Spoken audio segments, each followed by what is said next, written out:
Paula, this is Leon Harrison, CNN Center. We're going to get back to Paula and Wolf Flitzer in just a minute. But first, here is what's happening this hour. The Pentagon says fewer than 10 U.S. soldiers have been captured or killed in Iraq. Officials have begun notifying their families. Defense Secretary Donald Rumsfeld says Iraqi TV footage of what it says are the captured soldiers violates the Geneva Conventions. Iraqi forces scoured the Tigris River in Baghdad today, purportedly looking for a Russian plane. However, neither the U.S. nor Britain says that any planes are missing in that area. U.S. Marines are attacked as they push toward Baghdad. A rocket-propelled grenade hit a troop carrier in the southern city on Nasiriyah. It's not known how many Americans were hurt or if any were killed in that incident. Nasiriyah is a key crossing point over the Euphrates River. The 3-7th Cavalry Unit came under fire earlier today in south-central Iraq. One soldier was hurt. U.S. warplanes swooped in and then bombed the Iraqi sites in response, quelling that action. Defense Secretary Donald Rumsfeld says a couple thousand Iraqis are in U.S. custody right now. It's not known whether they were captured in battle or if they were just among those who surrendered to the United States. President Bush is keeping abreast of the developments at Camp David. This morning, he met with Dick Cheney, Condoleezza Rice, and his other advisors, and he's expected to return to the White House later on today. I'm Leon Harrison in Atlanta. Now let's go back to Paula in New York. Paula. Thanks so much, Leon. And we go back to our interview with Lieutenant Colonel Dale Storr, whose plane was shot down during Desert Storm over Kuwait. He was later taken to Baghdad and treated very badly when he was held prisoner there for some 33 days. He now flies with the Washington State National Guard. Dale, are you still on the phone with us? Yes, I am. I'm here, Paula. All right. I know that we had reported, the Iraqis at least are saying they will not violate the Geneva Convention. You have no faith that they really will abide by those rules. Help our audience understand what it is that you endured when you were a prisoner. Well, it was mostly interrogations of the hardest part. There was a lot of physical abuse. They dislocated my right shoulder, broke my banged up my left knee pretty good. Got all swollen up and couldn't move it much anymore. And at one point you said it just seemed they liked doing it for the... Hello? And you said they seemed to derive some sort of enjoyment from it? You know, yeah, some of the guards did. They were just jerks. They just they'd handcuff you and blindfold you and walk you into a concrete wall, and they think that'd be funny. There was just all kinds of stuff like that they do. Your memories of this obviously remain vivid to the point where you can even remember the smells of the dank cell you were held in. Describe to us the living conditions. For the most part, I was living in a small cell by myself, cold, bare concrete floor, 1 to 2 small ratty wool blankets. It was very cold. In one cell, after I'd gotten giardia, which is a very bad parasite, vomiting and diarrhea, the Iraqis wouldn't let me use the bathroom. I had to use a corner of my cell as a bathroom for 3 days and live in my own sewer type of thing. Pretty miserable life. How did you get through it? You know, it's just, you don't have any other choice. You know, you can't just give up. It's your belief in God, belief in my country, knowing that the United States wasn't going to let me sit in that cell and just run. I knew the United States was going to get me home. It kind of sustains you. I know that training is supposed to prepare you for those kinds of situations. How did the training kick in at all? Well, we receive at Fairchild Air Force Base, our survival school there. It does a lot for you. You can get through these times. The resistance training they teach us allows us to help us battle the weakness, try to defeat them that way. Of course, out there, and I don't made it through without it. Can you give us some insight into what some of these prisoners currently being held by the Iraqis might be going through? You described the physical violence you endured. What else might they be subjected to?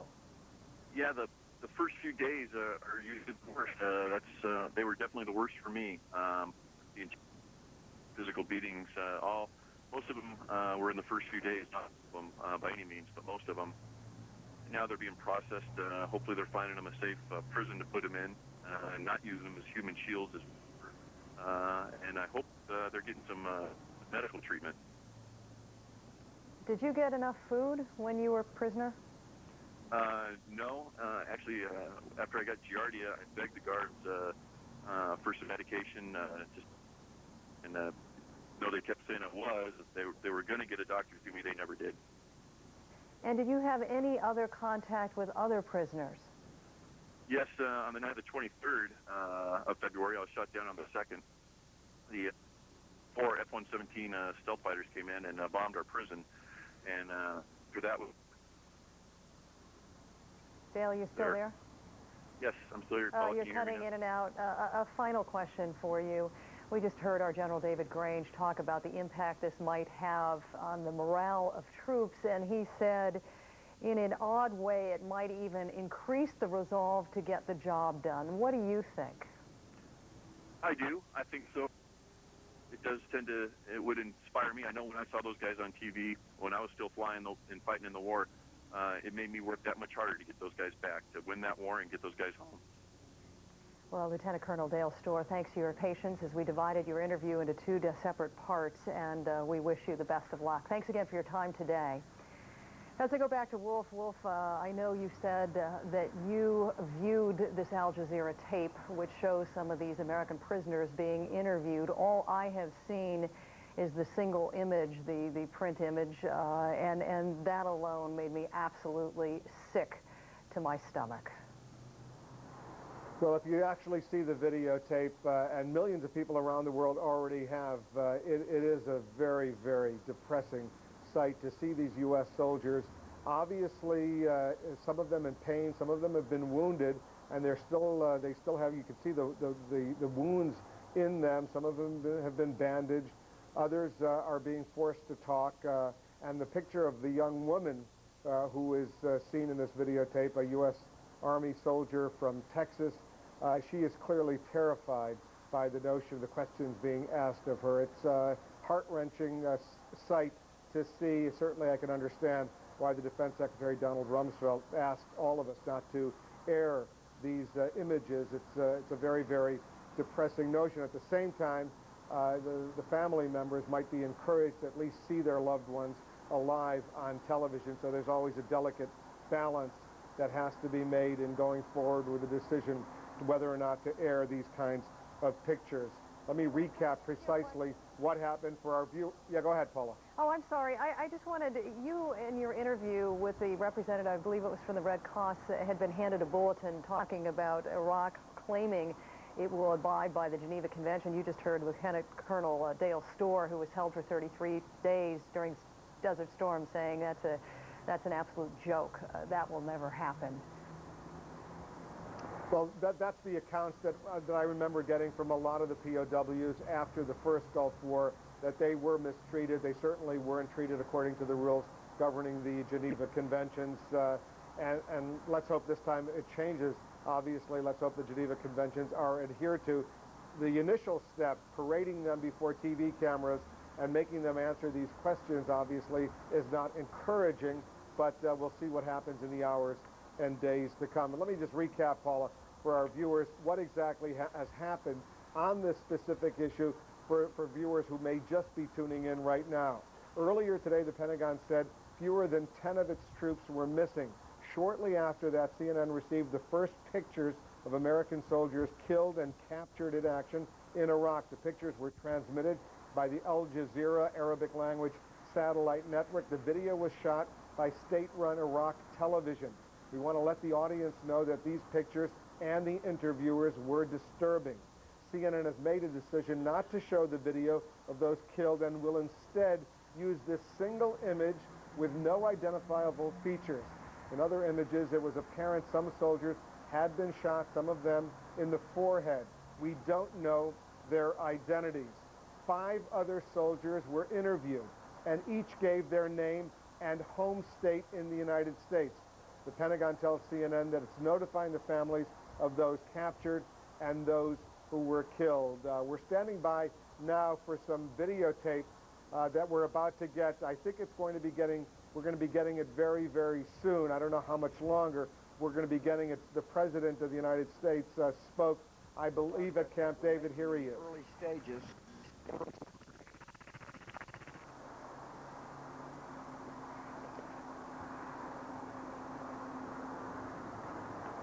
All right, unfortunately, we're going to have to wait and get that videotape. The president now back, I believe, from Camp David at the White House, speaking to reporters just a short while ago. The president making the point, as we'll see how the war is going. We'll get that tape ready. In the meantime, let's go to Barbara Starr at the Pentagon. Barbara, the videotape, the Al Jazeera Iraq television videotape, obviously very, very disturbing. What are officials over at the Pentagon saying behind the scenes?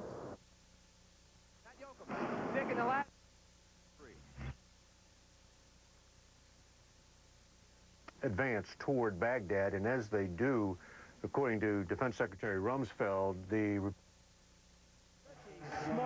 smart player, and this is a guy who's respected. They plan to fight from a fortress Baghdad, the American nightmare of having to engage in urban combat.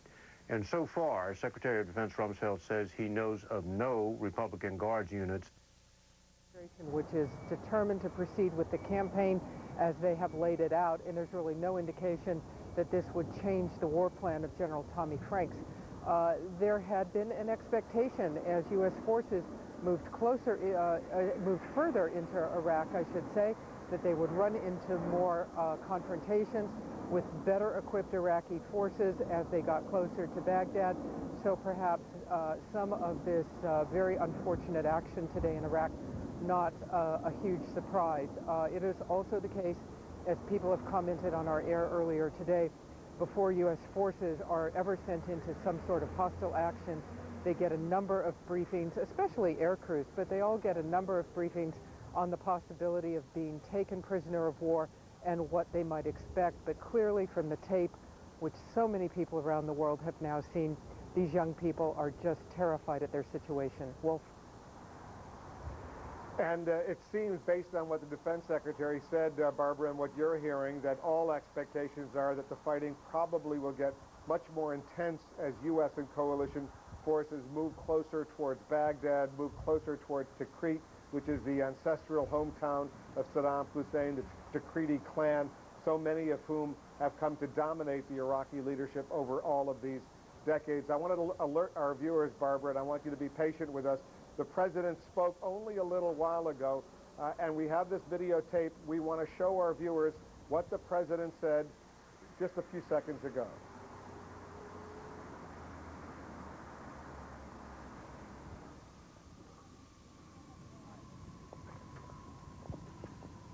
I am pleased with the progress that we're making in the early stages of the war to rid Iraq of its weapons of mass destruction and to free the Iraqi people from the clutches of a brutal dictatorship.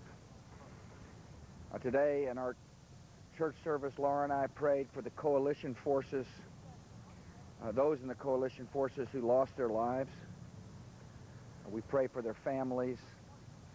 We ask God's comfort for those who mourn today. And we thank all the coalition forces for their bravery and courage in Operation Iraqi Freedom. It is evident that it's going to take a while to achieve our objective, but we're on course, we're determined, and we're making good progress. I'll answer a few questions. Scott, one at a time, please. One at a time, please. Scott. Thank you. I've been briefed. I'm constantly briefed by the Pentagon and through the National Security Office. I don't know all the details yet. I do know that we expect them to be treated humanely, just like we'll treat any prisoners of theirs that we capture humanely. I think it's an interesting contrast that a lot of their soldiers welcome American troops. They're surrendering gleefully, happily, and they'll be treated well. And I ask you to ask the Defense Department further details. Patsy. I know that Saddam Hussein is losing control of his country, that that we're slowly but surely achieving our objective. It's important for the American people to realize that this war has just begun. That it may seem like a long time because of all the action on TV, but in terms of the overall strategy, we're just in the beginning phases, and that we're executing a plan which will make it easier to achieve objective and at the same time save innocent life. And I'm most proud of our troops and coalition troops for showing their bravery and skill. Larry.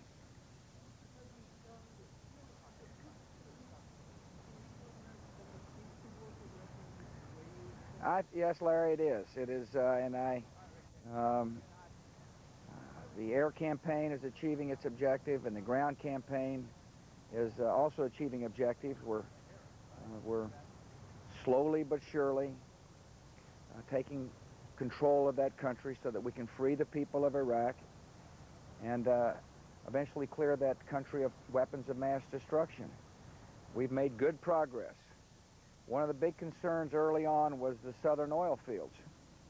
As you all remember, we had discussions about that. There was a lot of speculation about whether or not coalition forces would be able to get to the southern oil fields in time before, so that Saddam Hussein wouldn't destroy them. As a matter of fact, I had frequently talked about the southern oil fields, or oil fields in general, in my declaratory policy. Tommy Franks put a plan in place that moved on those oil fields quickly, and at least in the south, they are secure. And that is positive news for all of us. Most of the South is now in coalition hands. Obviously, there's pockets of resistance in a place like Basra. We're making great progress. In the West, we're making great progress. The area, the launch sites for the Scuds, well, certainly not 100% secure, but we made good progress. And so I can assure the American people we're making good progress, and also can assure them that this is just the beginning of a tough fight. Yeah.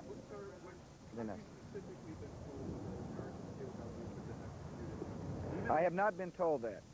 I have been told that we have a problem with potential capture. I'm waiting when I get back upstairs, I'll talk back to the Pentagon again. I was told early this morning that perhaps our troops were captured. Maybe, you know, between the time I left Camp David and here, I'll learn more. But I am concerned about our troops. Obviously, anytime one of our soldiers loses a life, I grieve with their parents and their loved ones. And if there is somebody captured, and it looks like there may be, I expect those people to be treated humanely. What is your level of confidence that the Iraqi regime will surrender or collapse before U.S. forces need to engage in the fight in Baghdad? All I know is we got a game plan, a strategy to free the Iraqi people from Saddam Hussein and rid his country of weapons of mass destruction, and we're on plan. Bill and then Mike. Iraqi TV has shown what appear to be American POWs and also what appear to be American dead. I expect them to be treated, the POWs, I expect to be treated humanely. And just like we're treating the prisoners that we have captured humanely. If not, the people who mistreat the prisoners will be treated as war criminals. Mike. President, do you retain hope that Saddam Hussein will go into exile, and are there any active negotiations? You know, Mike, he had his chance to go into exile. I gave him a 48-hour ultimatum to leave the country so that we could disarm Iraq peacefully. He chose not to go into exile. President, how concerned are you about the situation in the north, and Turkey's statement that they will send troops in there and that Americans might get caught in some kind of crossfire up there? We have got more troops up north, and we're making it very clear to the Turks that we expect them not to come into northern Iraq. We're in constant touch with the Turkish military as well as Turkish politicians. They know our policy, and it's a firm policy.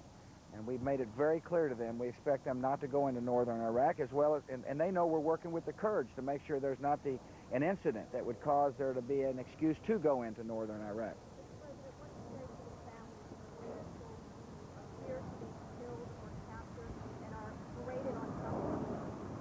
I say to the families, I thank them for the sacrifice they make, and we pray with them. I pray for God's comfort and God's healing powers to anybody, coalition force, American, Brit, anybody who loses a life in this, in our efforts to make the world more peaceful and more free. Ed. Mr. President, are you surprised the enemy has not used any weapons of mass destruction? I am thankful the enemy has not used any weapons of mass destruction. And we will continue employing a strategy to make it difficult for the enemy to use weapons of mass destruction. A couple more and then I got to go.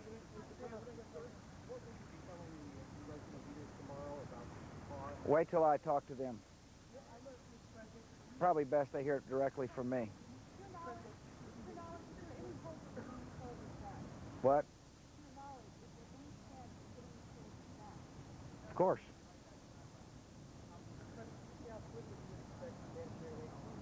Yeah, good question. I appreciate you asking that question. The question is on humanitarian aid. In the south of Iraq, our coalition forces have worked hard to make the port area secure, to make the transit of humanitarian aid as safe as possible.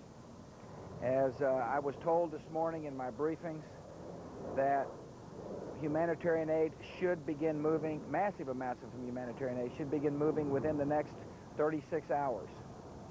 And that's going to be very positive news for a lot of people who've suffered a long time under Saddam Hussein.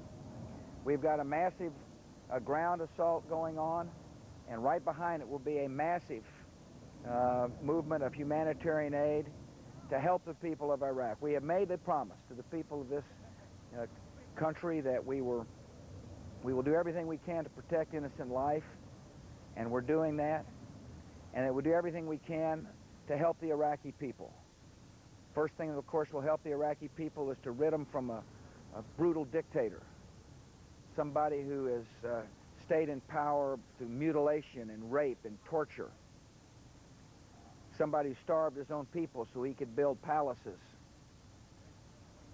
Once free from that dictatorship, the life will be a lot better. But we also understand we have an obligation, and this is just not America, it's coalition forces, have an obligation to put food and medicine in places so the Iraqi people can live a normal life and have hope. And that's exactly what's going to happen shortly when the area is completely safe enough to move the equipment forward. Listen, thank you all. How are you holding up, sir? Feel just fine. Thank you all. President Bush speaking to reporters, answering questions as he returns to the south lawn of the White House only a few minutes ago. That was videotaped. Coming back from Camp David, his presidential retreat in the mountains of nearby Maryland. The president insisting he's pleased with the progress of the war. He says it will take a while, in his words, to achieve the objectives. I know Saddam Hussein is losing control of his country, the president says. Slowly but surely we are achieving our objectives. He goes on to say this war has just begun, and the president also announcing that humanitarian aid to the Iraqi people will shortly begin. Our White House correspondent Suzanne Malveaux is at the White House. She was listening to this as we were listening to it as well. The president deciding to answer questions that he really hasn't done this since the start of the war, has he? Well, he hasn't, but Wolf, we expected this because at a time like this, of course, he is acts the role as commander-in-chief, but also someone who needs to comfort the nation, particularly in a time of turmoil and crisis. The president, of course, emphasizing the positive, saying there was progress in the war, but also warning Americans that this will take some time, that it is slow in going. But he did recognize, he said he was briefed about the potential of American hostages, and he said very clearly a message to those Iraqi soldiers, Iraqi officials, saying that he expects that the POWs will be treated humanely, just as the United States treats its own prisoners of war. He also said if they will not be treated humanely, then they will be treated, those Iraqi soldiers, those Iraqi officials, as war criminals. He was also asked, is there any chance now of getting those American soldiers back? he said, of course. And then also when asked about what do you say to the families of those, perhaps even those overseas who've seen that tape on Al Jazeera, those soldiers either who have been killed or captured, he simply said, I say to the families that I thank them for their service and I pray for their comfort. Wolf? Suzanne, also the president said good progress being made in the western part of Iraq from which Scud missiles were launched at Israel a dozen years ago. He says progress is being made in the north, but he had a stiff warning to the government of Turkey, a NATO ally. Don't go into northern Iraq. Don't cross that line. He was very firm, perhaps a bit firmer than I had heard from other top Bush administration officials. Well, absolutely, Wolf. That is a concern of the administration. If those Turkish troops go in significant numbers, that will really disrupt things with the Kurds. The Turkish officials, of course, are worried that the Kurds in their own country will unify with those Kurds in Iraq and cause quite disarray, but the administration really trying to discourage that from happening. They feel that this would complicate matters on the ground, and of course the president giving a stern warning. He also said as well, in terms of Saddam Hussein, that he does not have control of the country. He said slowly but surely we're achieving our objectives. And he also said that Saddam Hussein had his chance to go into exile. He was given 48 hours. Certainly sounds like, Wolf, that there are no chances at all that Saddam Hussein would come out of this. And certainly no chances that he would still have that offer on the table. The president making it very, very clear this is going to be what he called a tough fight. Wolf? Yeah, it sounds like the president was saying to Saddam Hussein he had a one-shot, almost fire sale. You could get one pass, you could leave, but within that 48-hour period, Saddam Hussein rejected it. As a result, no more exile opportunities for Saddam Hussein. Suzanne Malveaux at the White House. This important note for our viewers, we're standing by at the top of the hour in about a half an hour or so from now, 2 p.m. Eastern, another briefing from the Central Command. General Tommy Franks, the general in charge of this war, the Central Commander. And U.S. Marines took some combat casualties. But here, as elsewhere in Iraq, many soldiers surrendered. The British say they have 500 POWs, and that number could grow to 1,000. And as they begin to secure large parts of the south, more troops and materiel pour in, pushing ever deeper up country. And a final note on those POWs, you saw them going into a collection center. All the POWs that are being, who have surrendered and are being collected down in the southern area are gradually being brought to one big collection area, and this will be under the control of the British troops in the southern Iraqi area. Wolf? Christian Amanpour in northern Kuwait along the border with Iraq. Christian, thanks very much. Paula? Well, I guess the best insights we've been given today came from Lieutenant Colonel Dale Storr, who was held by the Iraqis for some 33 days as a prisoner when his plane was shot down over Kuwait. He later ended up in Baghdad, where he was held, and he told us just about an hour ago how he was routinely beaten, not given the food he needed, and he said the first 3 days were the hardest of his imprisonment. Heavy traffic continues at some air bases, in addition to some of the air support missions that we've heard described by our embeds. U.S. planes have been attacking targets in Iraq. And with troops missing and a British plane down, several search and rescue missions have been flown. CNN's Gary Tuchman joins us from an air base near Iraq. Gary, what's the latest you've learned? Well, Paula, hello to you. The A-10 attack craft behind me are at a base right near the border of Iraq. This is a very busy base, and because of that, the 8,000-plus servicemen and women here know that they are a military target. As a matter of fact, one Iraqi missile fell 25 miles away from here. So there has been some tension on this base. Most of the days this week, they've had sirens, they've had to put on their gas masks, they have been required up until now to have their chemical suits on at all times except when they're in bed and in the shower. But today is the first day we haven't had an alert warning siren, and they have been allowed to take their chemical suits off, although they're carrying them with them wherever they go. With us right now is a man in charge of operations at this base. This is Colonel Cesar Rodriguez. He's the operations group commander. I want to ask you, Colonel, thank you for joining us, and tell us how things are going so far. You're in charge of all these planes, the facilities here. How have things been going so far in this war for you?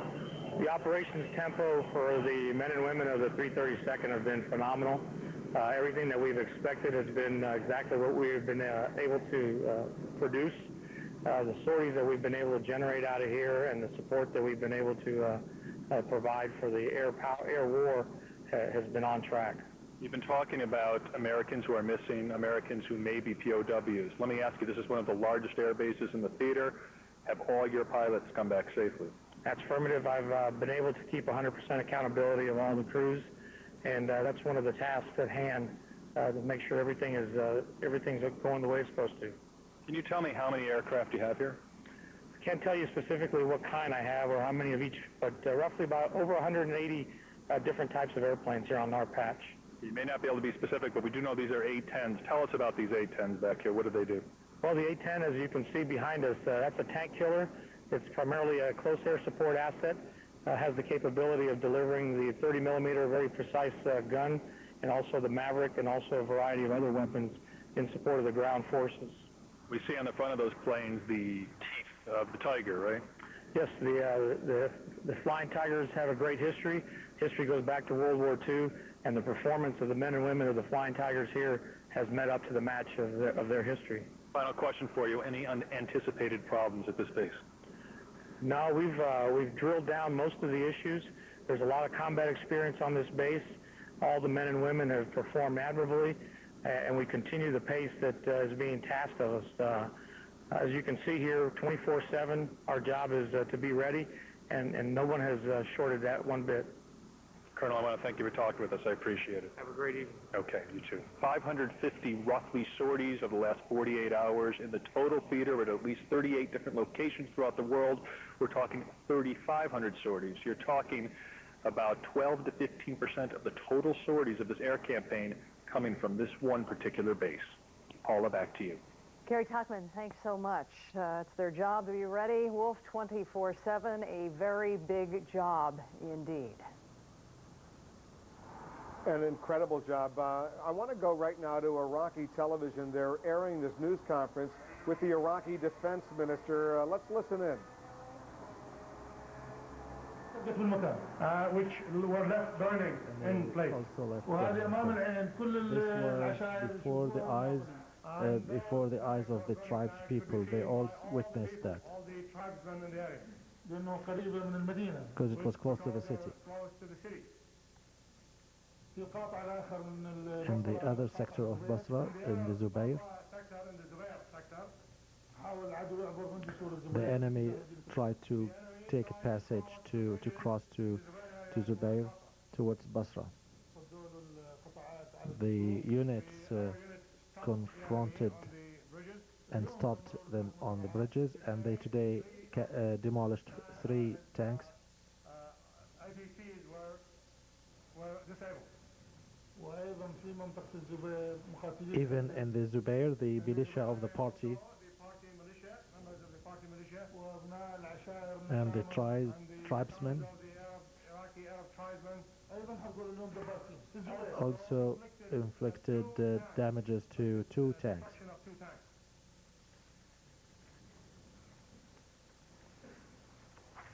The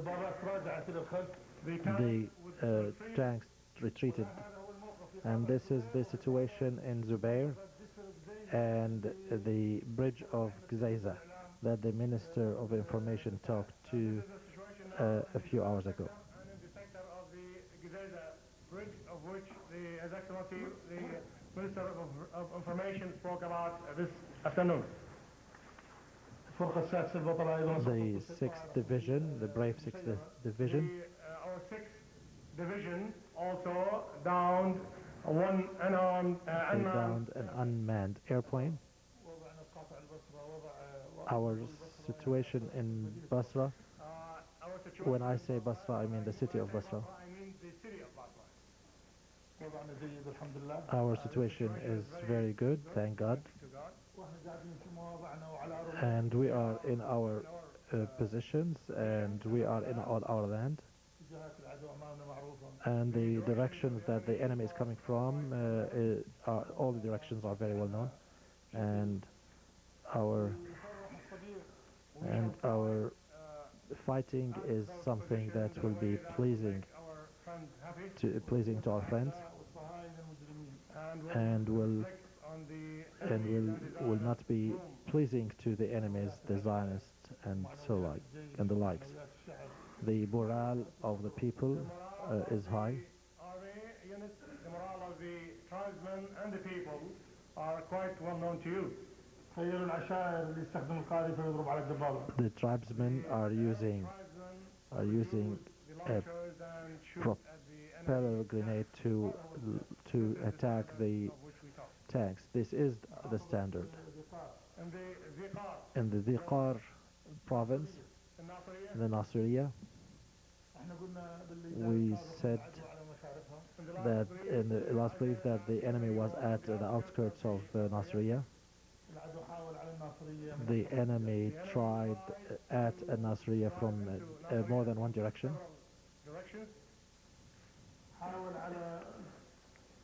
They tried to Tel al-Laham towards the city. More than 3 attempts. Lost 17 armored vehicles.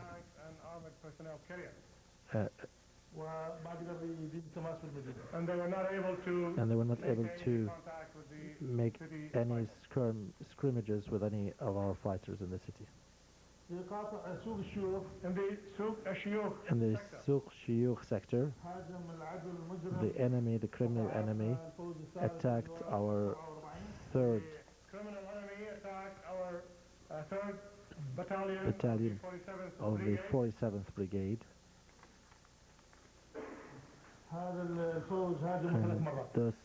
That battalion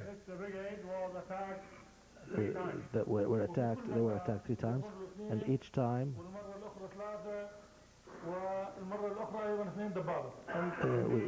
we destroyed the enemy 2 tanks 3 times, and then 2 in the last attempt. And that battalion is still holding fast in their position with high morale. And they retreated 2 kilometers. The enemy retreated 2 kilometers. The enemy retreated 2 kilometers from there. When they were not able to achieve anything from these 2 directions, they went behind the city towards the desert, towards Samawa, passing through Ali base, air base, and they continued advancing towards the north, the Samawa, and they hit they stopped. They came to a stop at the city. They tried to get into the city, but the militia and the tribesmen confronted them. The army units and the Arab tribesmen stopped the drive. And outskirts of the city, they stopped, and they destroyed many armored vehicles. Were destroyed, and some of them are armored personnel carriers. And then they diverted again towards the desert, and they actually passed the city towards the Najaf.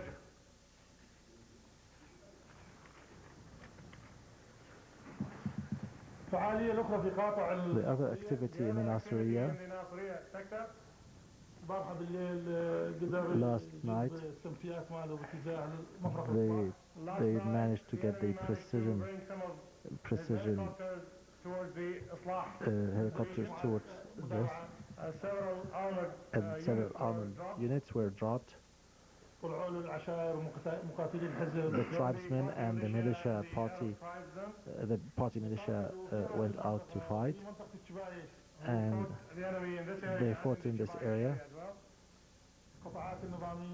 The regular army units and the Jerusalem army units and the tribesmen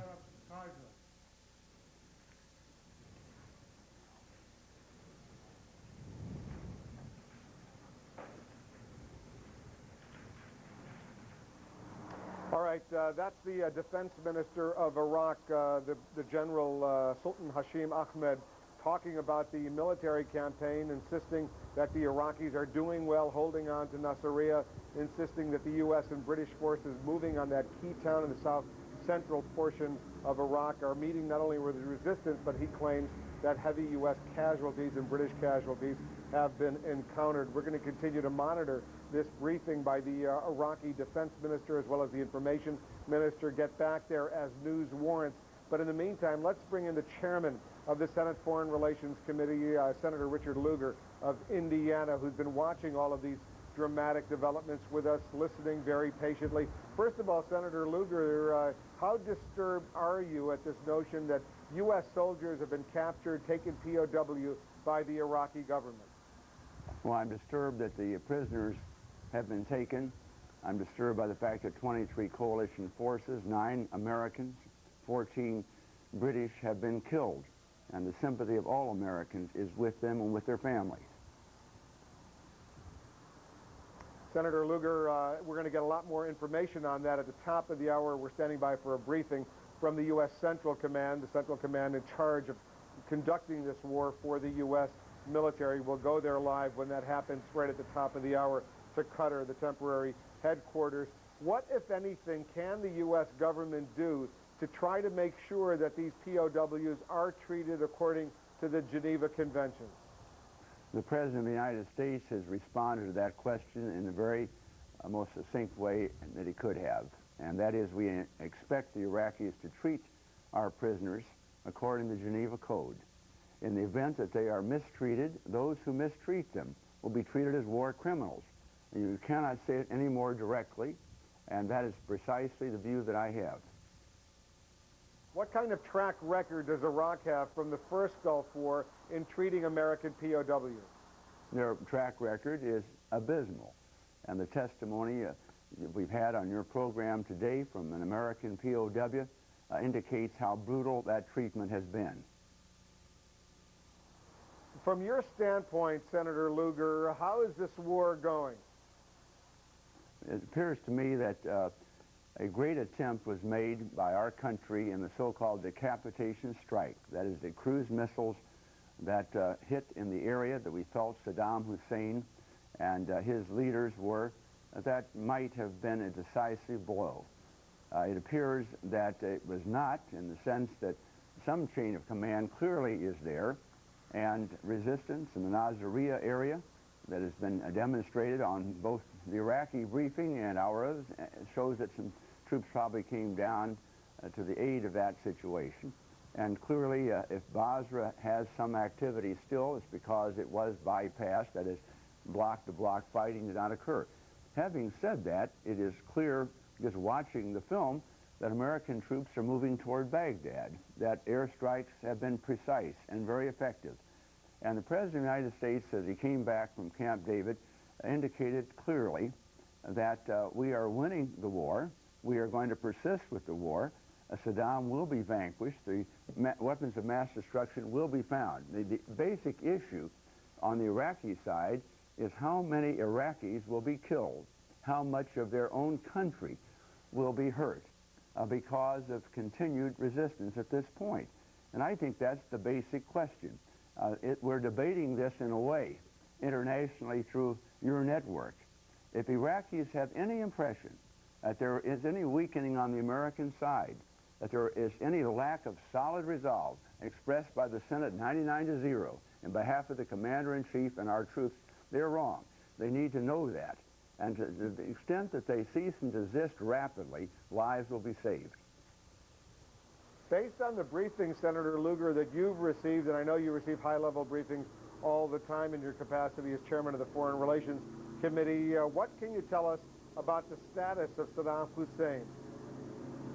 I can tell you nothing more than you have reported, namely that there were initial intelligence reports from various sources that he was carried from his building where he was on a stretcher, apparently injured.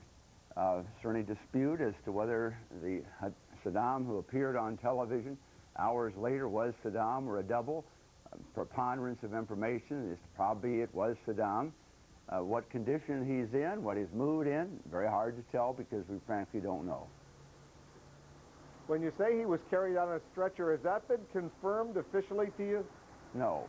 It simply is an intelligence report among many others, but obviously very interesting because it concerns Saddam, the chain of command, the hope that somehow that could be truncated and the war materially shortened. Do you have any information on his two sons, Uday and Qusay, who are also powerful figures in that Iraqi regime? No, I have no more information than you've reported. When you take a look at the diplomatic fallout from this war, let's go through a couple examples very briefly. Turkey, there seems to be a serious strain in U.S.-Turkish relations now as a result of the back and forth that's been going on over these weeks on what the Turkish government might or might not allow. How concerned are you about the long-term fallout from, involving this key strategic relationship between these two NATO allies? I don't believe there will be long-term fallout. As a matter of fact, I believe the United States will continue to be the strongest friend of Turkey as Turkey seeks admission to the European Union and general incorporation into European affairs. The United States is vital to those Turkish aspirations. But for the moment, there is a very new government in Turkey, an inexperienced government, and one that has a population that is always inflamed by any issues dealing with Kurds. And we are into that sort of predicament presently. The President of the United States, when he came back from Camp David today, was very clear in asking Turkey not to send troops into northern Iraq. That is very important. We are now getting overflights of American troops into northern Iraq, and those Americans need to be there in some numbers to guarantee that there is peace in that area, that there is movement by Kurds toward their own self-government and their own destiny without interference from Turkey or Saddam or anybody else. Do you have any doubt, Senator Lugar, that when all is said and done, the U.S. will find weapons of mass destruction in Iraq? No, I have no doubt that we will find those weapons. I have all the problems that those inspectors have as to how we will go about that, having had some experience trying to hunt down weapons in Russia. I know that without Russians at my side, detailing what had occurred for 20 years in various biological and chemical situations, I wouldn't have had a clue, and neither will the UN inspectors. However, my guess is at the end of the day, we will hear from Iraqis who will tell us where they are, and we will destroy them. And it's important that we find them and that we destroy them. Senator Richard Lugar, the chairman of the Foreign Relations Committee, thanks so much for being with us. Thanks for your patience. I'll see you when I get back to Washington. Let's get back to Paula in New York right now. Paula? Thanks so much, Wolf. It's been a pleasure working with you over the last several hours. That wraps it up for me here. I will be back in place 7 a.m. Eastern Time tomorrow morning. Thank you all for being with us. Back to Leon Harris now at CNN Center as he brings you up to date at the top of the hour. Hello, I'm Leon Harris at the CNN Center here in Atlanta. Here's a check of what's happening this hour. The key town of Nasiriyah in south-central Iraq is proving to be the latest flashpoint in the war. The Pentagon confirms that a handful of American soldiers were captured or killed near that city. CNN's Alessio Vinci, traveling with troops in the area, says heavy fighting continued into the night there. Meanwhile, stateside President Bush urged Iraq to treat captured U.S. and allied troops humanely. Upon returning to the White House today from Camp David, the president also had a warning for Turkey, urging them to not send troops into northern Iraq. Iraqi TV footage of those U.S. soldiers captured in Iraq is creating quite an uproar. Those pictures were shown on the Arab language network Al Jazeera, and the video shows the bodies of soldiers who were shot dead. Now, as you may have heard broadcast on CNN just moments ago, Iraqi officials speaking on Al Arabiya TV said that Iraq will respect Geneva Conventions in treatment of POWs. A new wave of explosions lit up the skies over Baghdad for a fourth day. A battery of anti-aircraft fire was visible earlier. Airstrikes resumed after night fell in the northern city of Mosul. That city has been targeted for the past 3 nights now. British television agency ITN now says reporter Terry Lloyd and 2 others missing since yesterday were killed in a friendly fire incident in southern Iraq. ITN says they were driving outside of Basra, accompanied by Iraqi vehicles, when they were fired upon. We've got pictures this hour of a coalition airdrop onto Al-Faw Peninsula. That's Iraq's only gateway to the Persian Gulf. That area was taken early on by the British troops and the U.S. Marines as well, although scattered fighting does continue in the port city of Qasr in that region.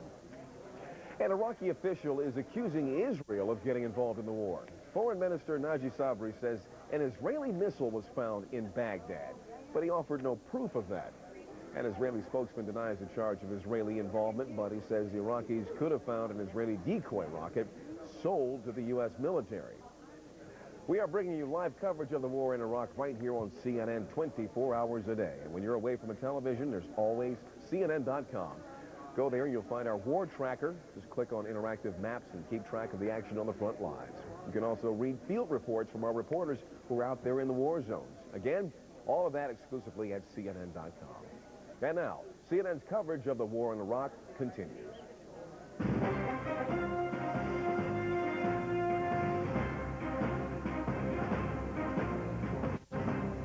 Welcome back to our continuing coverage of the war in Iraq. I'm Will Flitzer reporting live from Kuwait City. Earlier today, the Pentagon said that fewer than 10 of its troops were missing. Shortly after that, CNN received the first pictures of American soldiers killed and captured in action in Iraq. The pictures were transmitted by the Al Jazeera Arab language satellite channel. The video was originally shot, though, by Iraqi state-run television.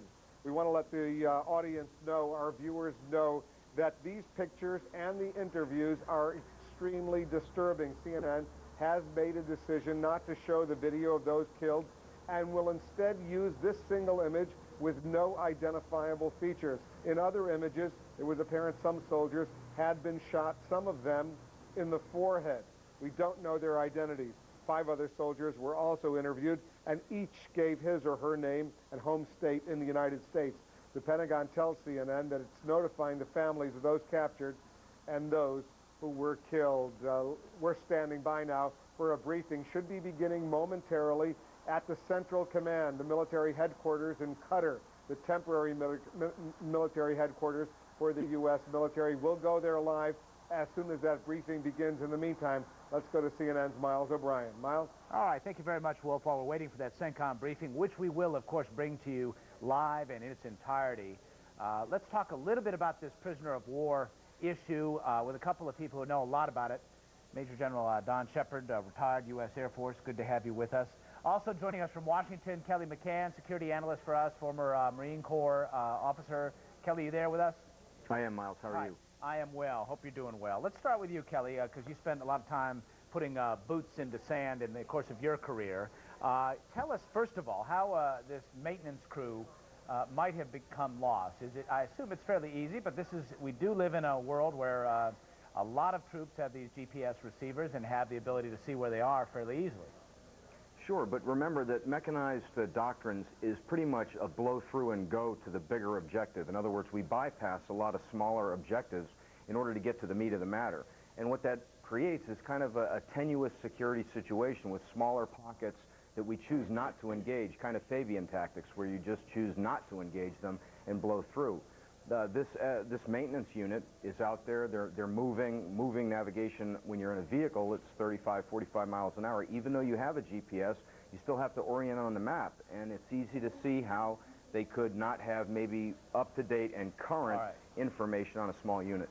Kelly McCann, CENTCOM briefing is about to start. Let's go to it. We'll check in on this subject later. Good evening, ladies and gentlemen. I'm Lieutenant General John Abize, Deputy Commander of Combined Forces Command. With me today are Major General Peter Wall, Chief of Staff of the United Kingdom's National Contingent, and Brigadier General Vince Brooks, Deputy Operations Officer for U.S. Central Command. We're now in the 4th day of operations in Iraq and continue to make good progress on the ground, in the air and at sea, and in accordance with our military campaign plan. Operations in the West continue to put pressure on Iraqi units. We continue to hit command and control centers and logistics nodes in that area as well. In the North, we're reinforcing our presence and targeting elements of regime support units and the Republican Guard. In and around Baghdad, we continue our air and special operations activities with good success. In the south, our air units continue the campaign towards Baghdad and continue to operate in and around the area in support of our ground forces. Combat operations have met with resistance in a number of locations, the most notable of which is in the vicinity of Nasiriyah. United States Marines defeated an enemy attack there while sustaining a number of killed and wounded in the sharpest engagement of the war thus far.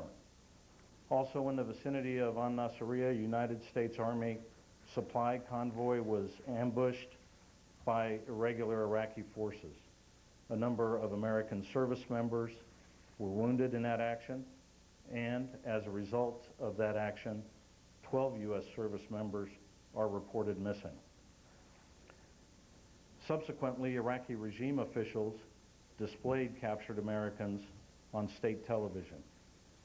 This is a clear violation of the Geneva Convention. Earlier this morning, an American Patriot battery is thought to have downed a British Tornado in an accident that is both tragic and under investigation. The crew are at this point listed as missing. In the various combat actions and accidents that have taken the lives of many of our comrades in this campaign, all of us mourn them. Our thoughts and prayers go out to the families of those killed, wounded, and missing. Despite our losses, the enemy remains in grave danger, and our victory is certain.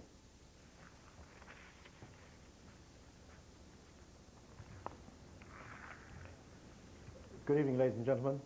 I'd like to start by adding my personal condolences to the families and friends of the UK service personnel and United States service personnel who've lost their lives since the start of this campaign. Our thoughts should be with them and those who are still missing, including coalition military personnel and those from the media. Even in peacetime, the business that we are in is inherently dangerous. In war, the dangers and uncertainties for our people face on a minute-by-minute basis are infinitely greater. However, this is what they've trained for. Our forces are professional, highly motivated, and committed to this operation. We don't know the full circumstances of the incident earlier today, but there is clear evidence to suggest that a US Patriot missile battery shot down an RAF Tornado GR4. A detailed investigation is underway, so we must not rush to judge. We need to establish exactly how this happened so we can take steps to minimize the risks in the future. But we have checked our current procedures and we are satisfied. We must also recognize that we're working at the edge of the operational envelope. The risks will never be eradicated, but we're always working to ensure they are minimized. We mustn't forget that the Patriot missile system is deployed to provide an umbrella for the coalition. So far, the system has shot down 4 missiles that Iraq has launched indiscriminately at our forces and the people of Kuwait. Were it not for Patriot, many more lives could have been lost. In this coalition, we have to share responsibility for each other's lives, and we each benefit from the capabilities that we each provide. We must remain focused on our objectives and, notwithstanding these tragic events, get on with the mission. UK forces have made an outstanding contribution to the progress that the coalition has made so far. As you will have seen, our operations are fully integrated and we're fighting side by side with the forces of the United States and Australia. The remarkable TV coverage over the last few days has demonstrated how 3 Commando Brigade and the 15 Marine Expeditionary Unit from the United States are still engaged in operations to mop up the last remnants of resistance on the Al-Faw Peninsula, and most importantly in Qasr.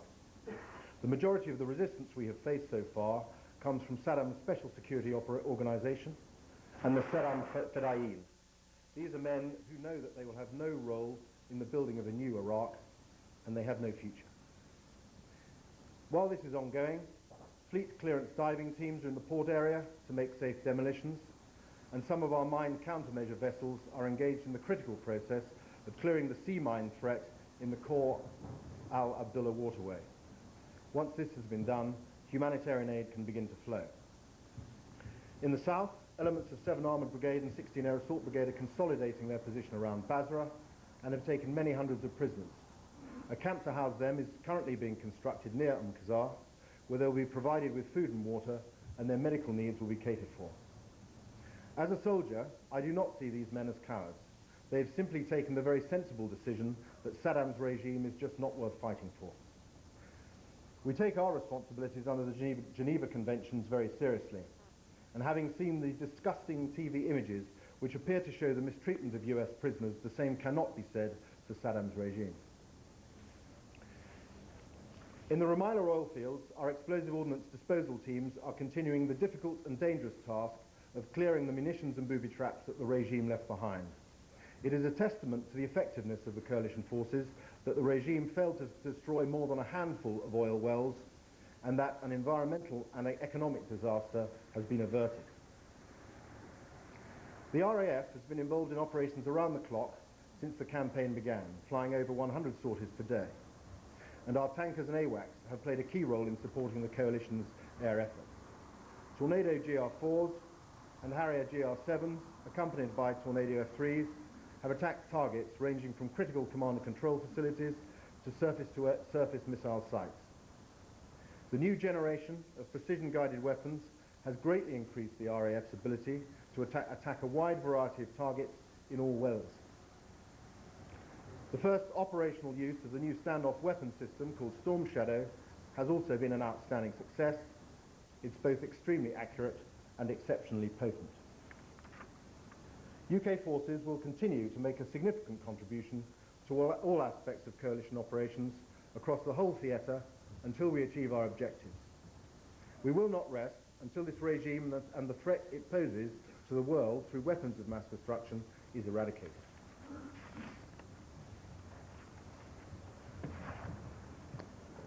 Good evening, ladies and gentlemen. I want to give you a brief update on the operations. You've already heard many of the pieces, and I will highlight a few additional points as we go through.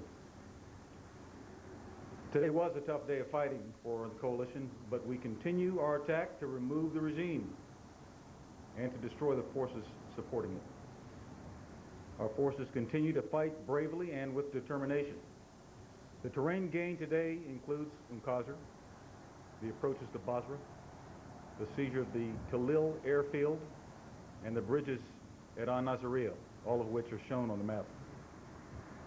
What I have not shown is just how deeply and where the ground attack has penetrated. In advance of the land component, air attacks concentrated on the destruction of Republican Guard forces outside of Baghdad. At the conclusion of one of those air attacks, the Patriot firing incident occurred. And General Franks has ordered an investigation into this incident. The coalition encountered pockets of determined resistance by irregular Iraqi forces who in some cases fought in civilian clothes or in modified commercial vehicles. These encounters were most intense in the area north of Nasiriyah, where coalition forces did sustain casualties. You've heard of the 6-vehicle convoy that encountered an ambush near Nasiriyah, which resulted in the destruction of their vehicles and the wounding of 4 soldiers who were later medically evacuated as a unit from the 1st Marine Expeditionary Force passed through that area sometime later. There were 12 soldiers from the ambush convoy that could not be accounted for. We believe them to be in the custody of the irregular forces that conducted the ambush, and their status is not known. Finally, as coalition forces continued their attack north of Nasiriyah, they encountered a force showing every sign of surrender. As our forces moved to receive this surrender in an honorable way, they were attacked and sustained casualties. With the hard fighting of the last 24 hours, the coalition does continue its attack. Our forces remain determined and even more resolved to accomplish our mission. Okay, ladies and gentlemen, we'll be happy to take some questions. Yes, sir. General, Jeff Mead of Sky News. We may all have found those images distasteful, but what do you say to those in Iraq and perhaps in parts of the wider Muslim world who may hail the first capture of American servicemen and women and be encouraged by it to believe that the coalition can be beaten?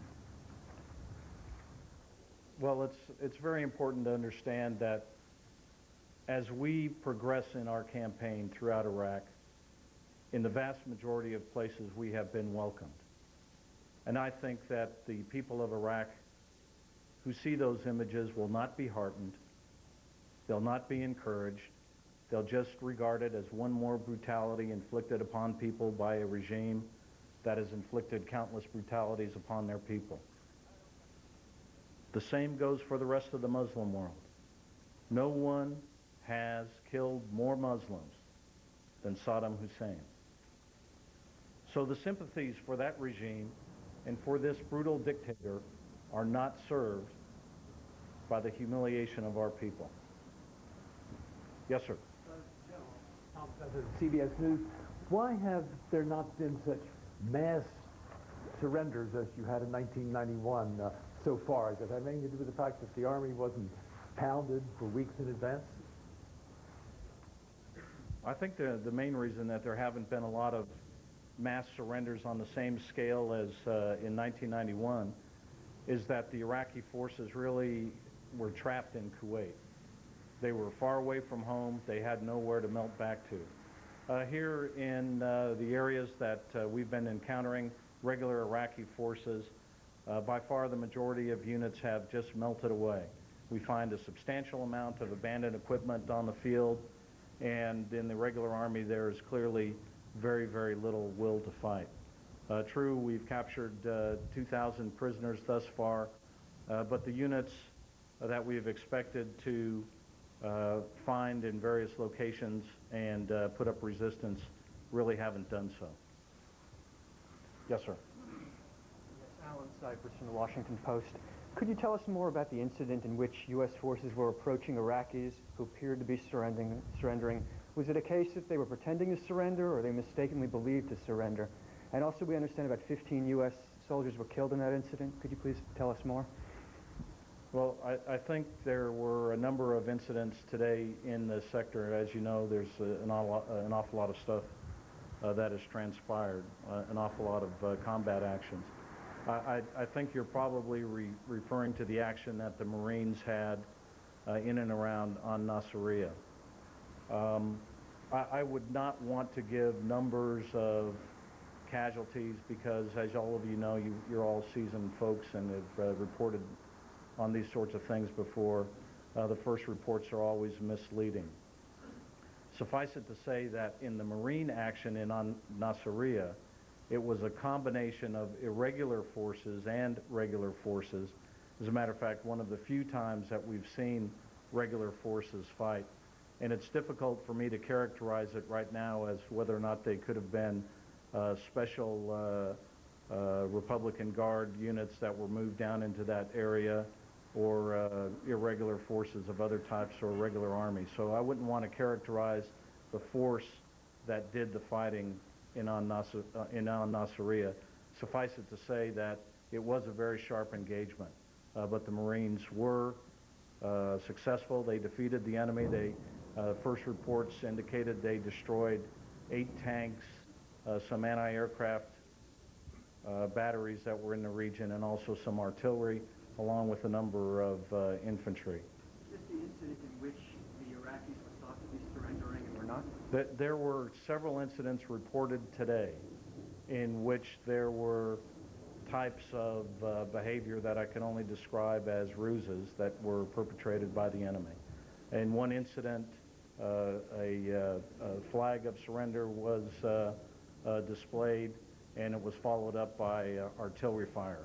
In another incident, there were troops dressed in civilian clothes that appeared to welcome the forces and then ambush them. So there are a number of incidents occurring to the rear of the main combat forces.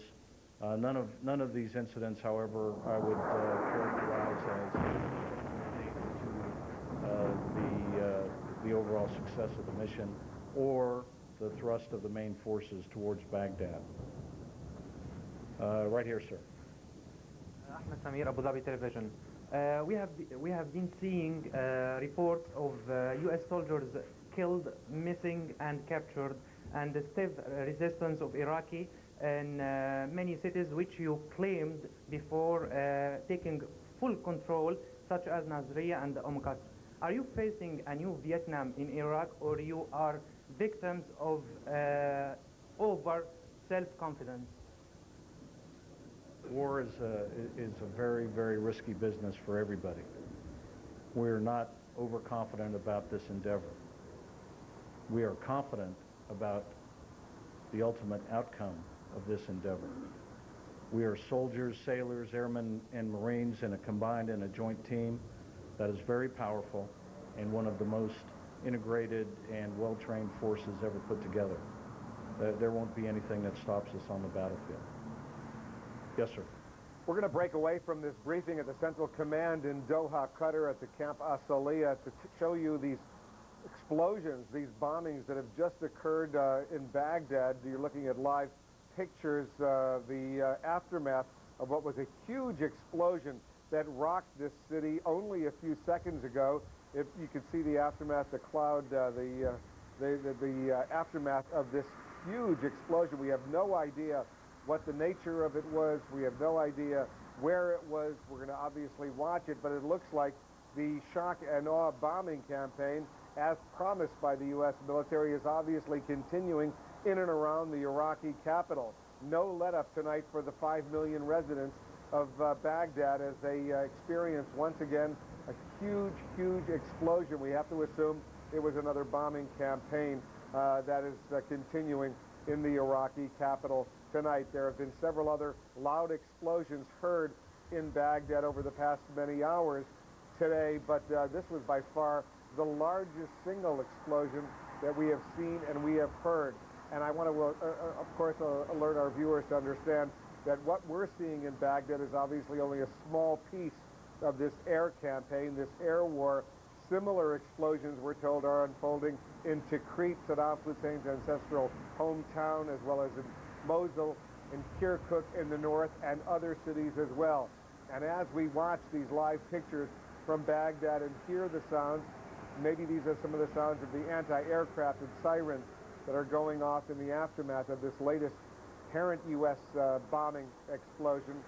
There's no doubt that the ground war continues elsewhere, facing some stiff resistance, we're told by the U.S. military commanders, stiff resistance in the south-central portion of Iraq at one town in particular, Nasiriyah. Some serious U.S. casualties inflicted in the past several hours as this day has unfolded.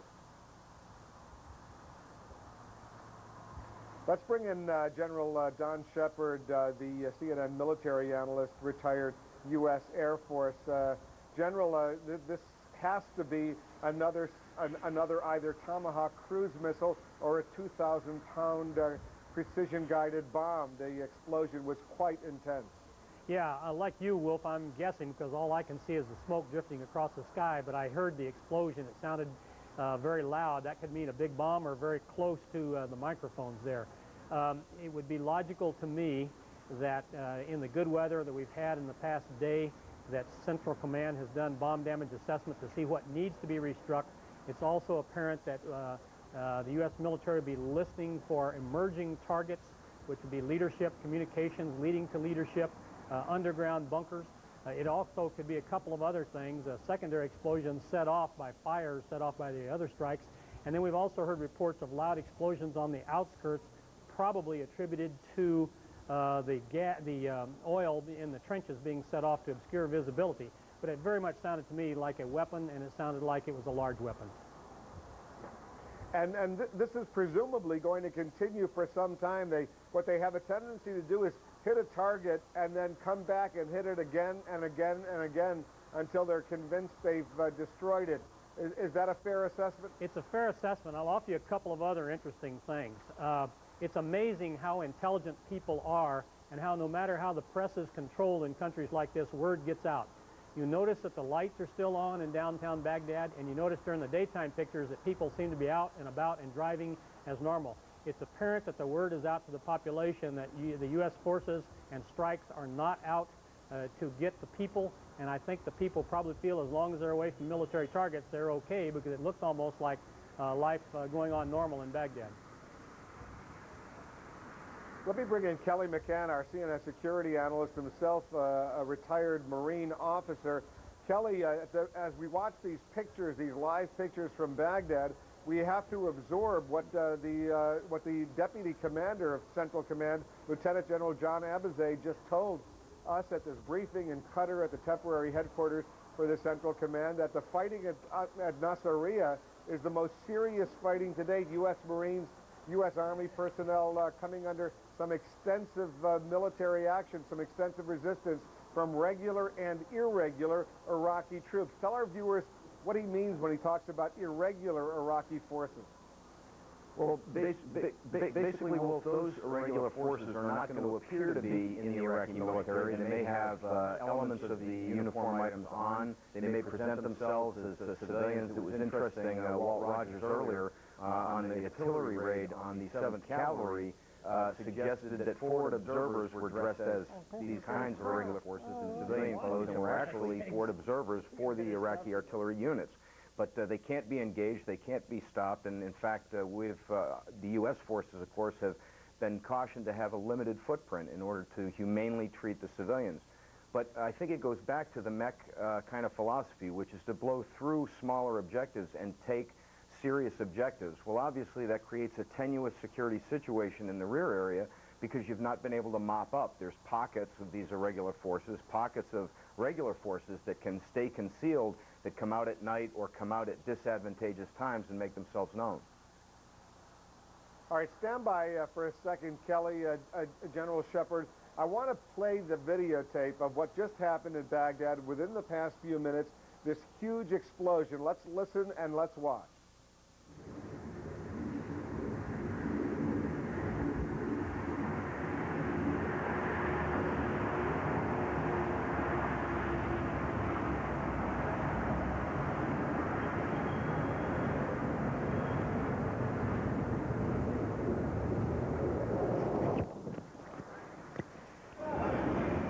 سحابة كثيفة إذا من الدخان يبدو أنها حتما.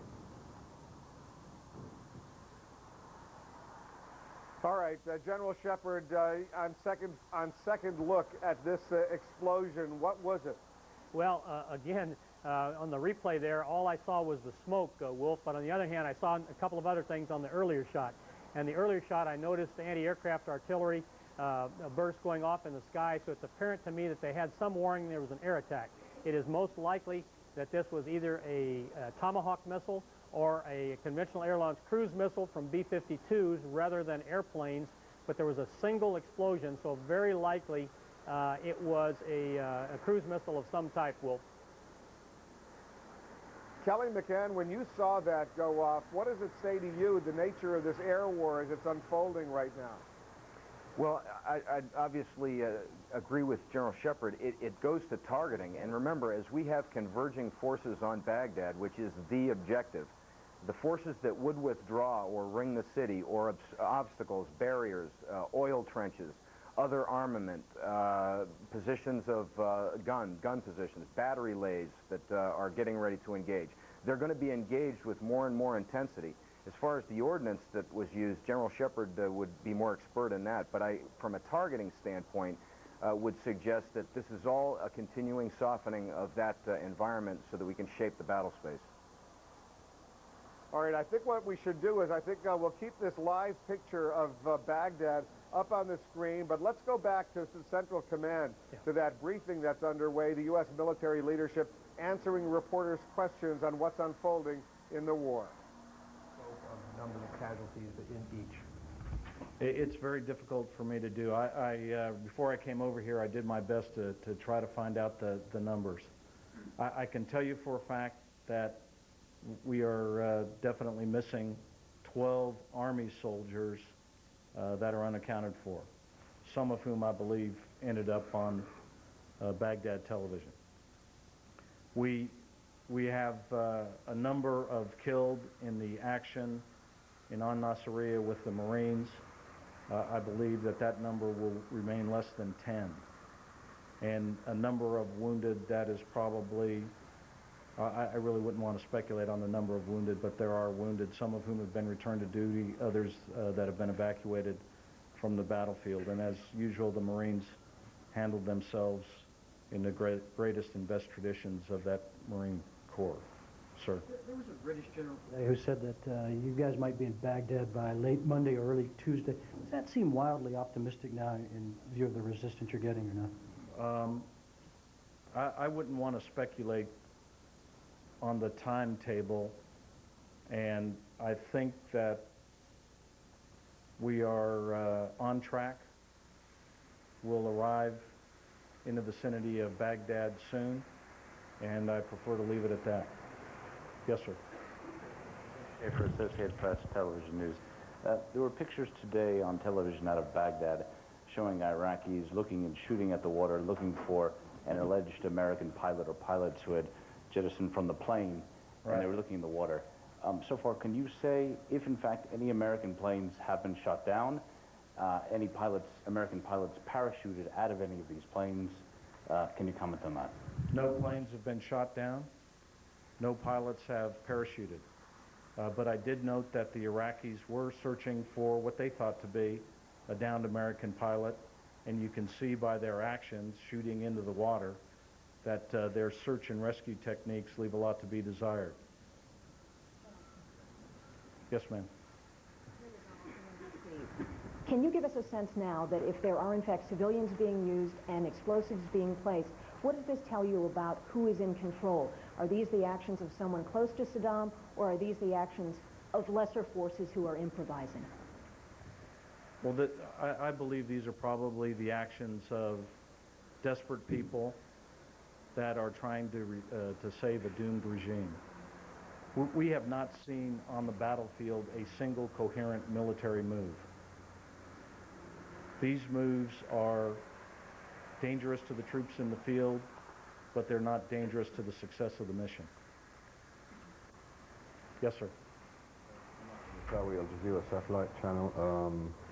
The engagements with the Fedayeen Saddam and the Special Security Forces at Qasr, first of all, have you encountered such forces in other locations, in other engagements, and is it usual to find them so far south? And is there any other reason for their being there other than waiting for you guys? Thank you. Well, certainly I believe that it's clear that certain elements of the Special Security Organization and perhaps the Special Republican Guard infiltrated forward in an effort to conduct these types of raids as our troops came through the area. I do not regard the forces that conducted these operations as regular Army forces by any stretch of the imagination. You're from Al Jazeera Television. I'm very disappointed that you would portray those pictures of our servicemen. I saw that, and I would ask others not to do that. Yes, sir. Michael Wolf, New York Magazine, and as a follow-up to what you just said, can you envision a situation in which you would come to regard Al Jazeera as hostile media? No, I don't regard any media as hostile media. I regard... To show pictures like that, even if you continue to have that kind of exchange every night? I regard the showing of those pictures as absolutely unacceptable. There might be then a situation in which you would say that's Al Jazeera is unacceptable. I said what I said, and that's about all I'll say about it. Yes, sir, in the back. George Pastor Watson from The Sun in London. Can you tell us how the pictures that you did see in Al Jazeera made you feel, how disgusting the images were, and how shocking they were around the world? And can you also confirm whether you or not you thought that the Americans who'd been killed in those pictures had actually been executed? I wouldn't want to comment on that. I would say the pictures were disgusting. Sir? Li Baozhong from the Xinhua News Agency of China. Do you think the pictures of Al Jazeera will influence the morality of U.S. troops or the psychology of American people? I don't think I understood your question. I'm sorry. I'm said the pictures of the Al Jazeera's TV showed the badly killed U.S. servicemen, do you think these pictures will badly influence the morality of U.S. troops or the psychology of American people? Well, I understand the question. Certainly, I don't think that these pictures will damage either the psychology of our soldiers, morale of our soldiers, or the steadfastness of our government, or the resolve of our people. We're a pretty tough people.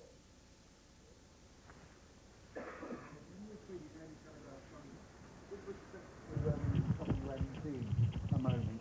You've now taken quite a substantial part of the country and you haven't found anything. Do you think this WMD, i.e. chemical, was deployed forward and has been successfully withdrawn to Baghdad? Or was it always concentrated in that area? Where do you actually think it is? I think we'll find WMD once we have had an opportunity to occupy Baghdad, stabilize Iraq, talk to Iraqis that have participated in the hiding and of the development of it, and it will take some time. We should not expect to immediately come across it, although there are reports that some units in the vicinity of El Kut may have some type of chemical weapons. And of course, we're taking the necessary precautions to deal with that. But I have no doubt that we'll find weapons of mass destruction, but you shouldn't think it's going to happen tomorrow. Yes, ma'am. Can you tell us anything about what is going on in the western and northern parts of Iraq? In the West, we continue operations there against logistics nodes, command and control facilities, and against some of the Iraqi commando units that operate out there. We, of course, are continuing to look for the possibility of what we would call Scud missiles that could operate from there and did operate from there and launch against various targets back in 1991. We have a very sophisticated air and ground effort that's going on out there that we regard as being quite successful. In the north, we have forces there that are primarily designed to help stabilize the region and also to target pro-regime units that operate in northern Iraq. We have any Arab media here that would like to call? You already had a question, sir. Yes, sir. We were led to believe that our troops, our forces would be welcome there. General Frank said yesterday that there are no major Iraqi formations there, so why haven't we gone in? Well, the situation in Basra is not unlike that on Nasiriyah, where you have the majority of the people, I think, legitimately looking forward to the arrival of coalition forces and small groups of regime supporters and irregular forces that are embedded in the population and offering some resistance. I think all of us should understand that in these very large urban areas, it will take a long time to ensure that various regime support elements are brought under control. And I think that we have done quite well, actually, in all the areas that we've passed through. And you also have to understand that we're not looking to go in and fight house to house in all of these areas either. Yes, sir. From CBC Radio in Canada. How does it change the fight for you going up against irregular forces, and does it raise the risk of you killing real civilians? Well, there's a risk in war of always killing civilians, and again, I'd like to once again reemphasize that we do more as a coalition probably than any other coalition in history to protect the lives of innocent civilians. It does not raise the risk to the operation.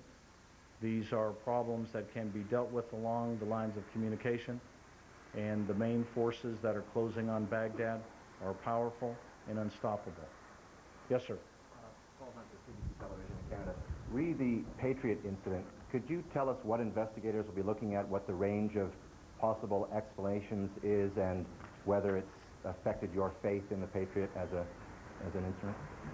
I think I'll ask my British colleague to answer that question. I'm not in a position here to divulge the way in which this is going to be conducted. Suffice to say, it'll be a thorough investigation. It'll be conducted certainly by the Royal Air Force in concert with US forces.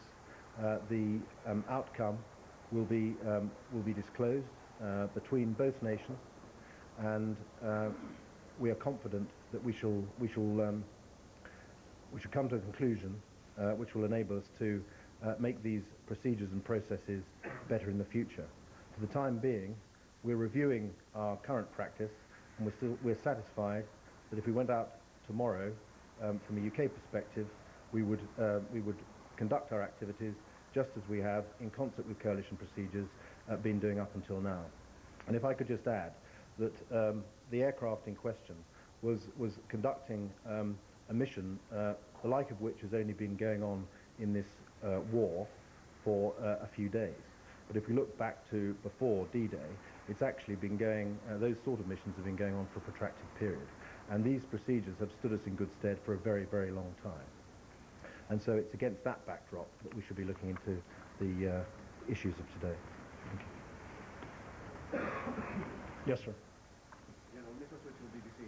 Nobody thought this was going to be simple, but given the degree of resistance, which I think you concede has been unexpected, the level of casualties, now the prisoners of war, is it not the case that this is proving to be significantly more difficult than you might have hoped? No. Yes, sir. News Canada. I was just wondering, sir, how the convoy, the supply convoy, was actually ambushed. I was just wondering some more details when, and I was wondering if the U.S. military now knows where the POWs are and whether, in fact, you've established contact with the other side to negotiate their release. What are you doing? Just if you could bring us up to speed, that'd be grand. No, we do not know where our prisoners are. As far as the incident concerning the convoy, I believe that it is probably like many other tragic incidents in war, that a young officer leading his convoy made a wrong turn and went somewhere where he wasn't supposed to. There weren't combat forces around where it happened. Combat forces arrived at the scene and helped extricate some of the survivors. It's an unfortunate incident. Again, I don't know the exact circumstances, but I would say that the combat forces that arrived on the scene to help the survivors of the ambush did a superb job in extracting the survivors. Yes, sir. Russian state television. What exactly do you believe was in violation of the Geneva Convention regarding those pictures shown in Al Jazeera? And do you believe the pictures of Iraqi prisoners shown on other networks are in compliance with that convention? A state television that broadcasts the pictures of prisoners, asking them questions in an effort to humiliate them, is in violation of the Geneva Convention, and it is not right. And we will hold those accountable for their actions. Yes, sir. Guo Aibing from China Daily. You know, there are many people, especially some innocent people, were killed in this war. Suppose you were sent to inform those families about the tragedy, what will you say? You know, I've been a soldier for 30 years. There's never been a cost-free war that I know of. We deeply regret the loss of any innocent civilian, Iraqi or others. Yes, sir. Pete Inskeep from National Public Radio. Are your supply lines to your most advanced forces completely open? Can you get them, at this point, everything you need? And have the events of the last day or so changed the way that you intend to deal with some of the areas in the south that you've bypassed in the attack over the last few days? Well, I'm certain that the land force commanders will make some adjustments, but I'm also certain that when the history of this campaign is written, that people will look at this move that the land forces have made in this amount of time as being not only a great military accomplishment, but an incredible logistics accomplishment. But we'll wait until we arrive in Baghdad to discuss the history of the campaign. Yes, ma'am. Line ones with USA Today. Are you satisfied with your strategy on Nasiriyah on Saturday, or do you think it was a tactical error not to occupy that city? We are satisfied with the strategy of our campaign plan. It's on track. It's being very successful in the broadest military sense. There will be times when actions will happen throughout the sector where loss of life will occur, but I would also emphasize that we do not consider the actions taking place in the sector as a defeat of any kind. Yes, sir. Marco Berdaschi, News Agency ANSA. Did you strike any other terrorist targets like the camp of last Friday, and did you find any link, any evidence of link between the Iraqi regime and terrorist organization? Well, again, the discussion about links between the Iraqi regime and terrorist organizations are very clear-cut, and we know that they exist. And I don't know that that's really something appropriate for me to comment on. In the back, please. I have two questions for you. The first is independent television news is claiming that the death of their correspondent Terry Lloyd was caused by coalition fire. Do you have any comment on that? The second question is, how great a blow is it to your overall strategy to be moving the the Army's 4th away from the northern sector because Turkey would not give permission for those troops to move through their territory?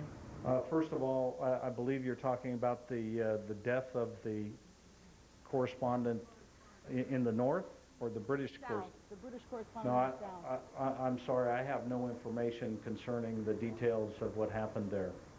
So I really can't answer that. As to your question about the 4th Infantry Division equipment being moved to the south, I think it's a prudent measure to move it to the south, because it's clear that in the near term we would not be able to get the division and its equipment into the north in a timely manner as a result of the various negotiations with Turkey. Having said that, we do have an overflight agreement with the Turks that is in effect. We remain committed to our relationship with the Turkish military and government, and we're satisfied that we are able to apply the pressure we need to apply to be successful in the north with various strategies that we've employed. Yes, sir. Apparent discrepancy in the figures. You're saying 12 people are missing. Those pictures seem to show 5 people captured and around about 10 or 11 bodies. How do you explain the difference in those numbers? All right, that's Lieutenant General John Abazay, the Deputy Commander of the Central Command, who's General Tommy Franks' top deputy, briefing reporters together with another U.S. Army officer and a British Army officer, answering questions about the course of this war, suggesting that today has been the fiercest fighting yet that the U.S. and British forces have encountered in Nasiriyah, an important town on the road in the south-central part of Iraq, on the road to Baghdad. Speaking of Baghdad, within the past few minutes there was a huge explosion. We're told there were 3 explosions that rocked various parts of Baghdad, including the southeastern portion of the city. I want to show our viewers who may have missed it this latest U.S. airstrike against a target in Baghdad.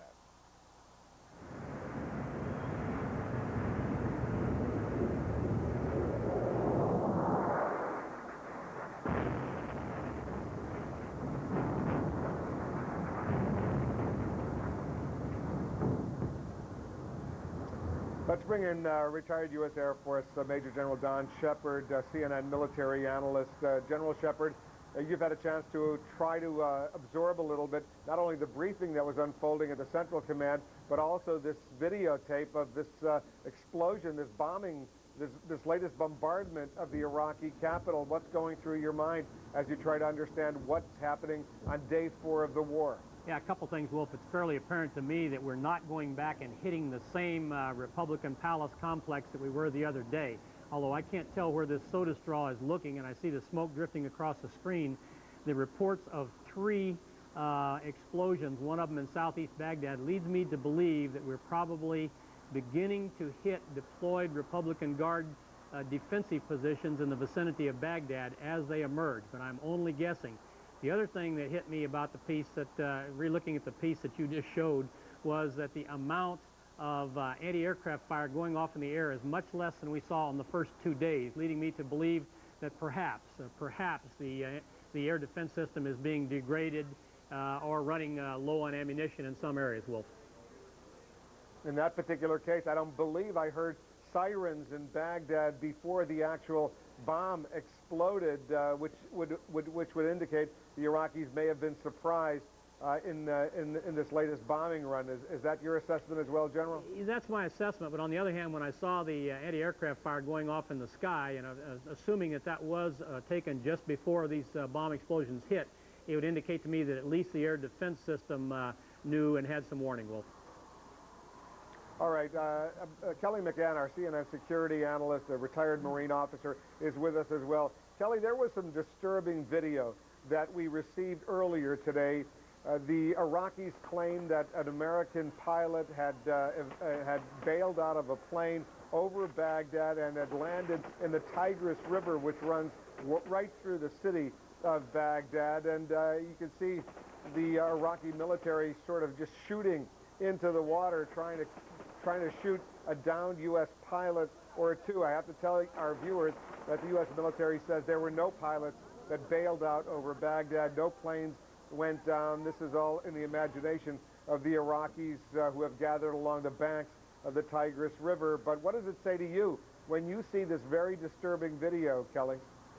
Well, it is in no way a tactic, technique, or procedure that's taught to U.S. pilots or Special Operations Forces to pick or choose a hide site that would be near domesticated animals that might alert the population to you unwittingly, or right in the middle of a populated area, especially with a running river wolf, where a pilot who is not critically injured could be able to maintain a low buoyancy rate float right through the center of the city and come out the bottom end.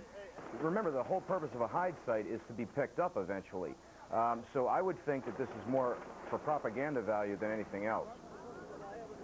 And you heard General John Abizaid, the Deputy Commander of the Central Command, say that their search and rescue operations leave a lot to be desired if, in fact, they were trying to rescue that American pilot or 2, which currently didn't exist since the U.S. military is claiming that no planes went down, no pilots bailed out, no one is missing as far as that is concerned.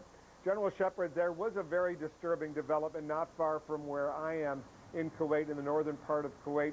A British Royal Air Force Tornado was flying back, and it was shot down by a Patriot air defense missile as it crossed into airspace into Kuwait. Clearly some sort of friendly fire incident. 2 British pilots are missing. How is that possible? How can that happen with all the identification codes, friend and foe, that are on these kinds of planes? How is it possible that a Patriot air defense missile goes ahead and shoots down a friendly British tornado? Wolf, your assessment is right, is that this is a friendly fire incident, and it happens in every war. In fact, most of the casualties in the Gulf War were from friendly fire accidents rather than military action. There are well-established procedures, both on the air side and on the Patriot side, for the identification and approval for fire. On the identification side, the aircraft are supposed to squawk discrete codes that are briefed. They also follow certain routes. They adhere to certain altitudes. And then there are procedures if you know that your identification mechanisms are malfunctioning, or if you have radio failure, you follow other procedures. These are well known and briefed to both the pilots and also to the Patriot batteries. On the Patriot side, they go through very well calculated procedures to make sure they've identified a target. Now, everybody's sitting on hair trigger there, worried about missiles coming in with weapons of mass destruction, including airplanes coming in. At some point, someone made a decision to fire that Patriot. I'm assuming that there was not a mechanical malfunction that led to its firing. It's most likely that someone misjudged, and you normally have, if only a couple of minutes to a few seconds to make these decisions. They train for it regularly. It should not have happened. It needs to be investigated, and we need to find out what happened, Wolf. And these Patriot missiles, they're fired. A human being actually has to push a button. It's not as if they just go off automatically when they sense an incoming missile or enemy warplane. That's correct. There are various modes of this system, but basically you can think of it as a person having to push a button to fire or give a command to fire the missile. And again, well-established procedures on both sides. And remember, although we talk about the Patriot intercepting Scuds, this is an anti-aircraft defense system as well as a missile defense system. It's an air defense system, so it's good for both airplanes and missiles, Wolf. All right, Kelly McCann, I want you and our viewers to take a look at some disturbing video that was shot earlier by ITN, the British television news station. It includes some British Marines who were fighting to capture the Al-Fa Peninsula near Qasr, the southern port of Iraq, a key strategic holdout. I want our viewers to watch and listen to this videotape.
All right, that was the British Marines in a fight to capture the Al-Fa Peninsula, which was successful in the end. Kelly McCann, as you looked at that videotape, it looked pretty intense. Absolutely, Wolf. I mean, that's a good example of close quarter battle. In other words, first we see a base of fire element that either was opening up on a position. You saw the small unit leader give the ceasefire to his men. A couple of reloads, they walked away from the line. Then some overhead coverage with the helicopters, and then you saw a good example of close quarter battle where they moved inside an objective. They're using a munition colloquially called a stun grenade, not concussion grenade, but that has a brilliant flash and also about 3 to 5 pounds of overpressure that stuns everybody inside the building so that target discrimination can be conducted. You can sort through combatants and non-combatants. Then you heard some gunfire, so evidently they did identify some combatants and fired on those targets. Any fire that was caused inside that building was unlikely done by those Marines unless it was meant to destroy the building for tactical value.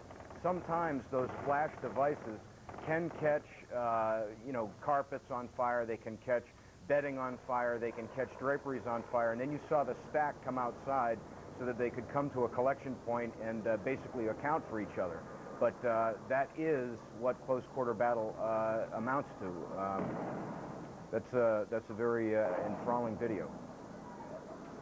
All right, Kelly McCann, General Shepard, they're going to both stick around with us. Our continuing coverage is non-stop here on CNN. We're going to have all the latest developments. Much more coming up in the war in Iraq. Let's check in with CNN's Heidi Collins now for the latest developments.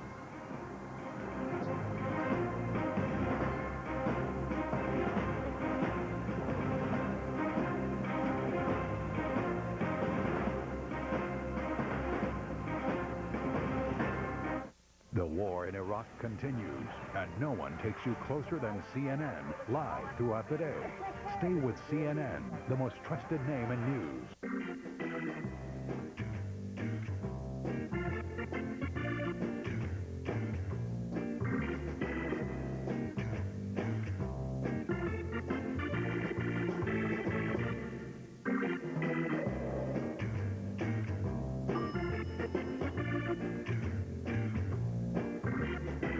uncomfortably close to sharks. Shark Quest, a new interactive experience at the National Aquarium in Baltimore.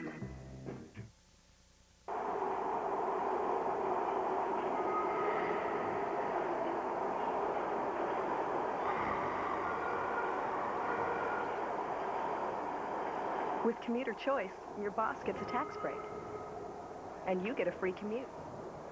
You could thank him by using this time to do a little extra work. Or not.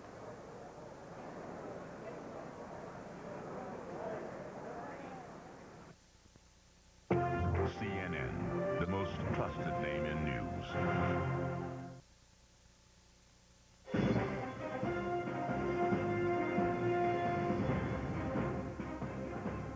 Our special coverage of the war in Iraq continues on what commanders are calling a tough day for the U.S.-led coalition. I'm Judy Woodruff in Washington, along with my colleague Wolf Blitzer in Kuwait City. We're going to hear from Wolf shortly.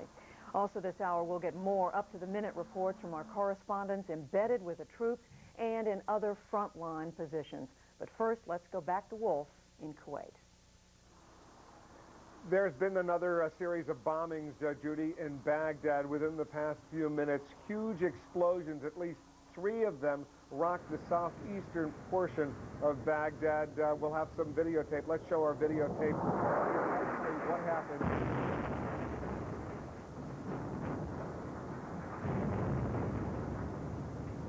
On this day 4 of the war, clearly the U.S. air campaign not stopping at all in Baghdad and presumably in other major areas, other major military targets, Republican Guard targets elsewhere around Iraq. We're told the airstrikes continue, for example, in Mosul and Kirkuk in the north, as well as in Tikrit, the ancestral hometown of Saddam Hussein, the Iraqi president. No word on the fate of the Iraqi president.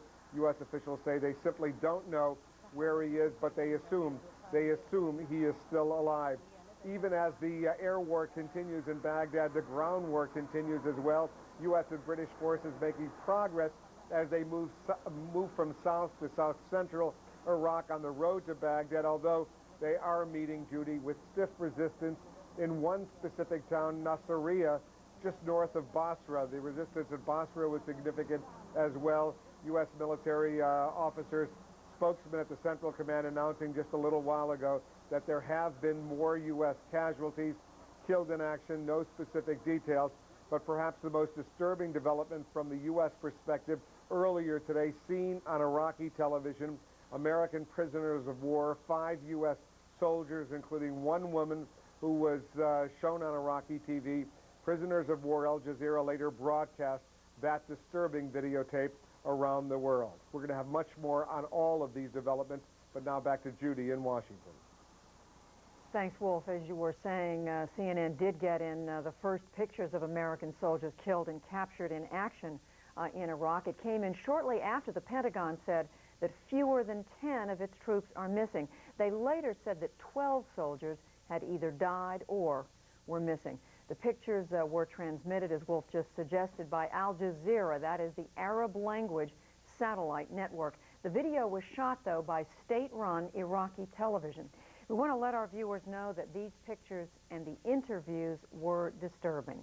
CNN has made a decision not to show the video of those killed. Instead, we will use this single image with no identifiable features. In other images, it was apparent that some of these soldiers had been shot, some of them in the forehead. We do not know their identities. In addition, 5 soldiers were interviewed and shown on Iraqi television. Each of the soldiers gave their name and their home state in the United States. The Pentagon is telling CNN that it is notifying, in the process of notifying the families of those who were captured and those who were killed. A little while ago today, President Bush returned to the White House from Camp David, the presidential retreat in Maryland. Among other things, he said that obviously this war is tough, in his words. He said Saddam Hussein, though, is losing control of his country. Slowly and surely, the U.S. is achieving its goal. Suzanne Malveaux is our White House correspondent. Suzanne, this was the president's first comments this weekend in public.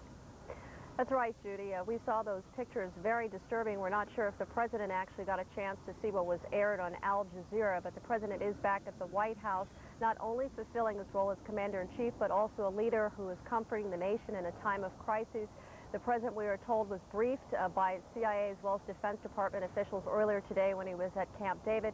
At first, he was given the word, the reports of missing U.S. soldiers, then captured U.S. soldiers, killed, and even some POWs paraded on television.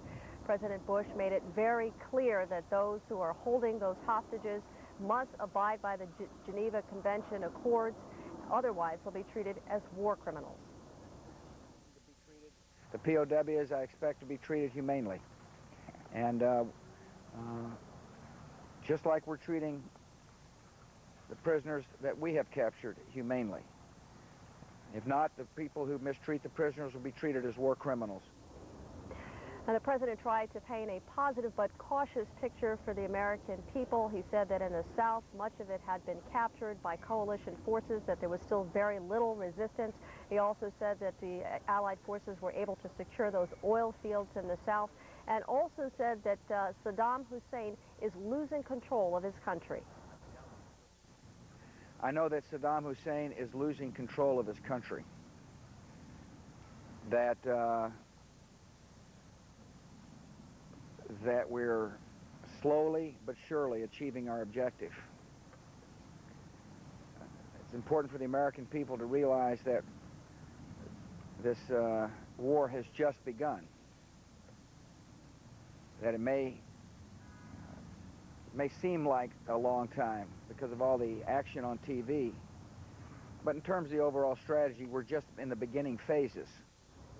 One of those phases, Judy, the president says that by clearing out southern Iraq, by making it a safe area, they're allowed to get that humanitarian aid to the Iraqi people, perhaps as early as the next 36 hours. Judy? All right, Suzanne Malveaux with that update from the White House. Again, President Bush returning to the White House earlier this afternoon from Camp David. Now we want to move over to the Pentagon here in Washington to our chief military affairs correspondent, Jamie McIntyre. Jamie, we haven't heard from officials at the Pentagon, but we just concluded a briefing at Central Command in the region in Qatar. And I guess the question many of us have is how are military officials dealing with these terrible pictures that we're seeing of U.S.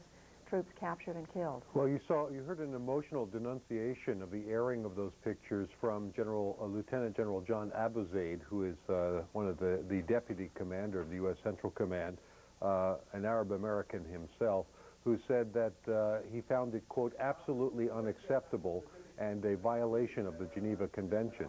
Now, he made it clear that what he thought crossed the line was first of all, the pictures that showed American soldiers that were aired by a state television network, that is the Iraqi television, and showed them being interrogated, he said, with the purpose of humiliating them. General Abuzaid also said essentially that this was a tough day of fighting for the U.S. military, acknowledging that they had unexpected resistance, unexpectedly tough resistance in several places, especially at Nasiriyah, a town that they essentially thought they had subdued.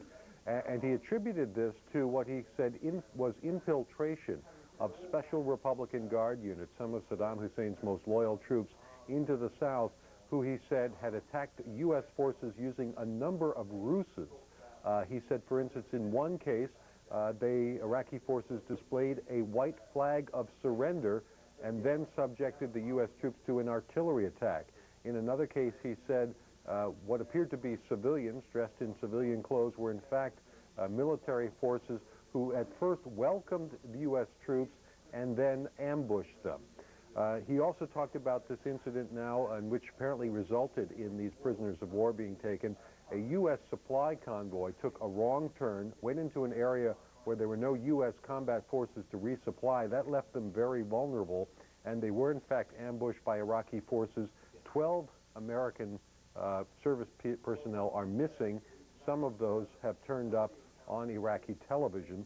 Excuse me, the U.S. Marines came to the rescue there, though, did extract some of the wounded from that site and took back control of that supply convoy. That was again in the Al-Nasiriyah area. The U.S. is also getting unexpectedly stiff resistance in Basra, and they attribute this to some extent to the fact that, unlike in the 1991 Persian Gulf War, the U.S. the Iraqi troops are able to melt back into their hometown, and it's hard to tell who's friendly and who isn't. They think the overwhelming forces in Basra, the overwhelming population there, are friendly and welcoming to the U.S. troops, but there's a small number of what they call regime supporters. The key is the U.S. said that they would not be, they would be more cautious, but they would not take anything away from how they treat the battlefield, and that victory would still be certain. U.S. forces, they said, would be near Baghdad soon. Judy? All right, Jamie McIntyre, very interesting, because in the last few days, I think some of us had the impression, many of us had the impression, that the military felt that Qasr, even Nasiriyah, was behind them, but of course we're finding resistance coming even after they've moved north, farther north toward Baghdad. We'll be talking about all this, and of course with Jamie in the minutes and hours to come. Let's go to my colleague Wolf in Kuwait City. Thanks very much, Judy. CNN's Alessio Vinci is embedded with U.S. Marines near Nasiriyah. He's joining us now on the phone. Alessio, this has been, by all accounts, the fiercest fighting so far in this war between U.S. and Iraqi forces. Tell our viewers what's going on right now. Well, right now is the middle of the night here, Wolf, and it is very quiet. The U.S. forces that I'm embedded with are trying to catch some sleep. It was indeed a very tense day for many of the Marines out here today. Two separate incidents. First, earlier this morning, when a U.S. military supply convoy came under attack by Iraqi forces, and we arrived at the scene of that ambush only a few minutes after that ambush was over, and we did see several trucks that were hit by small arm fire. Most of their wheels were broken by the firefight, and we were told earlier already this morning that some U.S. military personnel had been taken capture. Although according to the MBED rules of all we have to abide by, we were requested not to release that information. Then later on, a second attack against a column of armored vehicles of the U.S. Marines. This attack taking place perhaps less than 5 miles or 10 kilometers away from the first one, and that is when a group of Iraqi soldiers fired the rocket-propelled grenades at those armored vehicles. One of them took a direct hit, setting it on fire. After that, an intense firefight followed, which lasted for several hours until the unit could then get itself out of harm's way. As I speak, the company commanders are still locked into meetings, trying to figure out exactly to assess the total damage of the firefights today, especially the second one. Eyewitnesses, reports of journalists who were embedded with that unit are telling me that they saw as many as 10 Marines being killed, and indeed, when we arrived at the scene, I saw one of the Marines being wrapped in an American flag and then put on a helicopter to be carried away. Quite a dramatic scene here today in Nasiriyah, Wolf. And how are those Marines you're embedded with, Alessio, how are they holding up with these setbacks that have now been documented? You know, Wolf, we have been with this unit, this specific unit in Iraq for the last 3 days, and most of the Marines here are very, very young. They are between the age of 18 and 21, 22, and many of them had never been in a real battle, in a real war before. And in talking to them in the past few days, they're always making jokes about how this war was being very quiet for them. We've been with them again 3 days, and we hadn't encountered no resistance whatsoever as we progressed north towards Baghdad after we entered Iraq from the Kuwaiti border. When this morning it became clear that there was going to be some firefights, most of them were, I must admit, were very keen in completing this battle, but yet when they found themselves, even my unit, who was not directly hit by such a fierce firefight as the one where the Marines were killed, was hit by a small arm fire, where all these young Marines really took all their M16 guns and started shooting back, trying to defend themselves as best as they could. but I am told also by one of the military commanders here that the Marines were vastly outnumbered today in Nasiriyah. All right, Alessio Vinci, he's our embedded correspondent covering the Marines as they move in and around Nasiriyah, south central Iraq. Alessio, thanks very much. Gary Tuckman is another one of our embedded journalists. He's at a base, an air base not far from the Iraqi border here in the Persian Gulf. Gary, is there a lot of busy air activity at your base? Well, Wolf, there definitely is. It's now been more than 72 hours since this major air operation began, and things have not slowed down here at all in those 72 hours. Still a steady stream of A-10s and F-16s and Marine F-18s and Marine Harrier jets. This morning, we do know that 3 helicopters went out of here. They are called HH-60 helicopters, also known as Jolly helicopters. They are used for search and rescue missions. And the Air Force has confirmed that there were at least 3 search and rescue missions, but they are not telling us what they were search and rescue missions for. We are being told that the missions they went out for were successful. But at around the same time, when they went out earlier this morning, Persian Gulf time, a British Tornado fighter jet went missing. British defense officials now confirm that jet was shot down by a Patriot missile launcher. Very unfortunate accident. As you know, Patriot missile launchers are used by the coalition forces to shoot down Iraqi missiles. There was an accident. It shot down the British jet, and 2 British pilots who are aboard the Tornado are missing right now.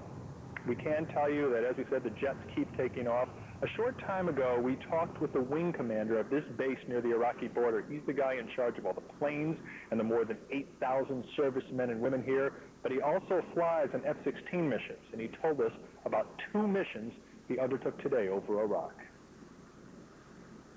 I flew twice today. Both sorties were just south of Baghdad. The first sortie this morning was on a leaflet drop, and the second sortie was a close air support sortie in support of the ground operations. Now, that's what's very interesting. 2 missions. His first mission, he didn't drop 1 bomb from the F-16. They dropped leaflets, more of the propaganda leaflets they dropped, hoping citizens read them and surrender. And then his next mission he took about 12 hours later, he actually dropped the bombs that are on the F-16s. We can tell you there have been hundreds of sorties from this base. There are more than 38 facilities throughout the world where coalition aircraft are taking off from. This is one of the busiest, hundreds from this particular location, and we can tell you that authorities here say each and every one of them has returned back here safely. Wolf, back to you. Thanks very much, Gary Tuckman, where they're flying missions around the clock. Gary Tuckman's at an air base not far from the Iraqi border in the Persian Gulf. Let's get back to Judy Woodruff in Washington. Judy? Thanks, Wolf. Those soldiers that we've been talking to you about who were ambushed in the area around Nasiriyah, those who were ambushed were part of the 507th Transportation Battalion, or company, maintenance company, I should say, and they are based at Fort Bliss, Texas, near El Paso.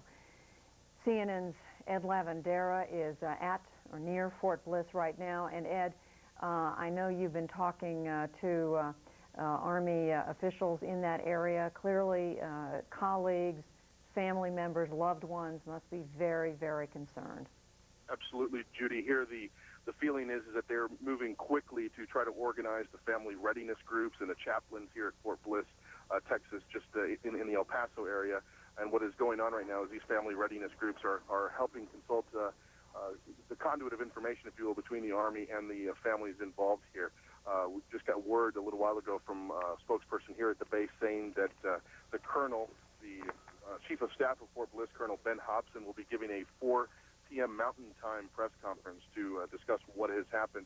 So far, the Army officials here at this base are not confirming the names or what might have happened, the specifics of what might have happened this morning with these soldiers, but they are saying that they are in the process of notifying all of the families that are involved, and that is why the names have not been released yet. And then, of course, getting the other families notified and getting all the support teams here in place so that they can help these families through these difficult moments. Also, this this unit normally involved with air defense artillery units. This is home of the Patriot missile, but we're told that in this particular case that they were under the control and working with a 3rd Infantry Division in Iraq. But it's slightly different from what they normally do. But the officials here say by no means is it anything out of the ordinary. That each of these units needs a maintenance unit, and that's what these soldiers were involved in. Judy. Ed, have you had a chance to talk to either any of the Army or families there at this point to get their reaction? No, not yet. The family members are in the process of being notified. There is a center here on the base where the family readiness groups, which is usually made up of the spouses that are sent off from each of these units, and it's a support group for all of these soldiers' spouses and families that have been sent overseas, and that is what's happening now. These groups are working with these family members of the ones that have been notified so far. The others are still trying to notify the rest as to the details of what has happened and the conditions of their particular family members. So that is a situation that is very much ongoing, and it is at the forefront of the responsibility the Army officials feel here so far. Ed Lavandera, CNN's Ed Lavandera at Fort Bliss, Texas, near El Paso, reporting on the efforts that are underway right now to get in touch with families and what they call support groups. These are very important individuals, other families, friends of those who may lose a loved one or have someone injured or taken captive, which is exactly what has happened today with the 507th Maintenance Company. Captured and killed, some of them, in an ambush near Nasiriyah. To the State Department now, where in a very different direction, the United States government has launched a formal protest with the government of Russia about some material that it provided to Iraq over the last year. And for the very latest on what is going on there, let's turn to our State Department correspondent, Andrea Koppel. Andrea? Judy, this is a story that has literally been simmering behind the scenes now for about a year, but it reached really a boil this week, at the end of the week, when U.S. intelligence discovered that there were Russian members of a company, one of 3 Russian companies that the U.S. claims had been selling militarily sensitive equipment to Iraq over the last year, that representatives of this one company were in Baghdad and are in Baghdad right now teaching Iraqis how to use this equipment, which includes the radar, the type of tracking radar. In fact, it's known as the electronic jamming equipment that can block both planes' radar and also the GPS positioning system that many troops use on the ground. In addition, the U.S. accuses several Russian companies of selling night vision goggles to Iraq, as well as anti-tank missiles. Now, the State Department has come basically out into the open about this. The story was leaked to the Washington Post over the weekend, and they're coming public with the fact that they have protested formally to the Russian government, saying that such equipment in the hands of Iraq may pose a direct military threat to U.S. and coalition armed forces. The U.S., in fact, Secretary of State Powell and National Security Advisor Condoleezza Rice have been in touch with senior Russian officials in recent weeks, telling them that the U.S. had this kind of intelligence, and in fact, Judy, for the last year, have been giving them the names of the companies, the addresses, the telephone numbers, hoping that the Russian government would shut down the sales. Russia continues to deny this, and U.S. officials are infuriated that this is still going on, saying that the lives of American pilots and soldiers are at stake. Andrea, if they've known about this for a year or almost a year, why haven't they gone public with it before now?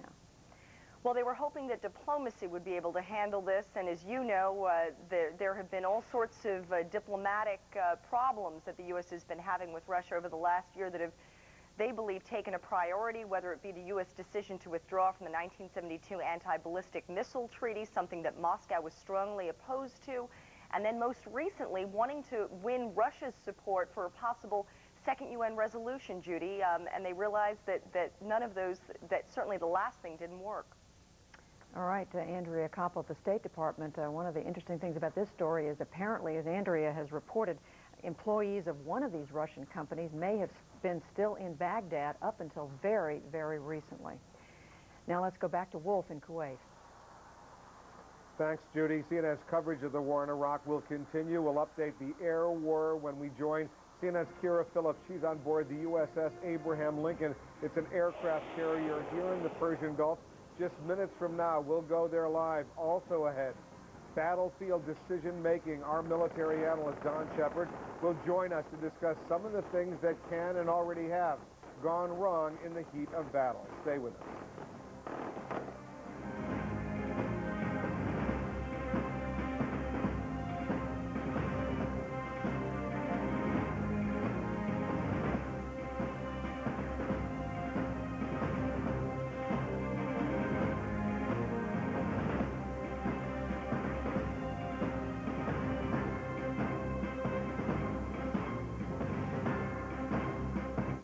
The war in Iraq continues, and no one takes you closer than CNN, live throughout the day. Stay with CNN, the most trusted name in news. When you step into a Jaguar, one thing is evident. Jaguar is a world-class automobile, and Jaguar owners expect a world-class shopping experience. Where can you find the fine line of Jaguar automobiles and a shopping experience customers recognize as second to none? Where else? Reedman Jaguar, Route 1 in Langhorne. And now get a world-class deal. Lease a brand new 2003 Jaguar X-Type with all-wheel drive for only $398 a month with zero due at signing. Reedman Jaguar, a world-class experience. Sarah Fisher does a lot of driving to and from work. So when Sarah needs brakes, she insists on premium quality Rebestis brand brakes. She knows there's a big difference in brake parts and repair, and that bargain brakes are no bargain. Why does Sarah know so much? Because she doesn't just drive to work, she drives at work. Discover what Sarah Fisher knows. Have your brakes checked every year and ask for premium quality parts. A life-saving reminder from Rebestis, the best in brakes. CNN, the most trusted name in news.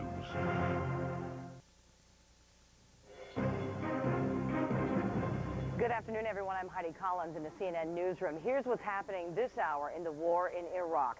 An Army spokesman says 12 U.S. soldiers are unaccounted for and are believed to have been captured after facing the sharpest resistance yet from Iraqi forces. It happened outside the southern city of Nasiriyah. U.S. Central Command says the Marines defeated Iraqi forces there, but sustained a number of killed and wounded. That word came after the Al Jazeera network aired Iraqi television pictures apparently showing U.S. soldiers captured and killed in action in Iraq. A short time ago, Baghdad was rocked by a huge explosion that turned the night sky orange. It was the loudest blast heard in Baghdad proper in a number of hours. The smoke is still clearing, and we don't know yet what was hit. Coalition troops are still mopping up resistance 2 days after taking control of Qasr.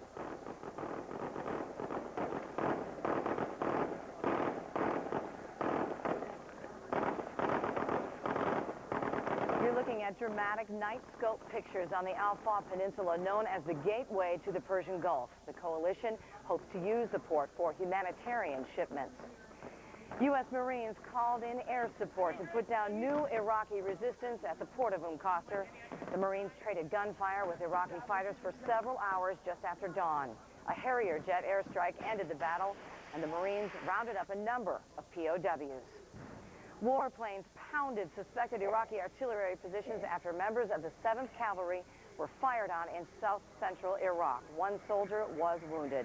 And CNN's Walter Rogers, who's embedded with that unit, was told by military sources Iraqis are using women and children as human shields. The British television agency ITN confirms that reporter Terry Lloyd was killed yesterday in southern Iraq after apparently being hit by fire from coalition troops.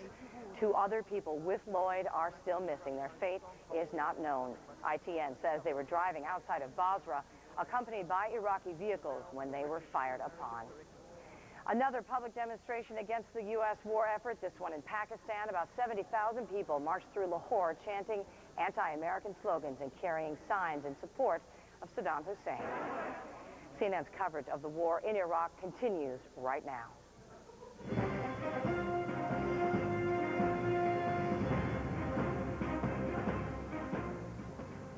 Welcome back to our continuing coverage of the war in Iraq. I'm Will Flitzer reporting live from Kuwait City. Judy Woodruff is in Washington. We have reporters covering all aspects of this story. Our Kira Phillips is embedded aboard the USS Abraham Lincoln. That's one of 5 aircraft carriers in the Persian Gulf and Eastern Mediterranean from which U.S. warplanes are attacking targets in Iraq. Kira Phillips is joining us now live with more. Kira, what's happening aboard the Abraham Lincoln tonight? Well, Wolf, every morning Admiral John Kelly comes over the ship-wide speaker and updates and encourages the sailors carrying out Operation Iraqi Freedom. And today he talked about cockpit discipline. He talked about how bombs have been dropping with absolute certainty and accuracy. Now, it's been 2 days since shock and awe occurred, the campaign, the massive air campaign over Baghdad, and we had a very unique opportunity before that happened. We were able to observe some of the briefings that were taking place with strike fighter pilots, the first strike fighter pilots that were going to go in on this air campaign, and observed some of the planning and the talk about how an operation like that will go down. It's the first time that's ever happened between the Navy and journalists. So we gathered up those elements and put them together so you'd have an exclusive inside look on how it all went down that night. Keep the G's on the jet, keep your airspeed. Here on the USS Abraham Lincoln, it's the night they've been training and preparing for months. Our mission objectives, we heard that, hit the target, kill MiGs. VF-31, the F-14 Tomcatter Squadron, is about to take part in a massive aerial bombardment against Iraqi President Saddam Hussein and his regime. A lot of lights, a lot of explosion. Don't get mesmerized by that. Focus on what you need to do. Lieutenant Steve Euphrates doesn't know it now, but he will take on a very crucial role. The Tomcatters will join more than 100 coalition aircraft as they are expected to unleash more than 1,500 bombs and missiles in the next couple of days, converging on Iraq in the campaign that's being called Shock and Awe. Armed with satellite and laser-guided bombs and numerous types of missiles, these F-14 and F-18 strike fighters are about to make history.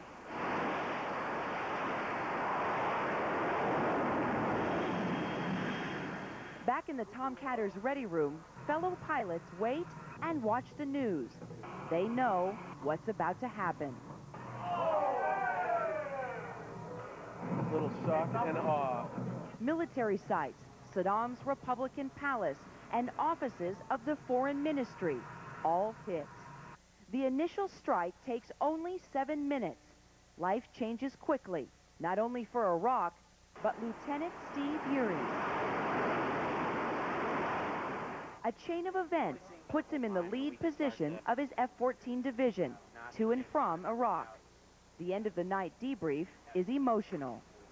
Looked like something right out of Star Wars.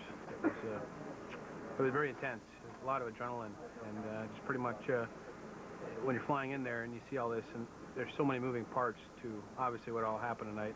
You're trying to absorb it all, and it kind of feels like you're almost coming out of your skin. All the things, feelings and emotions started coming back after we were already headed home out of any threat areas. Just kind of wow, you feel the weight of what you just did and everything you saw really hits you. Just hoping that, whatever we're doing out there makes it easier for the ground troops that are forcing in, that are actually have, we're lucky because we get to go in there, do our 20, 30 minutes.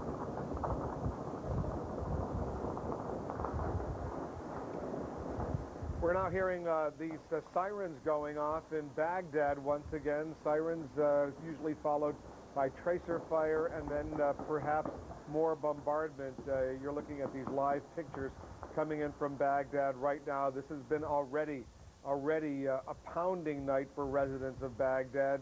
Earlier, within the past couple hours, 3 huge explosions rocked the southeastern portion of the Iraqi capital. 3 huge explosions which were not only thunderously loud, but also created a huge plume of smoke in that area. This is part of the U.S. air campaigns, the so-called shock and awe campaign, going after various targets in and around the Iraqi capital. Similar air action going on elsewhere throughout Iraq. We only see a little bit of what's going on in Baghdad.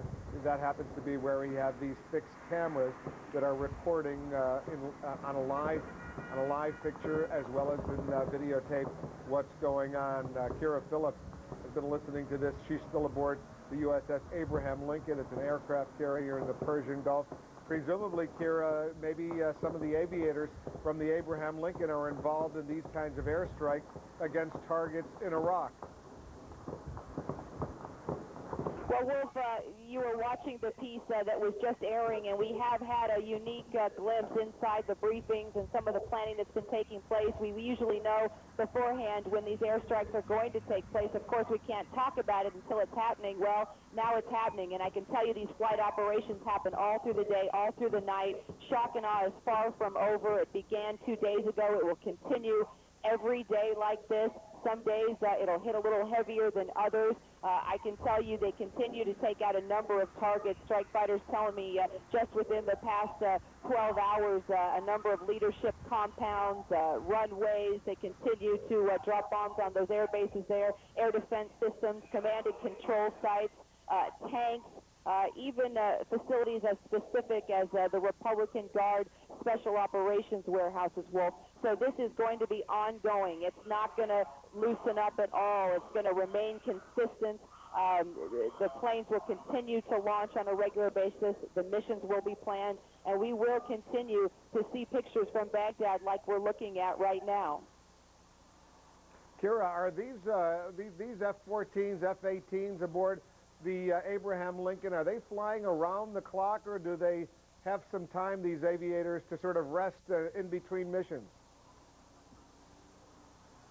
Well, you know, as you mentioned, there are 5 carriers out here in the AOR in the area of operation, and they do work in cycles. They all integrate. They do these airstrikes together. I mean, the beginning of Shock and Awe, it was just a massive integration, a coalition airstrike campaign. You had strike fighters from all the different carriers. You had a number of other countries participating with their aircraft, also more than 100 aircraft, matter of fact, involved in that campaign. Same thing happening now, Wolf. At all hours, a number of F-14s, a number of F-18s, rather, from the various carriers will come together and integrate and conduct these missions. So, yes, it's happening around the clock. You asked about sleep. That's a great question. A number of these strike fighter pilots, you'll find them taking naps in between their shifts. They're very happy if they get 30 minutes here, 30 minutes there. They never get a full night's sleep, Wolf. It's definitely a reality check when we think about our lifestyles back at home. These guys have been out here on this ship, this carrier, for 8 months now. Just imagine continuing that kind of lifestyle, all the training and preparation for this war. Now it's underway, and it hasn't changed. Hold on a minute with me, Wolf. I've got a recovery coming in. That was a prowler coming back from Iraq, the radar jammer aircraft. As you know, those aircrafts take off before the strike fighters do and help jam the radars, so the strike fighters, when they get out airborne, the Iraqi regime will not be able to pick up their frequencies and where they are exactly. So there you go. That answers your question. All through the night, aircraft taking off and launching and recovering on these missions. Kira Phillips aboard the Abraham Lincoln in the Persian Gulf. Normally these aircraft carriers go for 6 months tours of duty, now 8 months and counting. I don't know how these guys get any sleep. Having slept on aircraft carriers over the years, it's a constant noise. I guess they get used to those planes landing and that tailhook stopping those jets as they try to land. There's another one right there. Kira Phillips, thanks very much. Let's go back to Judy in Washington. Wolf, we're getting, as we watch the pictures of Baghdad, we are getting from Kira a pretty specific picture of what the Navy officials she's talking to say they are hitting. We heard her say, among other things, air defense systems, tank sites. We heard her mention Republican Guard Special Operations warehouses. So we are getting a picture of, at least from the air war perspective, of success in hitting targets. I want to turn to my colleague Miles O'Brien in Atlanta, who's with General Don Shepard. Miles, The air war going well, from what they say, even at the same time that we're hearing about resistance on the ground. Well, yeah, we got a lot of things to keep track of, don't we, Judy? Let's do that with the help of Major General Don Shepard, retired of the United States Air Force. And tell you what, let's start right off, if we could, since we just saw some pictures from Baghdad of some anti-aircraft fire as it is lofted above the city. And it's worth pointing out what this is. I know we've said this quite a few times, but Don Shepard, just explain what people are seeing when they see these tracer rounds, which we should see here shortly. Yeah, basically what you're seeing is tracer. You see about 1 in 7 from the low-level anti-aircraft fire, sometimes 1 in 4 from the higher. And then you see air bursts at the end, bright flashes where the shell goes off so it doesn't flow back on. So basically you can say for every shell that you see going out, there are 7 others in the air. Now, one thing that I will observe is this anti-aircraft fire is much lighter than we've seen in the last 2 or 3 days. They could be conserving ammunition. It could be that they've been degraded. It's hard to say, Miles. All right, but the point is, this doesn't look like it's really directed fire, does it? No, but it is commanded. This is sector fire, where they fill up a sector of the sky, hoping that an airplane pulls through it and hoping that they spear the airplane. All right, let's look at the map for just a moment and orient you as to what we're talking about. We want to talk about the surrender, situation of the surrenders, or false surrenders, as it were, in and around Nasiriyah, where we've heard of a tremendous amount of action, some casualties, and some POW issue, which we'll get into later. One of the things that has come up in that central CENTCOM briefing was this issue of troops being received apparently warmly by Iraqi civilians, apparent Iraqi civilians, and then having the tables turned suddenly. Why don't we'll show some video of some of this reaction. What is really happening? What are the troops trained to do?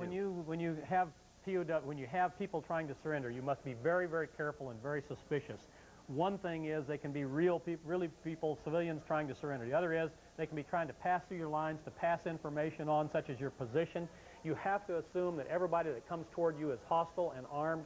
We talked about the 5 S's yesterday. I won't bore you with them, but search, seize, etc. You must make sure that POWs are handled very, very carefully and interred and then incarcerated, and then you want to interrogate them for information about other things that are in your front there. So the word to wise is don't get caught up in the moment there and the assumption that the Iraqis are happy to see you.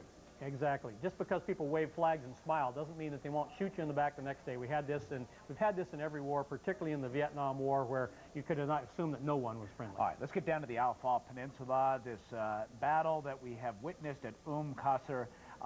First of all, as we look at some of the video there's a couple of points to bring out. First of all, what we're going to see is some rather dramatic night vision images. These are British Marines, correct? Yep, indeed. Going after a site there after Qasr was supposed to be buttoned up. You can never relax in a military operation. Just because you think it's secure doesn't mean that it can't pop up the next day. That's particularly in the Al-Faw Peninsula, Qasr. Notice no helmet here, by the way. No helmet. That was something you're not advised to do, Not right? smart, especially in a firefight. Yeah. At any rate, you can assume that you've got these things secured, but you can have things pop up. We can have them pop up a month, 2 months from now. So you must always be on the alert during a military operation. Anytime you're occupying an area, you simply can never relax. We thought the port was secure, and now, wham, somebody starts shooting. And as this thing unfolds, they use a flash or stun device to try to disorient the people inside there. Yeah, it's a stun grenade. It basically goes off, provides concussion, There's that flash, and it stuns the people in the area. Then you rush in on top of them while they're stunned. It's the same thing you use in hostage rescue. All right. What does that tell you, though, about the strategy of kind of barreling through, as we see that dramatic shot of somebody, obviously a flame coming out of there, barreling through and not seizing turf in the classic sense?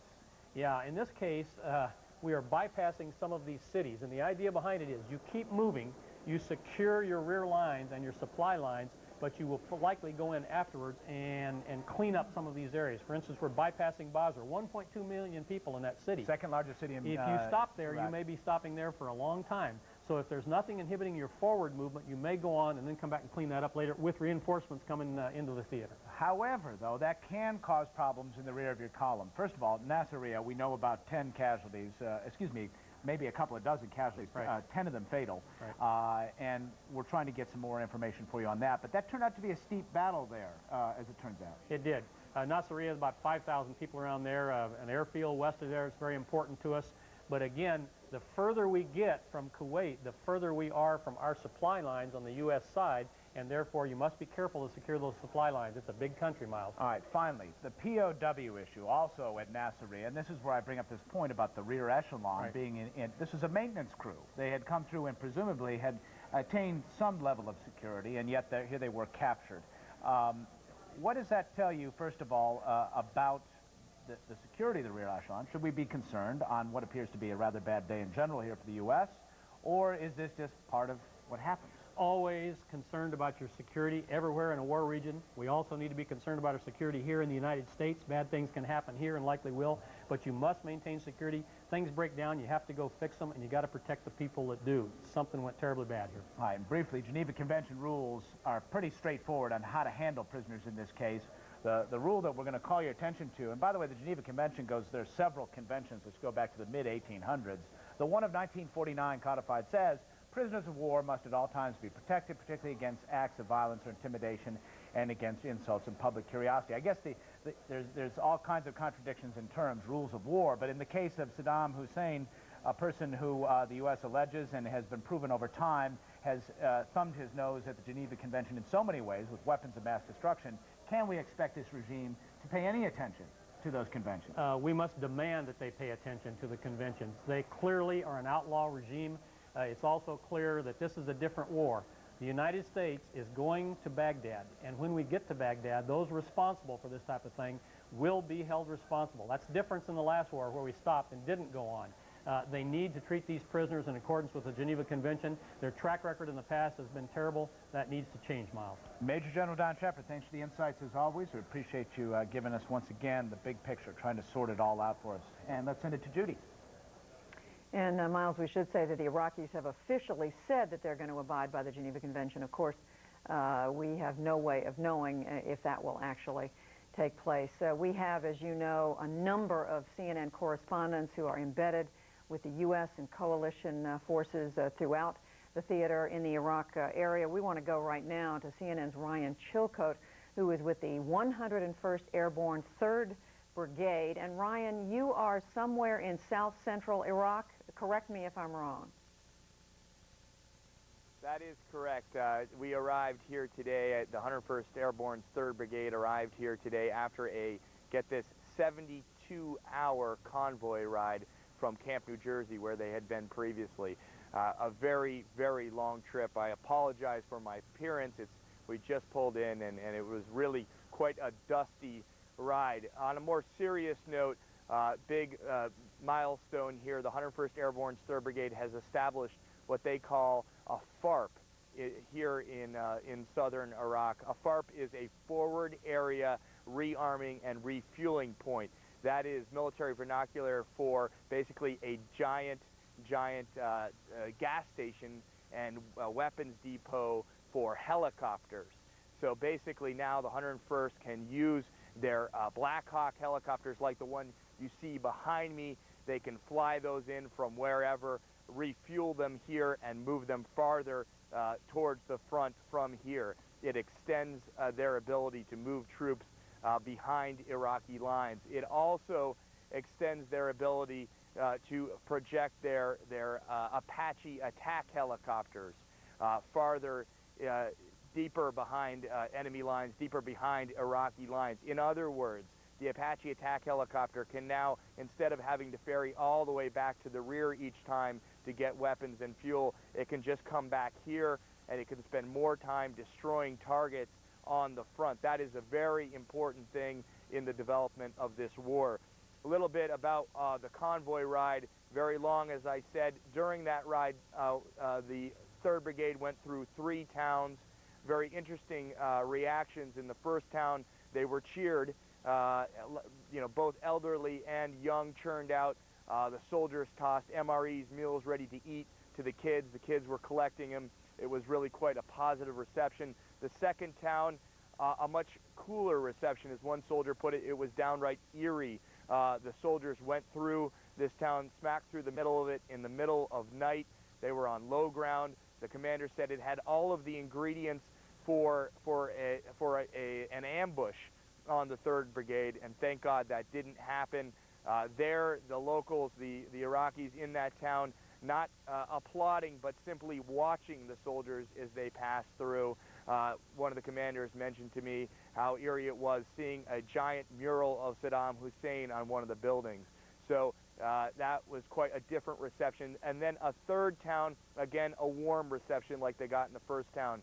So interesting to see the interaction as they go through these towns. Lastly, on a much more serious note, the soldiers of the 101st Airborne's 3rd Brigade have been informed about what happened back at Camp Pennsylvania. You'll recall, of course, the incident there where 12 soldiers of the 101st Airborne were injured and 1 was killed in an attack, apparently, according to initial reports, by one of their own soldiers. The reaction here is one of grief. Obviously, a lot of these soldiers here at the 3rd Brigade knew the soldiers back at Camp Pennsylvania, and also a reaction of shock. As one commander put it, it's difficult to imagine that this could come from one of our soldiers. We came here to face an enemy, not our own soldiers. Judy? Ryan, one can only imagine how much these soldiers must be grieving about their colleagues back, as you said, at Camp Pennsylvania. I want to come back to what you were saying about the reception they've gotten from the Iraqi people in those 3 villages and elsewhere. In other words, they've met with no active resistance anywhere on this 72-hour march north that you've described? Well, almost. There was one cryptic sort of thing as they came to the second town where they got the sort of colder reception, if you will. The bypass road that they were planning on taking had been blocked off with rocks. And the commander of the 3rd Brigade told me that he assumes that the local Iraqis put it there for some reason, perhaps because they didn't want them going that way. They didn't, and he took that as a sign that they really didn't want to see them. Now, it's very difficult to know what that meant, but outside of that, an absolutely very, very positive reaction to the troops. I mean, I was very surprised to see as the convoy went through these towns, the amount of people that turned out, the amount of people that were smiling, giving the thumbs up, shouting to the troops, really a very, very positive reaction. The only thing was, in one town they said, look, you came in 91, we just want to make sure, are you here to stay? And the ground commander said, yes, we are. And when he assured them of that, then they said, well, great, we're happy to have you here.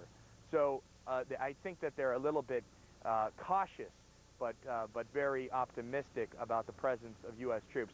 Obviously, a lot of these people in these towns are Shia, and they don't really have particularly warm feelings for President Saddam Hussein anyway. So it should be no surprise that they would be happy to see U.S. troops. To put it mildly, no surprise at all. Ryan, another question: how secure do they say they feel at this location where you are in south-central Iraq, having set up this, as you put it, gigantic gas station to provide fuel for these helicopters and other aircraft? Is it secure? And as they move north, to what extent are they watching their backs, watching their flanks? Well, it's an issue. I think they feel very secure. There is a very serious security presence here.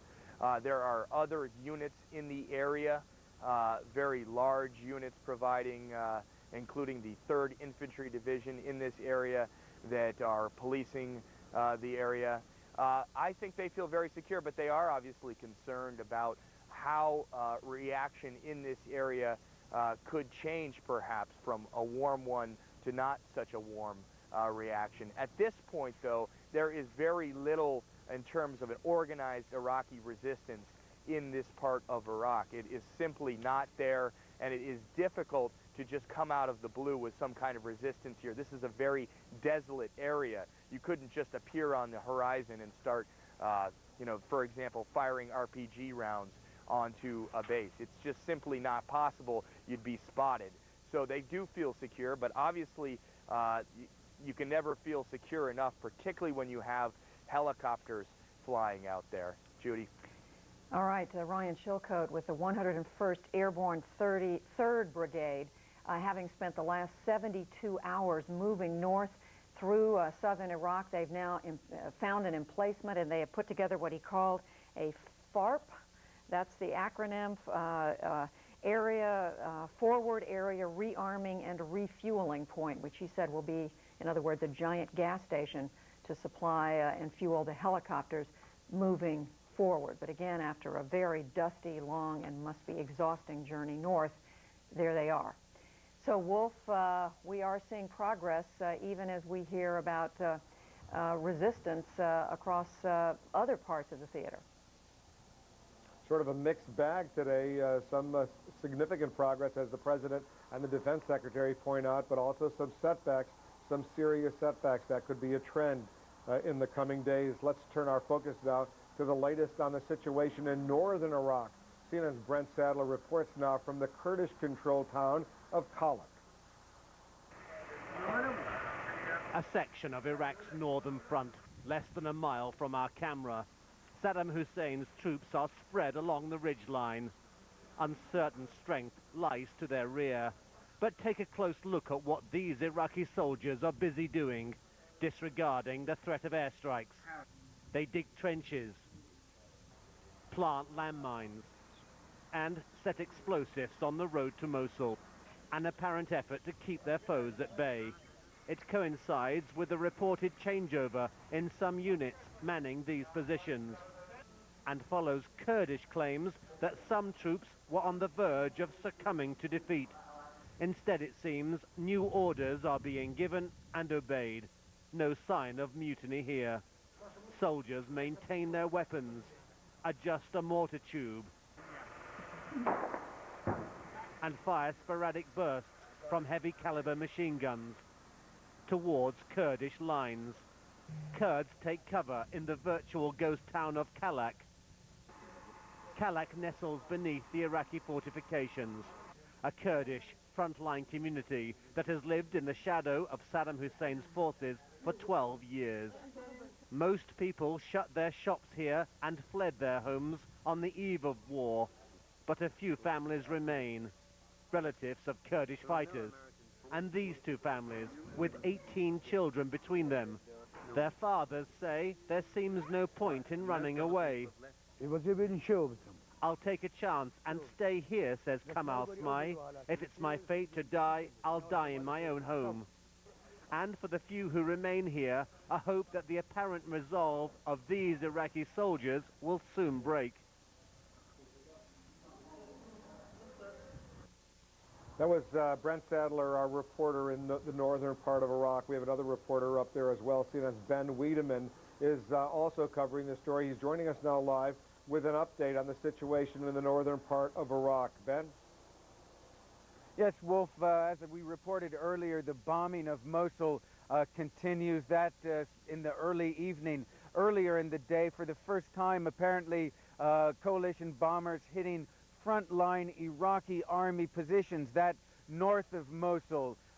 Meanwhile, we're hearing reports that the first U.S. troops are beginning to arrive by air, this time in the western, or rather the eastern Kurdish city of Sulaymaniyah. That's near the Iranian border. Here in the Kalak area, however, there doesn't seem to be any deployment of U.S. forces. We've been told by Kurdish officials that they do expect the U.S. forces to concentrate in this area here, which is on the main road running west to the city of Mosul.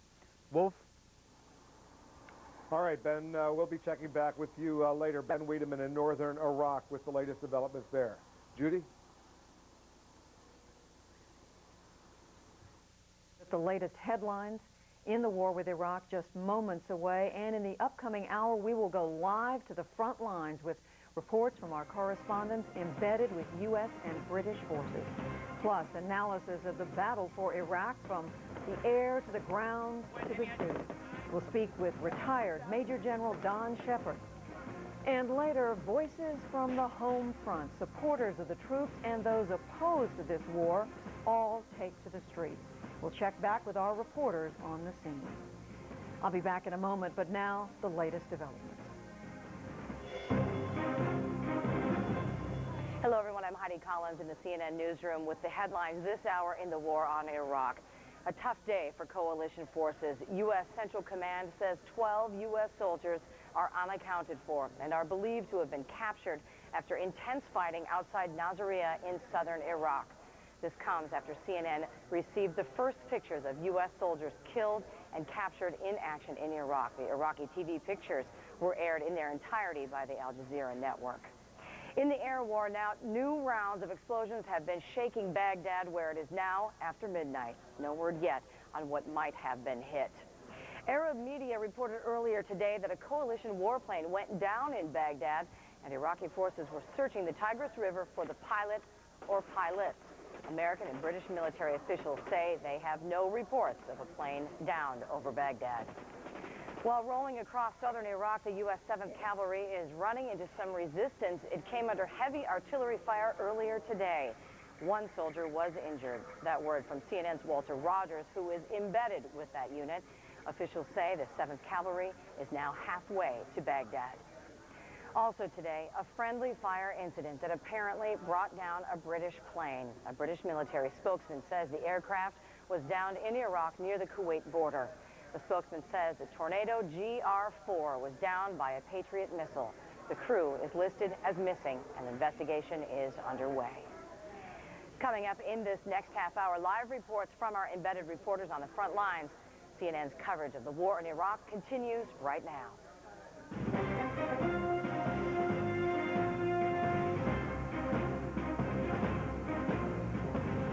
Our coverage of the war in Iraq does continue. I'm Judy Woodruff in Washington. More fire and smoke on the Baghdad horizon at this hour after large new explosions rocked the city's south side. But for coalition forces, the most intense and disturbing battles of the war have been happening on the ground. In the past couple hours, U.S. Central Command had the grim task of reporting that 12 U.S. soldiers are unaccounted for and are believed to have been captured after Iraqi forces ambushed a supply convoy. And U.S. officials say fewer than 10 Marines were killed while facing the stiffest resistance yet by Iraqi forces outside the southern city of Nasiriyah. Given the fluid situation on the battlefield, the total number of coalition casualties is not clear. But before these new reports, 23 deaths had been confirmed. The most recent, a U.S. soldier who was killed in a grenade attack by a fellow soldier in northern Kuwait, and another soldier who was killed in a vehicle accident in southern Iraq. 2 U.S. Marines were killed earlier in combat, and 19 U.S. and British troops were killed in a pair of helicopter crashes. Right now, let's get the very latest on the military picture, both in the air and on the ground. Let's go live to our military affairs correspondent at the Pentagon, Jamie McIntyre. Jamie. Well, a very tough day of fighting is how the U.S. Central Command described it today in their briefing out of the region in Qatar. The Lieutenant General John Abizaid also gave a rundown of the opposition, and he called the resistance that U.S. forces are meeting. He said the stiffest resistance to date has come at the town of Al-Nasiriyah, where the U.S. felt that it had essentially secured the perimeter outside the city, only to discover that they were meeting resistance. Now, Abizaid said that the majority of the resistance they've seen has come from what he called Saddam Hussein's Special Security Organization and the Saddam Fedayeen. The U.S. believes that the Special Republican Guard units have infiltrated into the south and are conducting attacks against U.S. forces. Here's a little bit of what General Abizaid had to say. So I wouldn't want to characterize the force that did the fighting in Al-Nasiriyah. Suffice it to say that it was a very sharp engagement. But the Marines were successful. They defeated the enemy. First reports indicated they destroyed 8 tanks, some anti-aircraft batteries that were in the region, and also some artillery, along with a number of infantry. He was also in the Al-Nasiriyah area where a U.S. supply convoy from the U.S. Army ran into Iraqi troops, apparently after taking a wrong turn. They were ambushed by those Iraqi forces. 12 American soldiers are missing. Some of them are ones who turned up on Iraqi television after that being interviewed by Iraqi officials. The U.S. protested that was a violation of the Geneva Convention against taking pictures and humiliating prisoners of war. It said the United States does not do that. The Pentagon also said, or the U.S. Central Command also said, that what they're encountering now is what they're calling a series of ruses, false surrenders, in which Iraqi forces who appear to be giving up are in fact attacking the United States.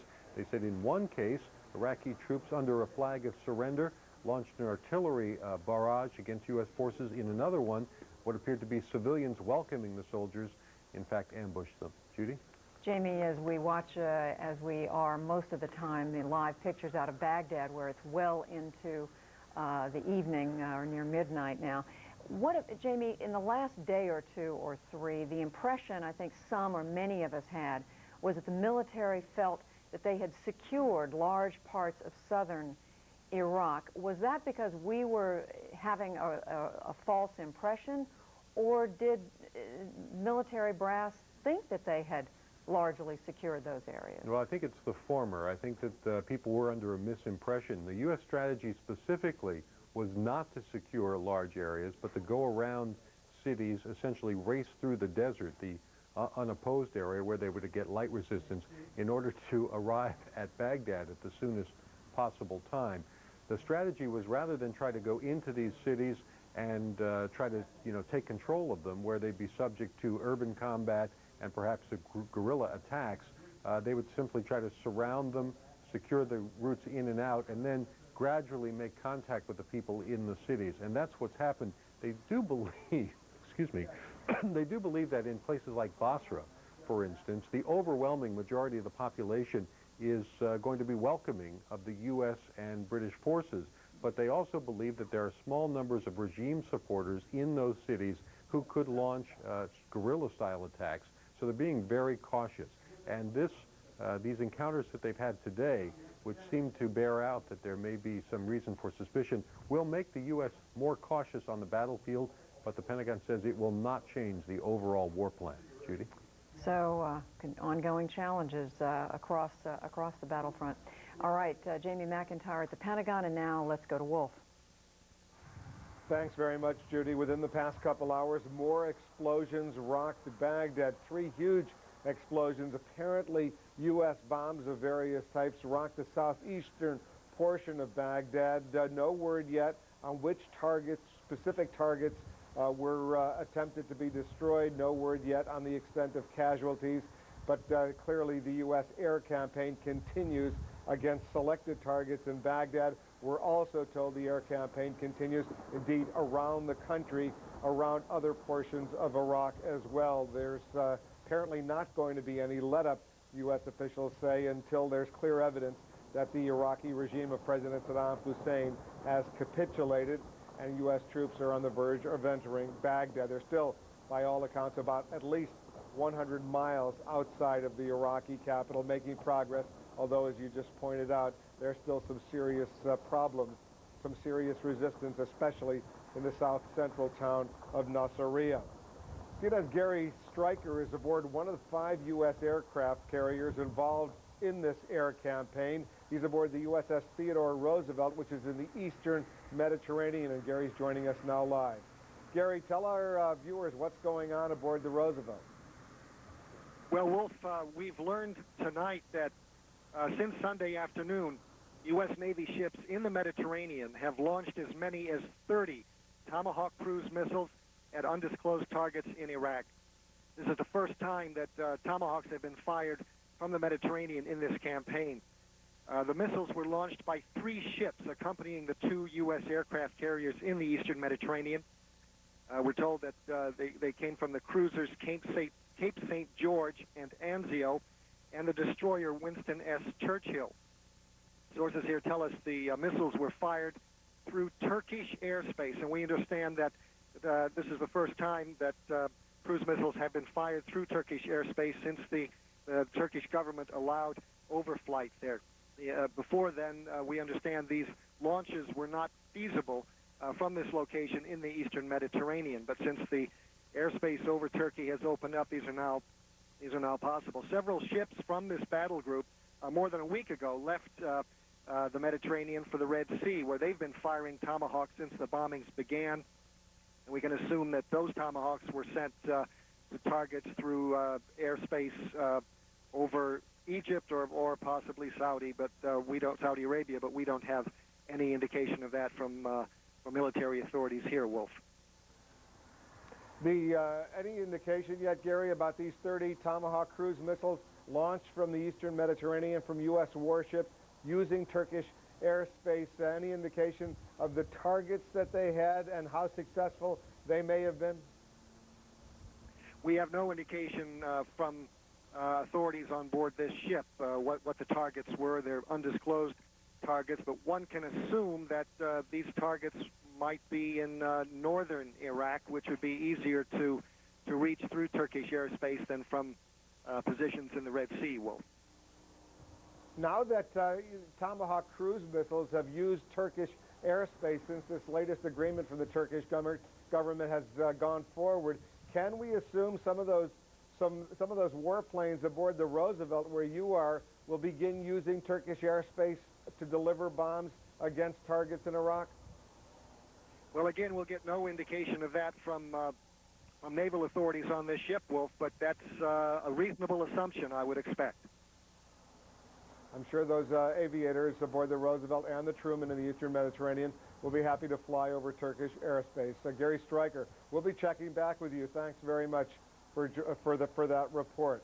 Let's get back to Judy Woodruff in Washington. Thanks, Wolf. President Bush today returned to the White House from the presidential retreat at Camp David, and when he did, he said he was pleased overall with the progress of the war so far, but he stressed, as our White House correspondent Suzanne Malveaux, I think, will underscore now, that we are just at the beginning, that this war has only begun. Suzanne? But Judy, it is not an understatement to say this has really been a turning point for the war with Iraq. President Bush back at the White House, not only fulfilling his role as commander-in-chief, but also as the leader who must comfort a nation in time of crisis. We're told President Bush, when he was at Camp David this morning, was briefed by CIA as well as Defense Department officials that initially those reports was that there was U.S. troops that had been missing, then captured, then killed. Even some POWs have been paraded before the cameras on Arab television. President Bush made it very clear this afternoon that to Iraqi officials that they must abide by the Geneva Convention Accords to treat those POWs humanely. Otherwise, those Iraqi officials will be treated as war criminals. The POWs I expect to be treated humanely. And just like we're treating the prisoners that we have captured humanely. If not, the people who mistreat the prisoners will be treated as war criminals.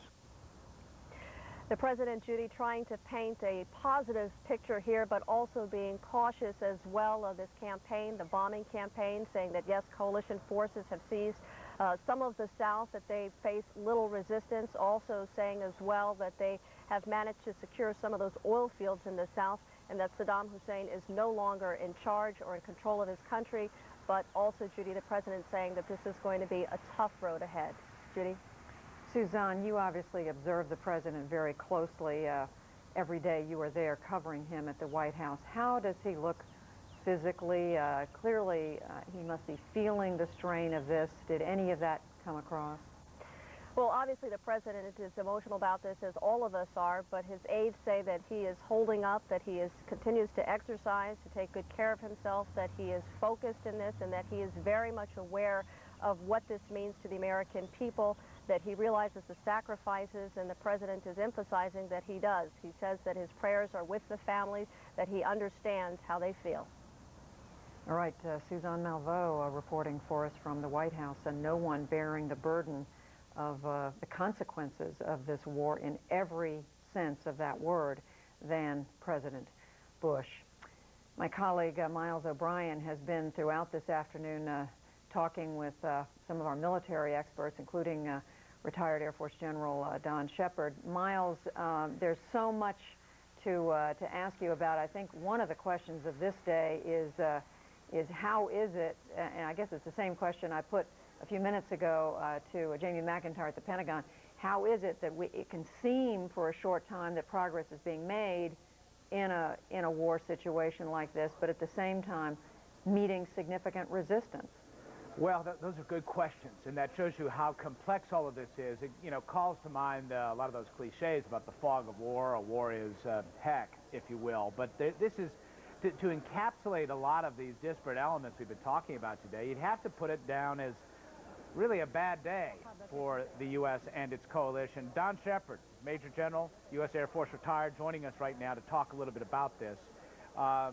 I guess if you had to put, we don't know for sure, we don't have any bomb damage assessment yet, but this strike on Baghdad appears to be a sign that this air campaign is still in good working order, right, Don Shepard? Oh, it appears to me, Miles, that we're at the early stages of the air campaign. We've only been into it a little over 24 hours now, and basically the first strike hit targets in the Republican Palace area there.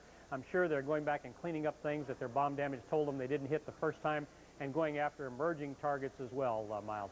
All right. Well, that's one thing, and we can't say much about this except to tell you it's a rather large explosion, left a pall of smoke over Baghdad, and that was it.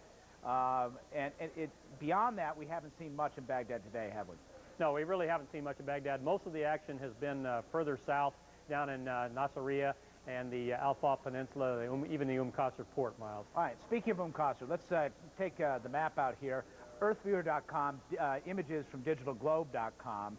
You're looking now right there at the Persian Gulf, and we're going to zoom in on Qasr, which is the port right at the mouth of the Shatt al-Arab waterway. This is there because Basra, which is up the waterway a little bit, offers too shallow waters for those big tankers to come in. This is a very crucial place. As you can see right around in this outer area here, you're talking about some oil storage facilities. This obviously, the transshipment of oil is very big here. Now, here's why this is significant. The thinking was that this was sort of buttoned up to a degree, and that it was time to move on. Not exactly so. As we look at some of the activity that we've been watching from down on the ground there, we've got some night vision images of British Marines involved in a firefight, and note one of them not wearing a helmet there. But nevertheless, fairly heavy little firefight here, Don Shepard, and what does that tell you about how well they are buttoning things up as they move north? Well, this has been the strategy all along, that we will secure things that are extremely important and make sure it's clear, but on the other hand, people are going to sneak back in behind your back. If you tried to secure everything you came across, we would quickly run out of troops. So the strategy, as Jamie McIntyre has just said, has been to bypass many of these areas and leave it for cleanup. But Qasr we thought was secure, and it's very apparent now that there's still some action going on there, Miles. All right, let's move north and head to Nasiriyah, shall we? As we take our map in motion, we'll go from the southern part where the Shatt al-Arab waterway dumps out, move the map into Nasiriyah, and that's a place where we have also seen some bad news that has come across today. What we're talking about here is an issue with at least 10 fatalities, another dozen or so that are probably casualties, right? And then we've got this issue with the POWs. All of this occurring around Nasiriyah, which is a crucial place because it has a couple of bridges here. There's one of them right there. And we know that those armored columns were right in here, availing themselves of that bridge, trying to move onward and up toward Baghdad, which is the goal here. Now, tell me this, Don Shepard, this casualty situation there, once again in Nasiriyah, the idea was not to sort of seize control of this part of the world, not a huge place, but still would tax your resources, wouldn't it? It would indeed. And Nasiriyah, I believe, is a town of around 5,000 people, much smaller than Basra, which is 1.2 million, which has been bypassed intentionally. But any bridge crossing becomes key. So you want to seize all of these points from a military standpoint, and you also want to defend them. So anytime we come across a key area, we're going to get attacked. We're going to take care of what's in front of us at that point, and very likely you're still going to have to worry about cleaning up afterwards and people sneaking back in behind your back, Miles. You're never safe in a military operation. All right, you got to watch that check 6, as the fighter pilots say, 6 o'clock being the backside. Now we do have some images of burned out U.S. tanks. Now, it's worth pointing out as we show this that in that central CENTCOM briefing just a little while ago, they said that the resistance was not really a pure organized military resistance. It was more armed, just a disorganized armed response. What does that mean to you when you hear that? What it means is there's not a centralized command and control commanding a front or major military actions on the move. The Iraqis are defending points with what they have. These are small firefights unless you're engaged in them. Some of them include artillery and tanks on the Iraqi side, so some of them become fierce battles for a short period of time. But this is not a large-scale operation we're running into, but it's very important that we take care of these things as we come upon them, Miles. All right, one other important point that came out in that briefing, we haven't talked much about it. I want to take you back to the map one more time here. We're up on a wide picture. I just want to orient you very quickly as to where we are. Right up here in the top is Baghdad, and right around in this area is Nasiriyah, where we just had you a few moments ago. As we zoom in, I'm going to take you to the Talil airfield, and in that CENTCOM briefing, they said that the U.S. had control of this particular airfield. It's to the west and north of Nasiriyah. Don Shepard, you looked at this a little while ago. You said, wow, that's a great airfield. Why is that a great airfield? It's a great airfield because it's got double runways. They're long runways, and they have ramps and that type of thing. In other words, it's an established airfield, not a dirt strip. It can be used as a forward operating base for helicopters or other Air Force aircraft, and a resupply base when the area is secured. Here again, the other day we heard that H2 and H3 were secured. Now today we're told it's only H2. So we have to take these things very cautiously this early in a military campaign. But if we control that airfield from the U.S. standpoint, it becomes a key asset as we move further north toward Baghdad, Miles. And as we move toward Baghdad, let's remind folks what we're going to be watching for. Downtown Baghdad is an entirely different story.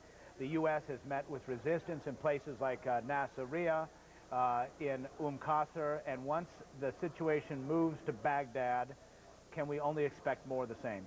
We can expect more of the same on targets that emerge. I'd like to make a couple points about this. The Republican Guard is, of course, defending Baghdad. Now, clearly, much of their equipment is dispersed in populated areas so that they think it will not be hit. We have the ability to hit it with precision munitions. On the other hand, if they want to put up a defense of Baghdad, they have to mass their forces. And when they mass their forces, it becomes a target for air power and also ground power. There's no way out of this for them, Miles.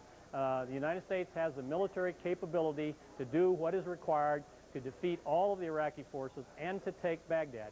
It may be prolonged, it may be tough, it may be ugly, it may involve weapons of mass destruction, but they have the capability in the United States military to do this. There's no way out for the Iraqis, and lighting trenches full of oil is not going to help them. All right, we are flying from Baghdad toward the south, and undoubtedly they are massing at the edge of the city.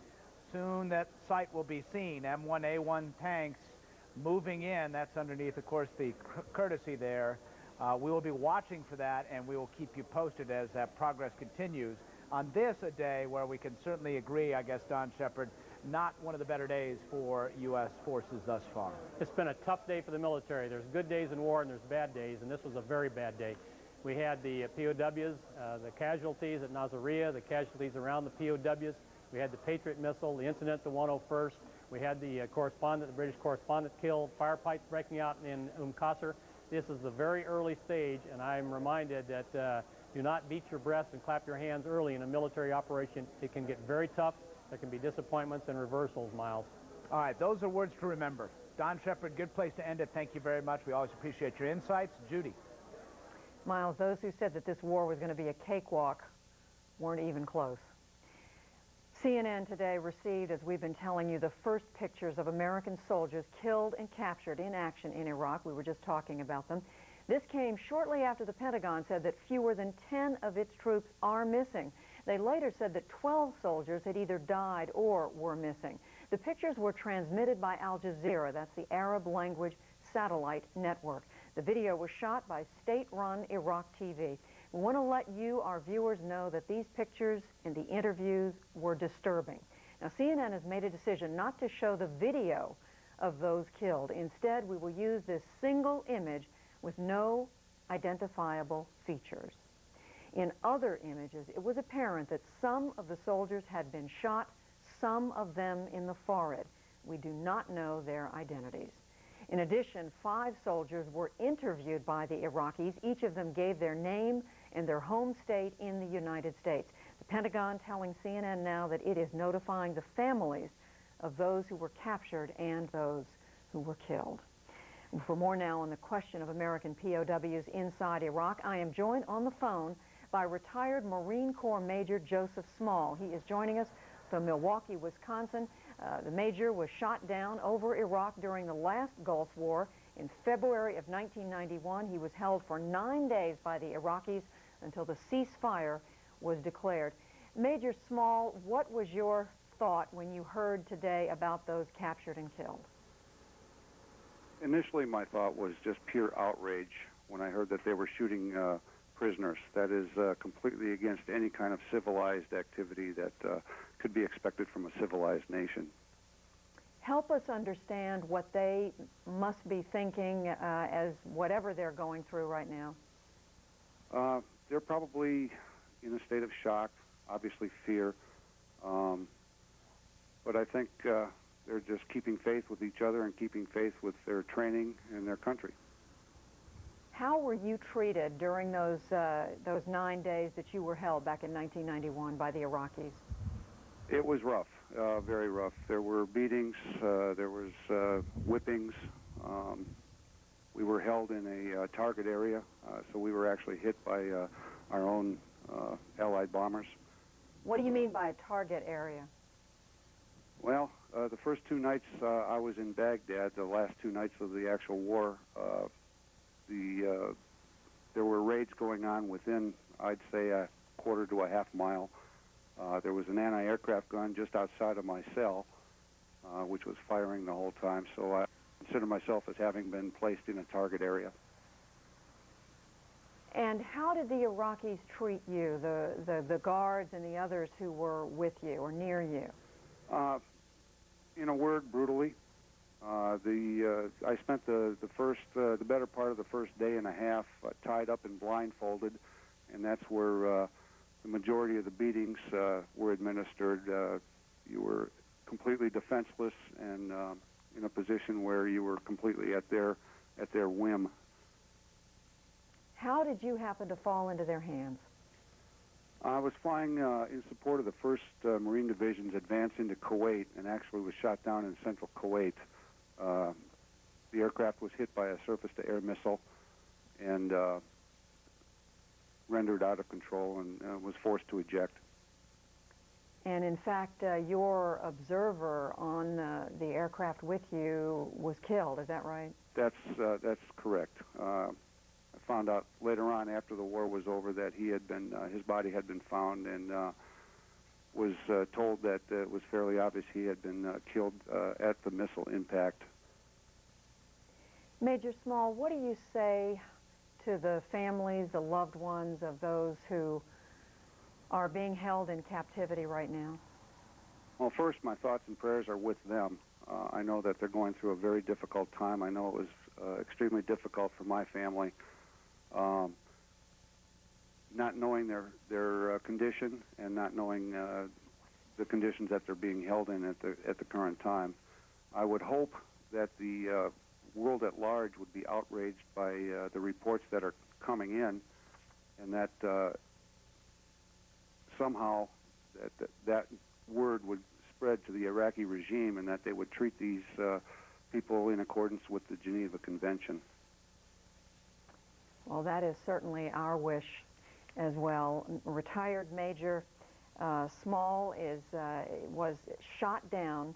Joseph Small was shot down in 1991 by Iraqi forces. He was held prisoner of war for 9 days, and you just heard him describe a brutal experience. Major Small, thank you very much for talking with us. And of course, we join you in your wish that all of those captured be released and safely. We've been talking to you about intense fighting between U.S. Marines and Iraqi fighters that broke out today at the Iraqi port of Qasr. We have a report for you now from a British pool reporter named David Bowden. He was on the scene. We're assessing the situation here. There are people running up and down with messages. They've got binoculars on the area, but this situation has not come to a halt yet. This is ongoing. It is not yet declared safe. I tell you, I overheard, and you can probably hear that those shadowy figures, they've got eyes on them, as they say here now. Mike, you feel you're safe enough there? Mike Donnelly, my cameraman, do you feel you're safe enough where you are? He says so. You probably saw that, Simon. It's a difficult call. We're trying to cover the war here, but at the same time, as I say, This is not a soap opera. It's not being done for television. It's being done to carry out the mission here. We're simply bystanders. We're tagging along. It is not easy to operate in these conditions when there is nobody firing at you. It is more difficult, of course. Adrenaline will be pumping. There is a life-threatening situation here. So it's very, very difficult to operate in these conditions, certainly for the soldiers. Marginally less so for us, obviously, because we're just a few yards back from what is de facto the front line.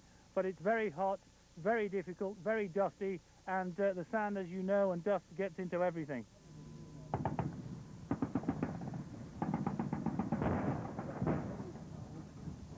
I just ask you what's happening. Roger, right now we just got a confirmation that we've got some pop shots. I guess somebody's trying to return fire with the tanks onto the tanks over. I believe the first tank's about to take a shot right now. There we go. Apparently there's somebody back there apparently that wants to keep going. Word has just gone down the line here to keep your heads down. Shots are coming out of the building still.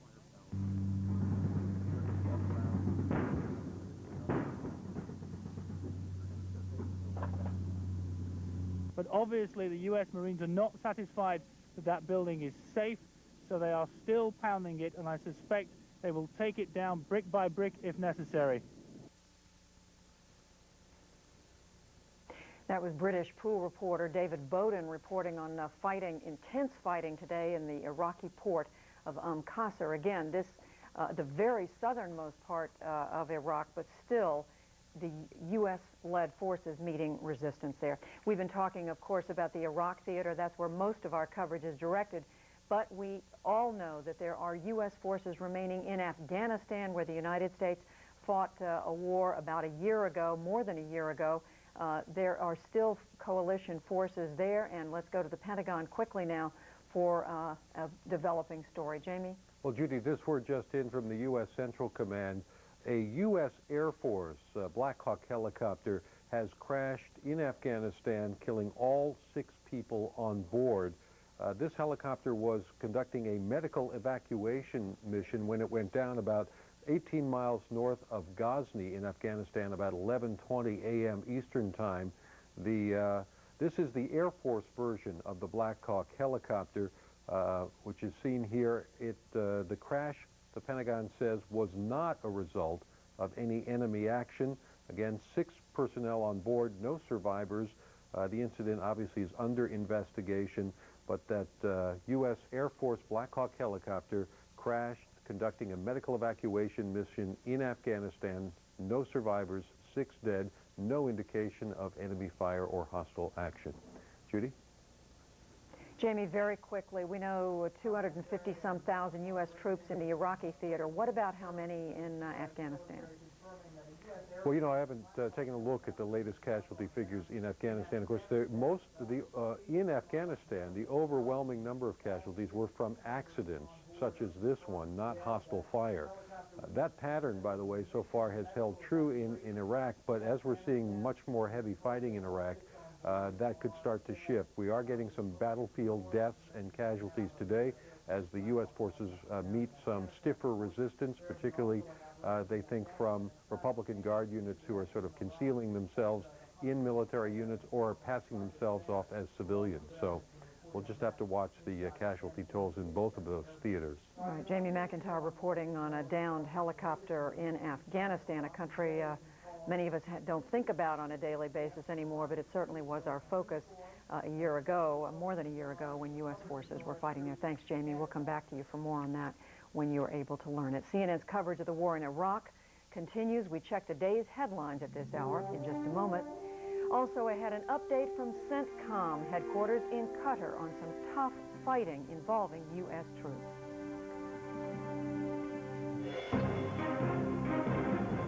Good afternoon, everyone. I'm Heidi Collins in the CNN newsroom. Here now, a look at what's happening at this hour in the war on Iraq. A U.S. Central Command general calls today, quote, the toughest day of resistance we've had so far. The general spoke at a news briefing in Qatar. U.S. troops were engaged in heavy battles in a number of locations across Iraq, including the Al-Faw Peninsula and the port city of Qasr. Iraqi troops inflicted heavy casualties on U.S. Marines earlier today in an ambush in the southern city of Nasiriyah. The exact number of deaths and injuries has not been released. The battle is said to be the sharpest engagement of the war so far. And U.S. Central Command says a dozen American soldiers from an Army maintenance unit are unaccounted for and believed to have been captured near Nasiriyah. Some of them were shown on Iraqi state television as apparent prisoners.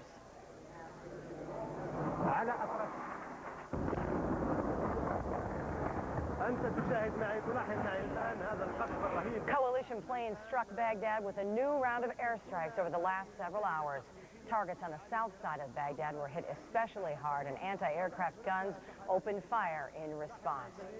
The U.S. Army is still trying to sort out a deadly incident last night at Camp Pennsylvania in northern Kuwait. A member of the 101st Airborne Division's 1st Brigade remains in custody and is being interrogated. U.S. military officials accuse him of throwing 2 live grenades at fellow soldiers, killing 1 and injuring a dozen others. After months of negotiations, Turkey has officially opened its airspace to U.S. military aircraft. U.S. Joint Chiefs Chairman Richard Myers says the U.S. has already used the air corridors to ferry troops into northern Iraq. There will be no red carpet for tonight's Oscars. The award show will go on, but officials have decided to honor U.S. forces fighting in Iraq by muting traditional production. The televised event is also prepared to be preempted by network war coverage. Coming up next hour on Wolf Blitzer reports scenes from some of the most intense battles yet in Iraq. Also, the U.S. beef with Russia. Did that country sell Iraq weapons? And more of Wolf Blitzer's one-on-one with Defense Secretary Donald Rumsfeld. It's all coming up at 5 Eastern on CNN. Now back to Judy Woodruff in Washington.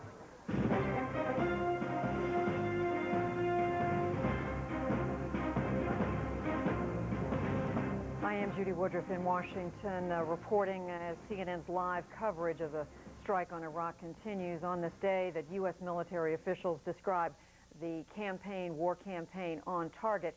Still some dispiriting news of U.S. and coalition forces meeting resistance. As we've been reporting, U.S. officials held another media briefing today at Central Command headquarters in Qatar. Let's turn now to CNN's Tom Mintier for more on developments there. Hi, Tom. In a wide-ranging briefing, U.S. and British officials talked about the day's events, saying that there were some casualties, that there are some POWs now being held by Iraq. They said that an ambush of a supply convoy resulted in 12 soldiers going missing. They did not give any exact numbers on those who were killed or injured in this incident, but said that what they saw of the pictures broadcast from Baghdad of these prisoners, they found disgusting. I regard the showing of those pictures as absolutely unacceptable. I would say the pictures were disgusting. Also discussed at length at the briefing was an incident involving a British Royal Air Force plane that was shot down by a U.S. Patriot missile battery inside Kuwait. The British say the plane was en route from an operation in southern Iraq when it was hit apparently by a Patriot missile. They say there is a full investigation now underway, and when its results are completed, it will be made public. Tom Mintier, CNN at the Central Command headquarters in Doha. Meantime, here in the United States, Army officials today confirmed that soldiers from the 507th Maintenance Company based at Fort Bliss, Texas, near El Paso, are among those now unaccounted for inside Iraq. CNN's Ed Lavandera is at Fort Bliss. He joins me again now by telephone for the latest. Ed, the last time I spoke with you, the military was in the process of getting in touch with these families. Yes, Judy, you're right, and they're continuing to do that work at this hour as well. And they're also still trying to piece together all of the details and the exact storyline as to what happened to the members of the 507th Maintenance Company here at Fort Bliss. This is a unit that usually works with the Air Defense Artillery System. One of the spokespeople here at the base says you can consider this the home of the Patriot missile. But in this particular situation, the details that we do know so far is that these soldiers were under the command of the 3rd Infantry Division. And a maintenance unit, the way it's been described to us, is essentially just follows infantry units and ground soldiers in this particular case, and is able to fix things along the way. You need a maintenance unit as the ground soldiers have been making their way toward Baghdad. The officials here say you need maintenance units to make sure that everything continues working properly. But what has been put into place here so far is that the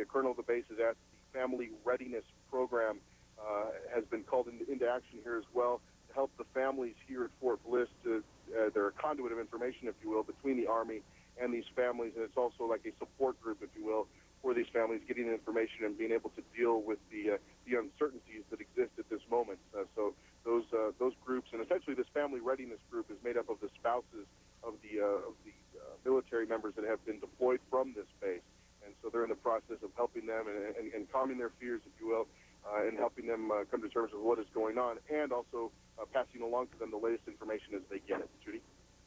Ed, we know these support groups can be very, very important in helping these families deal when crisis like this arises. Just quickly, Ed, the name of this group, Maintenance, 507th Maintenance Company, by its appearance, one might think, well, this is not a company that's going to be near the front lines. They're going to be way back in the rear. They're going to be in a safer position. But we are reminded once again that anyone in the theater is potentially vulnerable. Absolutely. In fact, I was just speaking with a spokesperson here at the base, and we were asking them if these particular soldiers are outfitted just like any other Army soldier, and we were told that yes, they do carry M16A1 rifles. They are fully equipped with the gas mask and any other kind of gear that all of the other soldiers are equipped with as well. And they essentially follow many of these units right into the line of battle. All of these soldiers need all of the equipment, the trucks, and every other kind of equipment to be working properly, and that's what this unit would be helping those other soldiers with.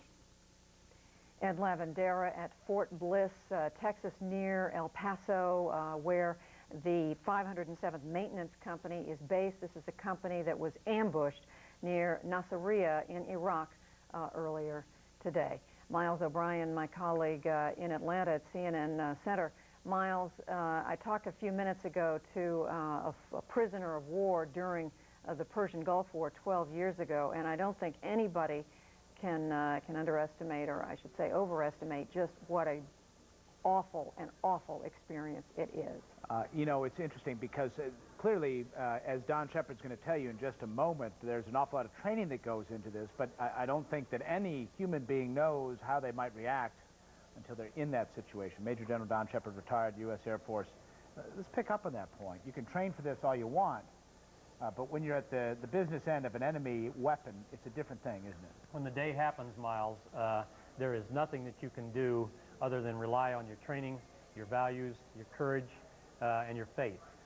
We had it happen to many of our people in the wars over periods of time. Their experience has been the same. It's a terrible experience. The families of these people should know that they have been trained and they are backed up by a military and a country that fully intends to hold those responsible who captured them, who used them, and for their treatment. And when the United States military gets to Baghdad, this will come into play. All right, let's talk a little bit about the training. We actually have a clip. We had the good fortune to do a documentary not too long ago about this. Our producer Andy Siegel, Martin Savage, at Fort Bragg, North Carolina.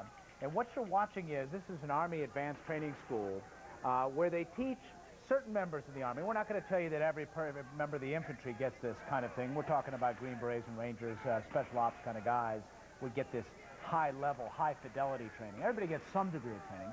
What are they trying to tell people to do in these cases, and more importantly, perhaps, what not to do? Yeah, they're trying to tell people what to expect and trying to give them some training, the sense, if you will, that you've been through some of this before so that you're not totally blindsided by anything that happens to you. What they do not get in this training, of course, is physical mistreatment, and many POWs, such as those that Judy described, have been physically mistreated, badly mistreated during their captivity. So this is basically meant to show what can happen in a controlled situation, and it is extremely good training. I've been through it myself for the Vietnam War, the old training that we had. And again, it's gotten by the people most likely to be captured, the commandos, the SEALs, the Special Forces, and pilots from all services, Miles. Well, and it's sort of like flying a simulator for an airplane. In the back of your head, you know it's fake, and you know you're safe. Yeah, you do. You know that you're going to get out of this, and of course when you're a POW, you have no idea whether you're going to get out of it. That's what makes a difference. But training for anything you do in the military is very important, and this is excellent training.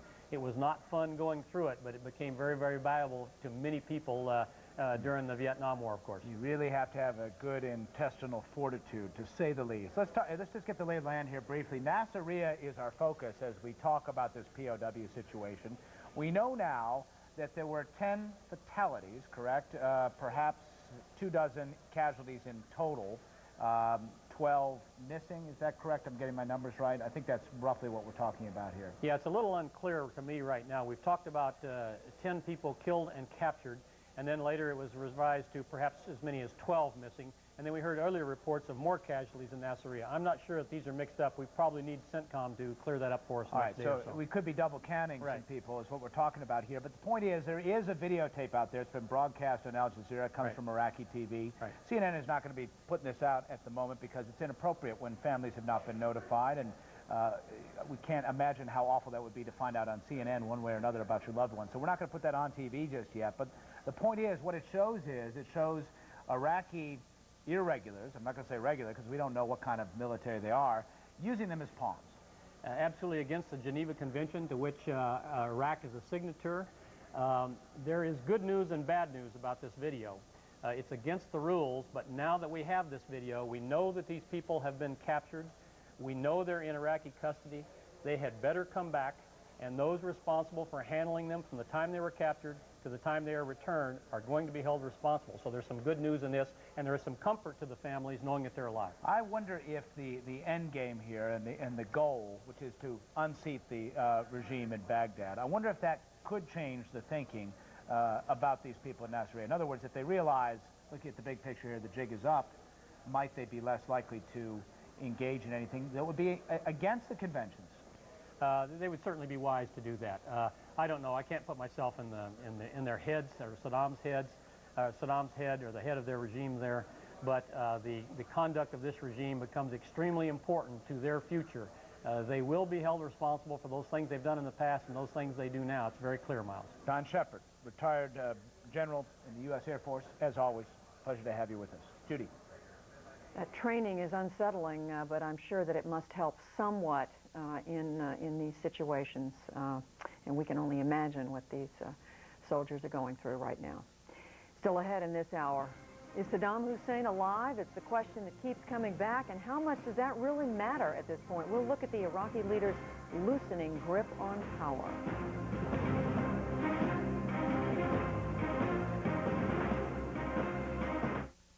Why do so many people trust GMAC Real Estate? It's because our agents offer premier service. A commitment to service that caters to your specific needs. Which means whether you're buying or selling a home, we'll listen to your needs and get you where you want to be. It's no wonder we have an overwhelming 94% customer satisfaction rating. GMAC Real Estate. Service you deserve. People you trust. Do you know what unlimited means in the neighborhood? It means you can call your mother in Toledo for 2 minutes. And your mother in San Diego for 2 hours. And the pizza guy down the street right now. And every call is the same. Call anyone in the country, talk as long as you want, as often as you want, for one low monthly price. Rack 'em up, people. Get 50% off your first month in the neighborhood. Call 1-800-JOIN-MCI before May 1st.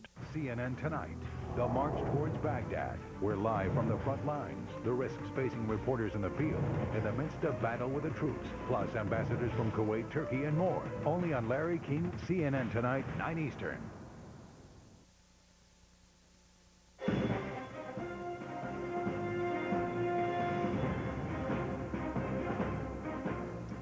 Welcome back to our continuing coverage of the war in Iraq. Just within the past few hours, another devastating air assault on Baghdad. Huge explosions, at least 3, rocked the southeastern portion of the Iraqi capital. We have some videotape. We'll show you one of those blasts. It caused a powerful boom heard throughout the city. No word on the exact target, no word on casualties. But that was the most serious, that was the most thunderous explosion heard in Baghdad over the past several hours. Clearly the U.S.-led airstrike campaign, shock and awe, continuing in the Iraqi capital, even as the ground war continues elsewhere around Iraq, in the south, in the west, and in the north. U.S. forces moving from all directions towards Baghdad, though they are meeting stiff, what the Pentagon calls pockets of resistance in several towns, including Nasiriyah in south-central Baghdad. The Defense Secretary, Donald Rumsfeld, says U.S. officials still have to work on the assumption that the Iraqi leader is alive. But in my interview with Rumsfeld earlier today, he insisted again that Saddam Hussein's days in power are numbered. Wolf, the outcome of this is determined. It's certain. This conflict is going to end, and the regime of Saddam Hussein will be gone. And it will end sooner if people behave rationally and put down their weapons and stop resisting. It will end longer if they are foolish and get themselves killed because they refuse to surrender and put down their arms. Secretary Rumsfeld also stressed to me that U.S.-led forces are not attacking Baghdad, as the dramatic pictures of the explosions over the city might lead everyone to believe. He says they're precisely targeting Saddam Hussein's regime. Judy? Wolf, they are, and you know, we keep hearing that this is the sole focus here, the main focus, to disarm Iraq, to overthrow its leader, Saddam Hussein. Throughout all this, some people have said, why do you need a full-scale war in order to get rid of one man? Well, our senior political analyst, Bill Schneider, takes a closer look at just what it means to have a regime change.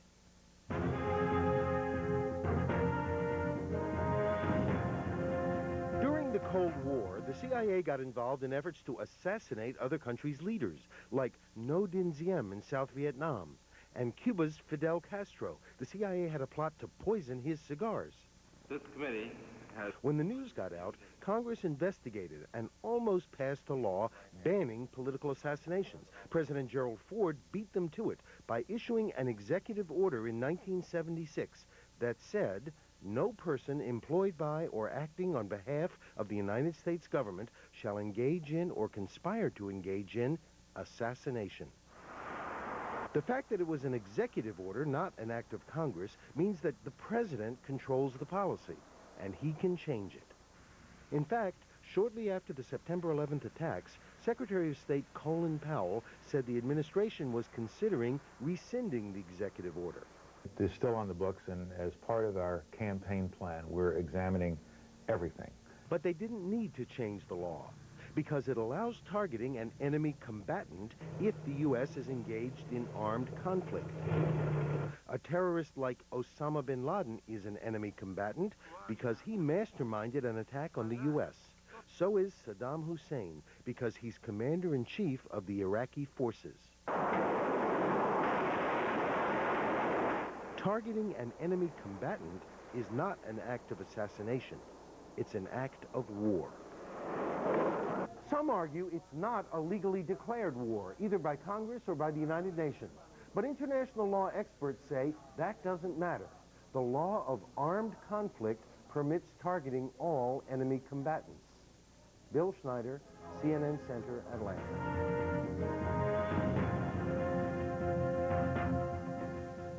The war in Iraq continues to stir emotions across the world and here in the United States. In Washington today, some U.S. veterans were among those taking to the streets to speak out against the war. The rally was sponsored by a coalition of veterans groups, including Veterans for Peace, Vietnam Veterans Against the War, and Military Families Speak Out, the name of the group.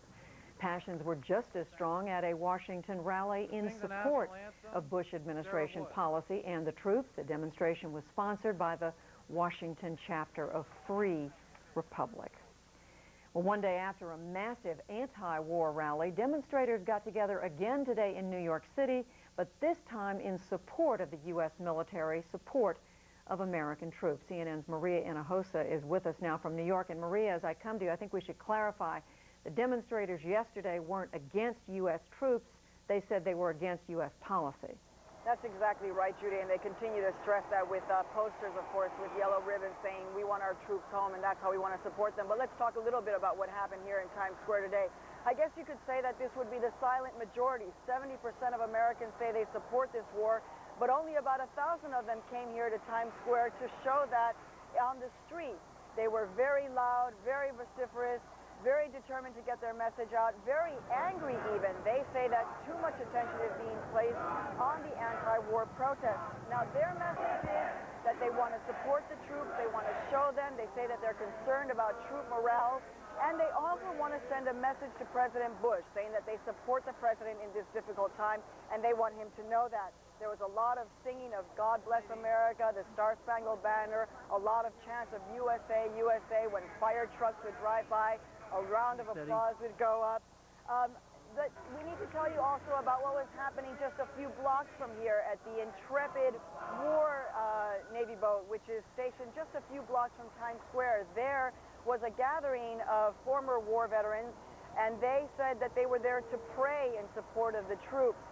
But at that same Intrepid, anti-war demonstrators then unfurled a banner saying shame. So again, Judy, a very high emotional debate going on the streets of New York City, both pro and against, trying to take to the streets of New York. One of them was the name of a man by the name of James Johnson, and we asked him why did he want to come out and what was the message that he wanted to send today. That it's not just Republicans who support the president. There are Democrats like myself who believe that the president is right, because if he didn't go in, we'd have to do it later, and there would be a much greater loss of lives. Our presence today is necessary because there are so many people who are Americans who are standing up against our country. It may not be unpatriotic to demonstrate. What is unpatriotic is when your country has been attacked, which it was a year and a half ago. And it was done with the help of Saddam Hussein's money, if nothing else. When your country is now defending itself against that attack, for you to protest against the defense is unpatriotic. Now, Judy, of course, that was not James Johnson. There was a lot of people sharing their opinions, so we're glad we got so many different voices on. But I have to tell you, Judy, I've been covering a lot of these demonstrations against the war, and I would be very hard-pressed to draw any kind of difference if you just look at the groups. They looked very similar. There were a lot of families there, a lot of women with children, a lot of immigrants. It was just a very different message. Judy. Smaller numbers today, but no less deeply felt in their opinions. All right, Maria Hinojosa joining us from New York City for the second day in a row, covering these public expressions of support or opposition to the Bush administration policy. Well, despite this war, we are told, the show will go on in Hollywood tonight with the presentation of the Academy Awards. However, we are also told that the security at the Kodak Theater will be very tight. 400 to 500 Los Angeles police officers will be on duty, along with almost 1,000 private guards. And we are told National Guard troops who specialize in detecting biochemical agents will be on hand as well, just in case. CNN's coverage of the war in Iraq continues right after this.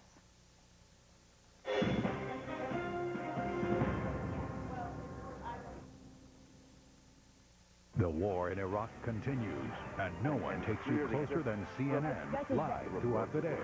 Stay with CNN, the most trusted name in news. For some people, losing weight is about losing inches. But for many, it's not just inches. It's also about health. Weight loss can help lower your blood pressure, cholesterol, and blood sugar. Exercise and diet are important, but not always enough. Visit weightlossbasics.com or call now. You'll learn about a different kind of medication that helps you lose weight smartly and safely. One that's proven effective in clinical studies. Get all the facts to discuss with your doctor, including an evaluation tool to help you and your doctor determine if this medication is right for you. So, get started today. You'll also get a special trial offer. Go to our website now to learn about a weight loss medication unlike any other, because the benefits of losing weight aren't just measured in inches.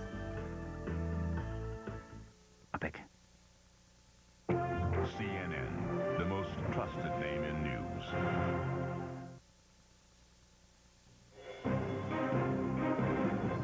Good afternoon from the CNN Newsroom. I'm Heidi Collins. Coming up in 90 seconds, Wolf Blitzer reports war in Iraq. But first, here now are the headlines.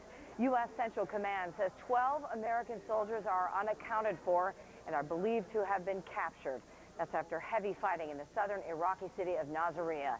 The Al Jazeera network aired Iraqi television pictures apparently showing U.S. soldiers captured and killed in action in Iraq. U.S. Central Command says fewer than 10 Marines were killed in battles near Nasiriyah. In Texas, U.S. Army officials are working to contact the families of about 10 soldiers based at Fort Bliss who are now listed among those unaccounted for. The soldiers who belong to the 507th Maintenance Company were taking part in maneuvers with the 3rd Infantry Division inside Iraq. Hundreds of Iraqi police and security agents searched the Tigris River and its banks today for pilots they said had parachuted from a plane shot down over Baghdad. But U.S. and British military officials say all their planes and air crews are accounted for. The Pentagon says a U.S. Air Force Black Hawk helicopter crashed today in central eastern Afghanistan, killing all 6 people aboard. The helicopter was said to be conducting a medical evacuation mission when it went down.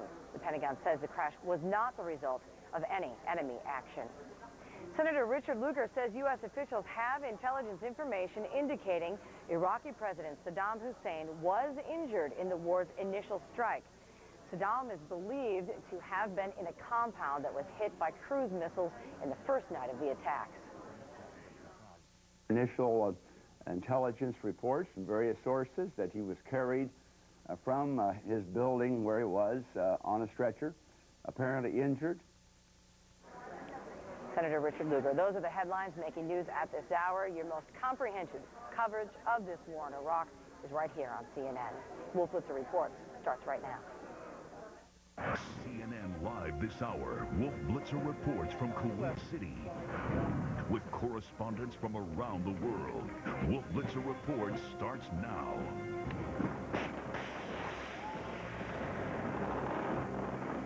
Iraqi resistance forces for Saddam Hussein put up a fight in the south. The U.S. military says it's been a hard day. In Baghdad, new explosions light up the night sky. This is a live picture. It's 1 in the morning in Iraq's capital. We're coming to you this hour live from Kuwait City. It shares the same time zone with Baghdad, but little else. Hello, I'm Wolf Blitzer reporting from Kuwait City. We want to begin this hour by showing you some dramatic pictures of some of the latest fighting in Iraq. A new wave of the U.S. shock and awe campaign hit Baghdad Sunday night. Airstrikes produced huge explosions that lit up the sky and produced giant plumes of smoke. Coalition forces are meeting resistance in southern Iraq, despite controlling large portions of the region. Overnight, they engaged in a fierce firefight with a pocket of Iraqi soldiers on the Al-Faw Peninsula. A British Harrier jet was called in to end the standoff. And in the port city of Qasr, the Associated Press reports street fighting with guerrillas, including Ba'ath Party paramilitary fighters. But first, closing in on Baghdad, here's a look at where things stand around Iraq right now.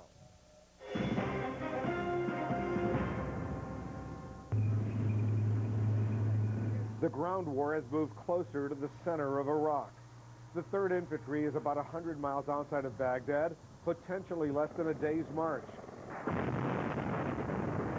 In the capital city, more explosions overnight, and Iraqi forces set oil-filled trenches on fire in an attempt to create a smoke screen.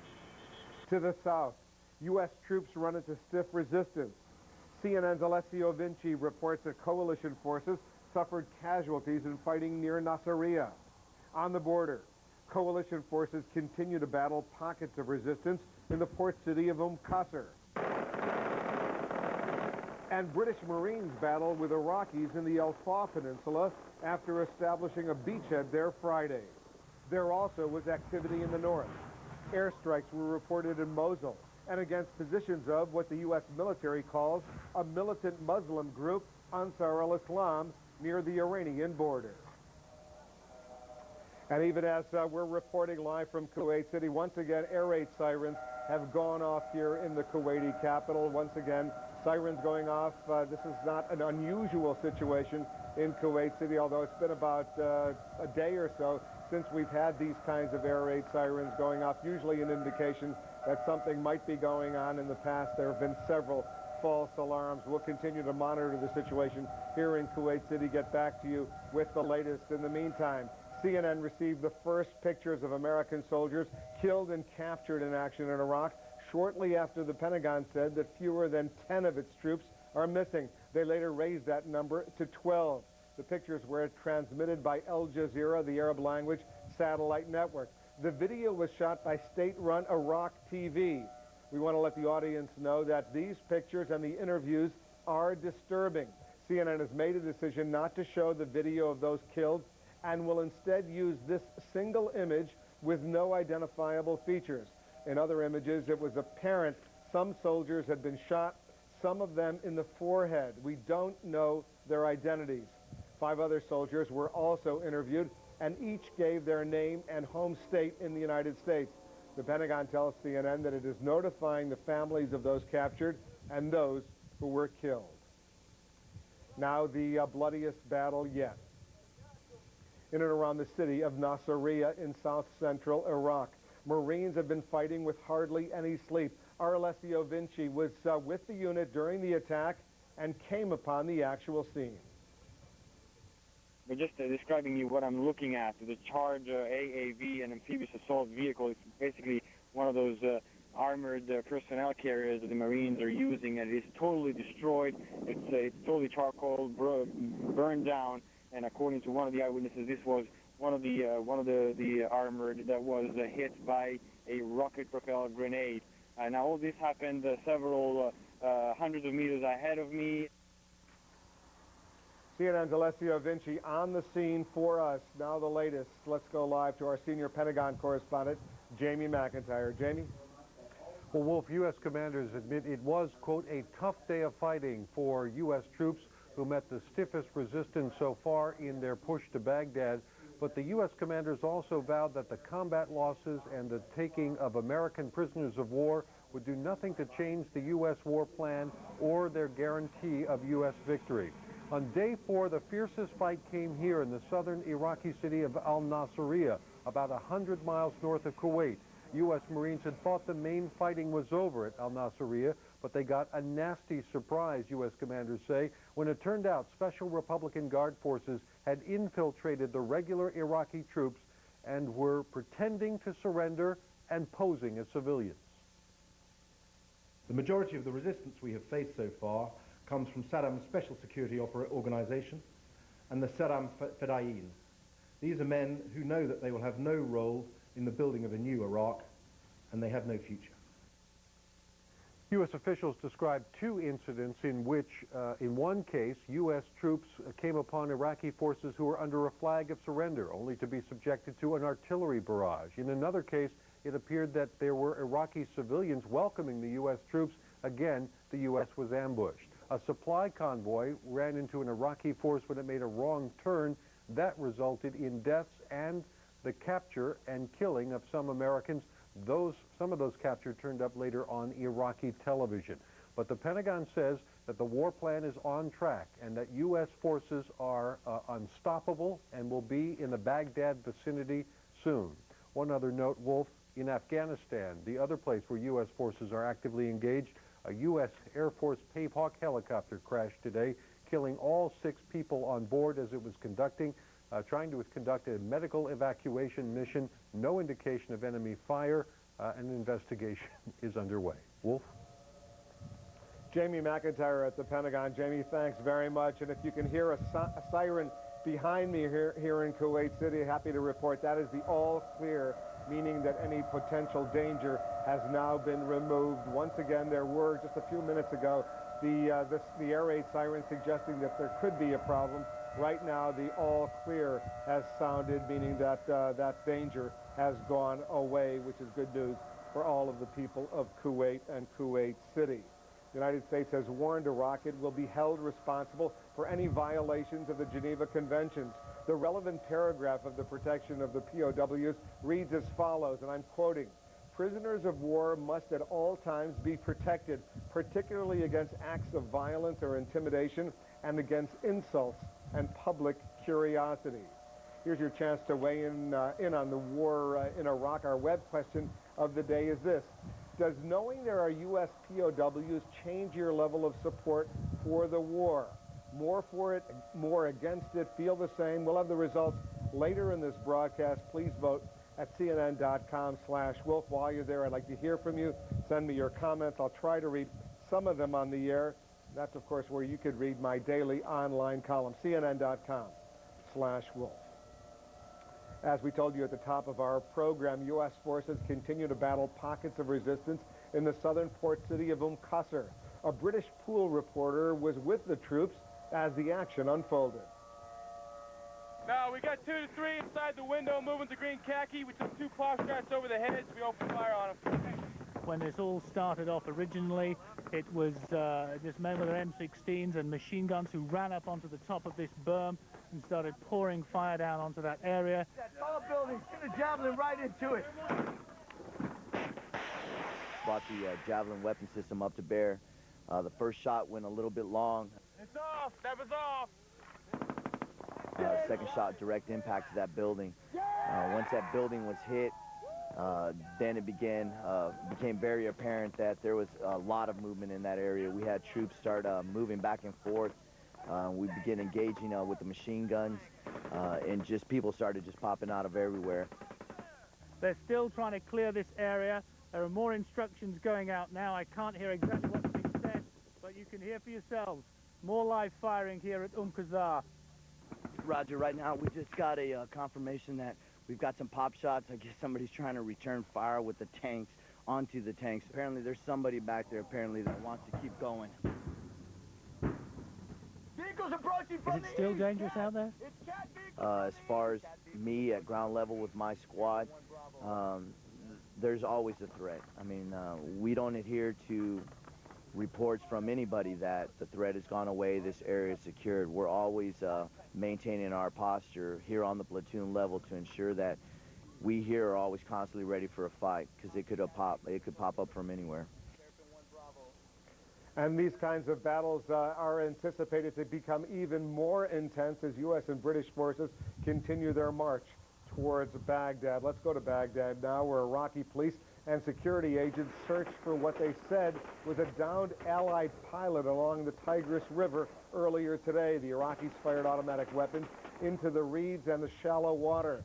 Defense Secretary Donald Rumsfeld and other U.S. military officials said there are no reports of an Allied plane being shot down over Baghdad, and there are no reports of missing pilots.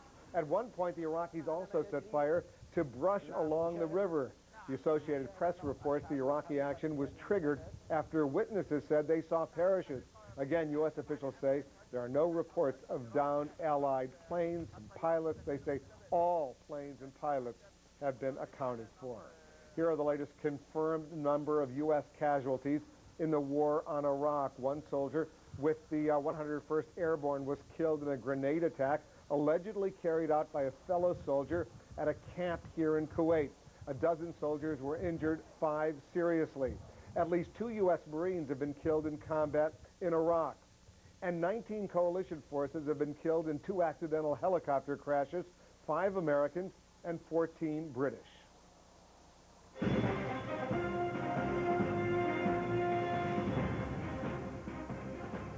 American officials described today's fighting as tough and sharp, and the Pentagon's punishing shock and awe air campaign continues with absolutely no let-up.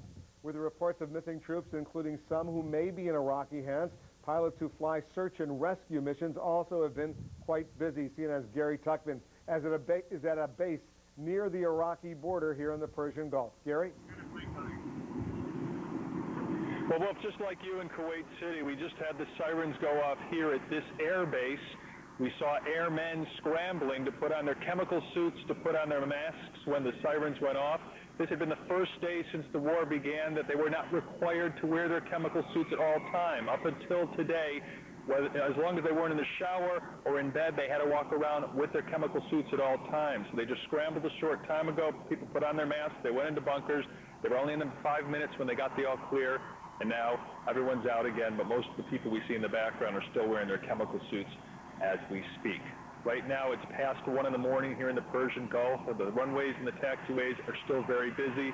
As we speak right now, you can see back there planes coming in after their missions to Iraq. They've just landed and are now taxiing down the taxiway. The A-10s and the F-16s that are here, they will park for another day to go out on their missions. We see a lot of warplanes here. We see a lot of bombs. Being at an air base during a war is not subtle. We talked earlier today with the wing commander here, and I'm going to have to stop talking for 1 minute because it gets quite loud when these aircraft pass us, obviously. But we talked earlier today with the wing commander, the man who is in charge of this facility, but he also goes out on missions himself. And just today, he went on 2 missions. The first sortie this morning was on a leaflet drop, and the second sortie was a close air support sortie in support of the ground operations.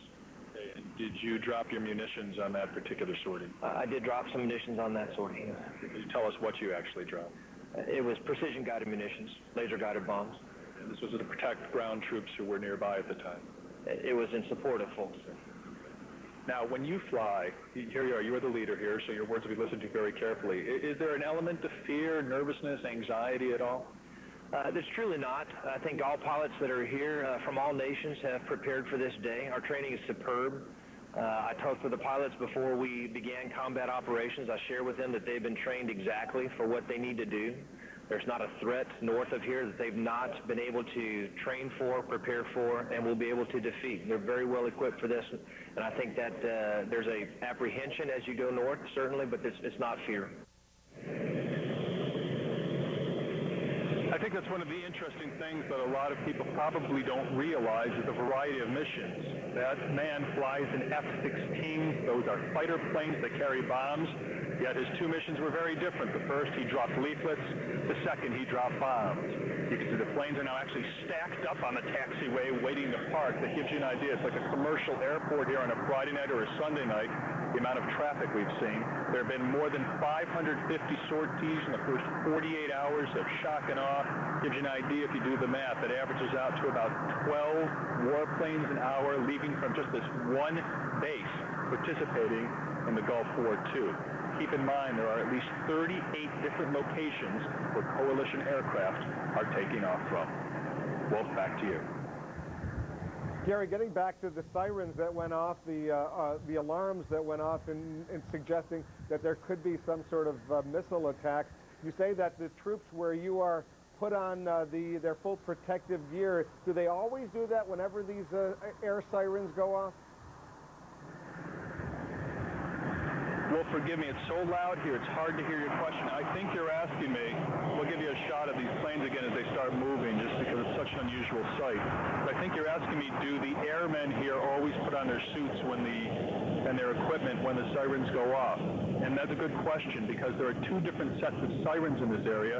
There are sirens that have been installed by the Kuwaiti government, and there are also sirens that have been installed by the coalition military. When the Kuwaiti government sirens go off, they don't always put on all their gear. They are instructed that if the military sirens go off, that's when it should be taken very, very seriously, and they then run and put on their gear 100% of the time. All right, Gary Tuckman at a base near the Iraqi border here in the Persian Gulf. Gary, thanks very much. And here's an update now on a report we brought you live yesterday. The grenade attack at the 101st Airborne Division's Camp Pennsylvania here in Kuwait. A member of the division's 1st Brigade is in custody for allegedly throwing 2 live grenades into the tent of fellow soldiers, killing 1 and injuring 12 others. The Army has not identified the suspect. Another unit of the 101st, the 3rd Brigade, is inside Iraq.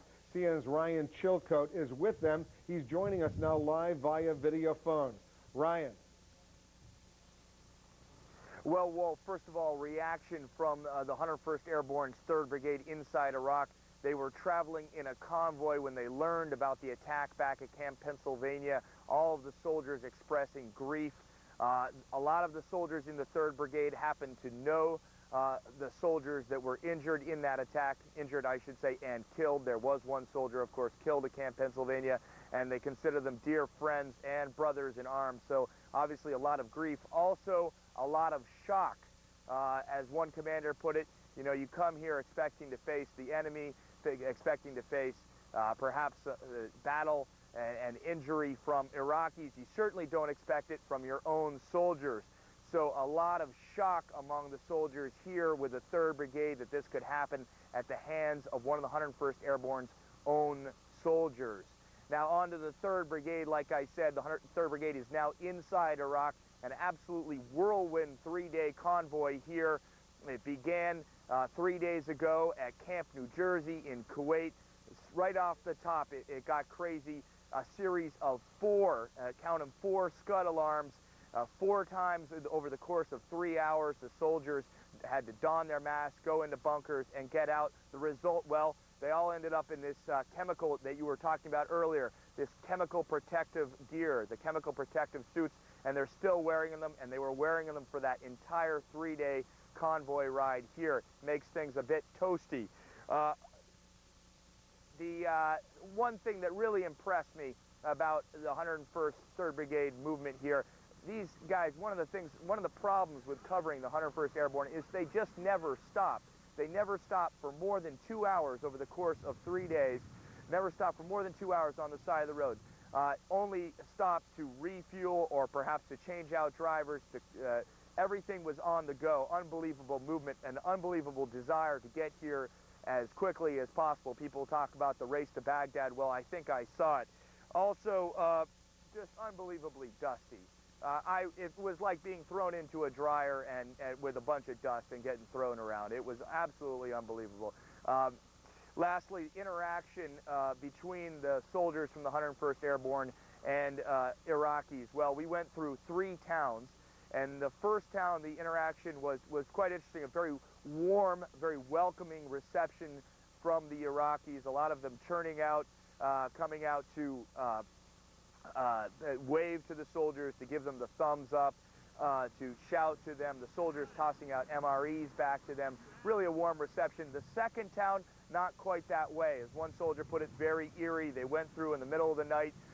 One of the soldiers saw a huge mural of President Saddam Hussein. They said that it had all of the ingredients of an ambush. So the reception here, both hot and cold. But that is the trip of the 101st here. Wolf? Ryan, I just want to clarify, we're now getting some additional information on the incident involving the 101st over at Camp Pennsylvania here in Kuwait. We are now being told by the U.S. military the name of the individual suspected in rolling that live hand grenade, or a couple hand grenades, into that tent. He's identified as one Sergeant Hassan Akbar. No more information about him other than that, his name Hassan Akbar. We're also being told the name of the U.S. soldier from the 101st who was killed, Christopher Scott Seifert. We'll get some more information on that. We also want to update our viewers. We now have been told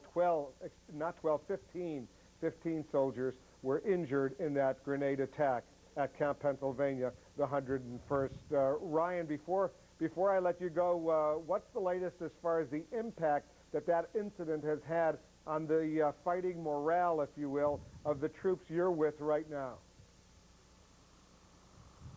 Yeah, well, good question. I think it has really given everyone pause to think about how this could happen. I don't think it's going to affect their morale. It's just really a sort of, if you will, a below-the-belt blow to the soldiers and to the leadership. But it is one, as one of the commanders told me today, they will deal with. This is not something that they anticipated, but it is something that they will have to deal with, and they will have to deal with it promptly and very professionally, because you know, the 101st Airborne is now in combat, is now in Iraq. So it is something that they will simply have to deal with.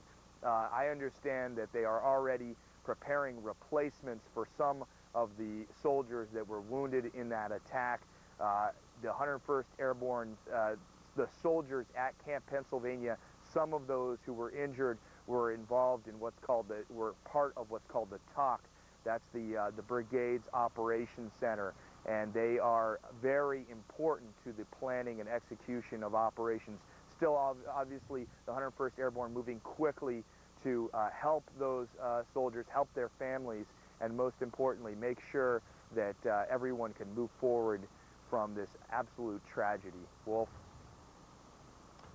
It is a tragedy. It's called, if in fact it was done by a fellow soldier, it's called fratricide, and it's something that is obviously a jolt, a very complex, very perplexing development. Ryan Chilcote with the 101st in Iraq right now. Thanks, Ryan, for that report. And reaction to the grenade attack has been one of shock and disbelief among family and friends at Fort Campbell, Kentucky. That's the home base of the 101st Airborne Division. CNN's David Mattingly is there, and he has more. David? Wolf, some more information for you on that suspect. His name is Ihsan Akbar. He is a sergeant with the 326th Engineering Battalion here from Fort Campbell. His job over in Kuwait was clearing landmines and other obstructions in the battlefield. But exactly who this man is and why he may have wanted to kill officers of the 101st Airborne remains a mystery. At least it does on this end of the investigation here at Fort Campbell. The Army's so far unable to offer up any details about Akbar here at Fort Campbell, and they're not able to confirm reports that Akbar changed his name after converting to Islam. And any theories, they say, on a motive at this point are purely speculative. But they can talk about morale on this end. They say that this definitely had effect on soldiers in the field, but they are working through it. When somebody's firing at you, you know who the enemy is.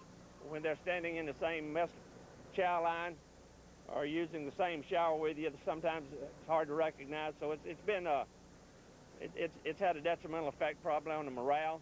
But the soldiers went over pumped up, ready to do their mission, knowing what they were supposed to do. And they'll work their way through this, and they'll continue to do their mission in the fashion that 101st soldiers have always done their mission. And the saddest part of this, we have the identity of the soldier who was killed in that grenade attack. He's identified as Captain Christopher Scott Seifert, 27 years old. That's all the information we have on him. People here at the base say he did have a wife here at the base, but they are going to great lengths to protect her privacy, and understandably so. And in spite of that tragedy, Wolf, we talk about morale. People are finding sources of inspiration even in this tragedy. The front page of the paper here has the picture of the commander of the 1st Brigade. His arm is in a sling. His leg is bleeding after the attack, clearly wounded, but still on the job. And people pointing to pictures like this for sources of inspiration through this terrible tragedy. Wolf? David Mattingly, I suspect we're going to be learning a lot more about Sergeant Ihsan Akbar in the coming days and weeks. David Mattingly at Fort Campbell, Kentucky. Thanks very much. Coalition forces also are advancing on the southern city of Basra. We have some pictures from the scene we want to share, but we also want to warn you, some viewers may find these pictures disturbing.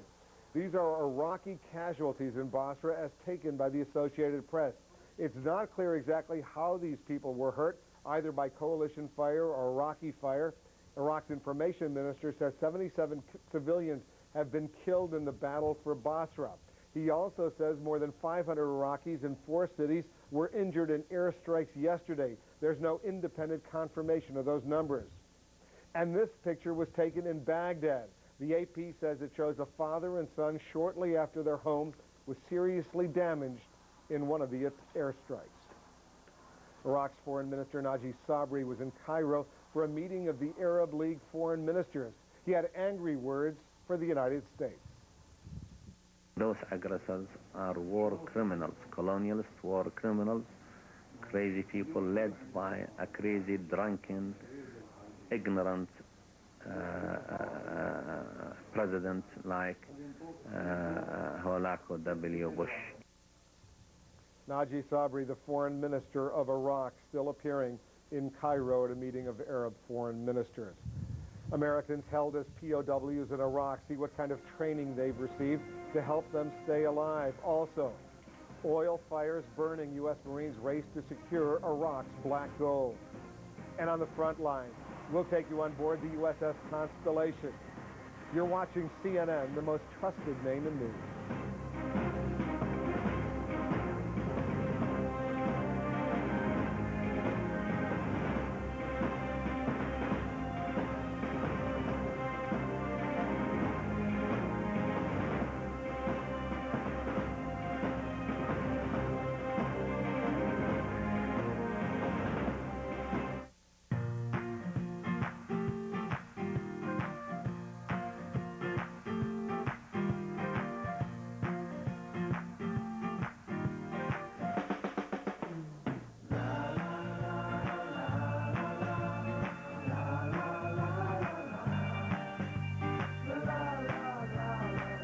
it didn't have so much style, it'd be just like any other mid-size car. The L300 from Saturn.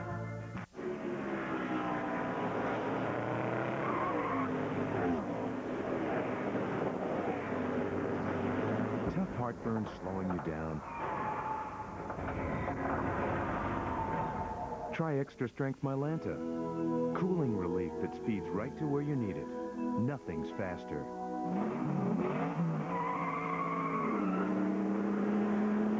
Extra Strength Mylanta. Soothing at the speed of life. CNN Tonight, the march towards Baghdad. We're live from the front lines, the risks facing reporters in the field, in the midst of battle with the troops, plus ambassadors from Kuwait, Turkey, and more. Only on Larry King, CNN Tonight, 9 Eastern. CNN Live this hour, Wolf Blitzer reports from Kuwait City. With correspondents from around the world, Wolf Blitzer Reports starts now. Welcome back to CNN's continuing war coverage. In a moment, the latest on the American POWs being held in Iraq. But first, for the latest headlines, we go back to Heidi Collins at the CNN newsroom in Atlanta. Heidi? Thank you, Wolf. Good afternoon, everyone. I am Heidi Collins at the CNN newsroom. U.S. Central Command says Marines defeated Iraqi forces near the southern city of Nasiriyah in the fiercest fighting of the war so far, but there were casualties. Officials say fewer than 10 Marines were killed when Iraqi forces pretended to surrender and then attacked. On top of that, U.S. Central Command says 12 soldiers are unaccounted for after their Army supply convoy was ambushed outside Nasiriyah. The 12 are believed to have been captured. The Al Jazeera network aired Iraqi TV pictures said to show 5 captured U.S. soldiers and the bodies of at least 4 others. Some appeared to have been shot in the forehead. As President Bush arrived back at the White House from Camp David, he called on Iraqi officials to treat any U.S. prisoners of war humanely. He said anyone who mistreats them will be, quote, treated as war criminals. The U.S. Army is still trying to sort out a deadly incident last night at Camp Pennsylvania in northern Kuwait. A member of the 101st Airborne Division's 1st Brigade remains in custody and is being interrogated. U.S. military officials accuse him of throwing 2 live grenades at fellow soldiers, killing 1 and injuring a dozen others. British troops and U.S. Marines have control of the Al Faw Peninsula now, but as these dramatic images show, sporadic fighting does continue. These troops were part of a coalition airdrop in the area, which includes Iraq's only port on the Persian Gulf. Senator Richard Lugar says U.S. officials have intelligence information indicating Iraqi President Saddam Hussein was carried away on a stretcher on the first night of the attacks. U.S. officials believe Hussein was in a compound hit by cruise missiles in the initial attack. And Lugar says the condition of the Iraqi leader is not clear. Is there any dispute as to whether the Saddam who appeared on television hours later was Saddam or a double? Preponderance of information is probably it was Saddam. What condition he's in, what his mood in, very hard to tell because we frankly don't know. Those are the headlines making news at this hour. Now back to our coverage of war on Iraq. Wolf Blitzer reports. Thanks very much, Heidi. We can now update our viewers why the air sirens were going off here in Kuwait only within the past few minutes. A Kuwaiti military spokesman now saying that an Iraqi missile, undetermined what kind of missile, was indeed intercepted by a Patriot air defense missile. No word yet on the cause, no word yet on what kind of Iraqi missile was intercepted. So far, according to U.S. military officials, no Scuds have been launched by the Iraqis. Other shorter range missiles indeed have been, several of them coming here towards Kuwait, all of them either falling harmlessly into the desert or having been successfully intercepted by Patriot missiles. We'll continue to follow this story here in Kuwait. And as we continue our coverage of the war in Iraq, let's bring everyone up to date on what CNN has been reporting over the past few hours. 6:47 a.m. Eastern. Arabic language networks begin airing video from Baghdad that purportedly shows Iraqi authorities searching for a downed U.S. pilot. The Pentagon later denies any U.S. or British aircraft are missing over Baghdad. the search is eventually stopped. 7:08 a.m. Eastern. CNN's Barbara Starr says the Pentagon confirms a British Tornado aircraft was accidentally shot down Saturday by a U.S. Patriot missile as it returned from a mission over Iraq. Recovery efforts are underway, but hope of finding survivors is dwindling. 8:09 Eastern. CNN's Walt Rogers, embedded with the 3rd Squadron, 7th Cavalry, reports soldiers are telling him Iraqis are using women and children as human shields around military installations. An hour later, he reports his unit has taken heavy fire that injured one soldier as the squadron continues moving toward Baghdad. 10:06 Eastern. CNN's Alessio Vinci, with a Marine unit in southern Iraq, reports heavy fighting and some casualties near Nasiriyah. A few moments ago. 11:03 a.m. Pentagon correspondent Barbara Starr reports the military has begun contacting families of up to 10 members of an Army maintenance unit, some of whom were captured, some of whom killed near Nasiriyah. I would say... 11:33 a.m. Defense Secretary Donald Rumsfeld tells CNN's Wolf Blitzer, following the airing of interviews of American POWs on Iraqi TV, that Iraq is violating the Geneva Conventions with that video. 2 p.m. U.S. military leaders say American troops defeated Iraqi forces at Nasiriyah, but they say 10 U.S. soldiers were killed and 12 were reported missing after Iraqis ambushed a supply convoy.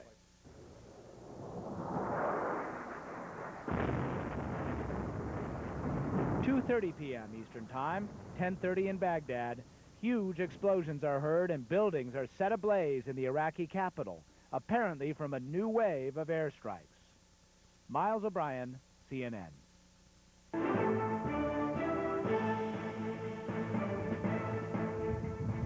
As the reality of war and U.S. casualties sets in, many Americans are becoming more entrenched in their positions on the war in Iraq, both for and against. CNN's Maria Hinojosa joins me now live from New York with more on this national debate. Maria? Well, Wolf, usually here in Times Square we've been seeing anti-war protesters, but today in Times Square what you could say is members of the silent majority. 76% of Americans say they support this war, but today only about 1,000 or so came out to the streets to show their support for the troops. But yesterday there were anywhere from 150 to 250,000 marching through Midtown saying they were against this war. Just another weekend round of protests as this war appears to become more complicated with every day that passes.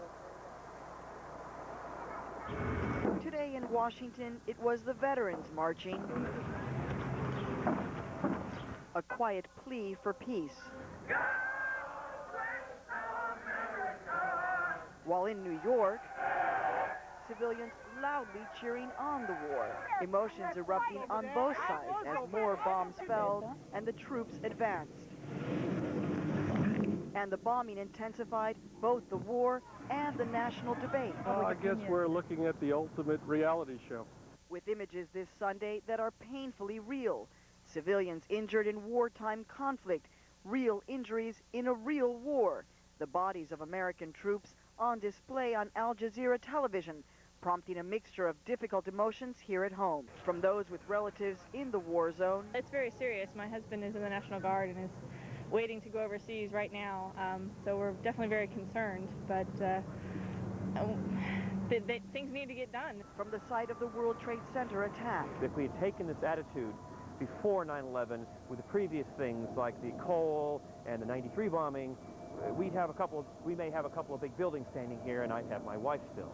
From those who've been to war. And I think that the diplomacy pretty much failed in the beginning, and I believe that Saddam Hussein is a threat to the world, but the method that we're going about removing him from the current situation that he's in by invading another country is, there's other methods of dealing with this situation. It's a lot easier to support it when it's going well, and it's a lot harder to support it when we're taking casualties. And those resigned to war's price. I think it's tragic for the loss of lives over there, but sometimes we do have to do certain things, and sometimes war is something that you just have to do. As the war moves into the coming weeks, both anti-war and pro-war organizations are trying to figure out what to do to continue to get their constituents out onto the streets. But Wolf, there may be just a few days now when people decide that they have to stay indoors to learn how to deal with their own shock as the reality of this war becomes more and more prevalent. Wolf? Maria Hinojosa, thanks, Maria, very much for that report. Earlier today, I spoke with the Defense Secretary, Donald Rumsfeld. I asked him about the prisoners of war pictures broadcast earlier in the day on Iraqi TV. Been reports throughout the morning here in the East Coast to the effect that some U.S. soldiers were unaccounted for. Whether the ones that are being shown on that particular station or not, that network, are those individuals, I'm not in the position to say. We do know that the Geneva Convention makes it illegal for prisoners of war to be shown and pictured and humiliated. And it's something that the United States does not do. And needless to say, television networks that carry such pictures are I would say, doing something that's unfortunate.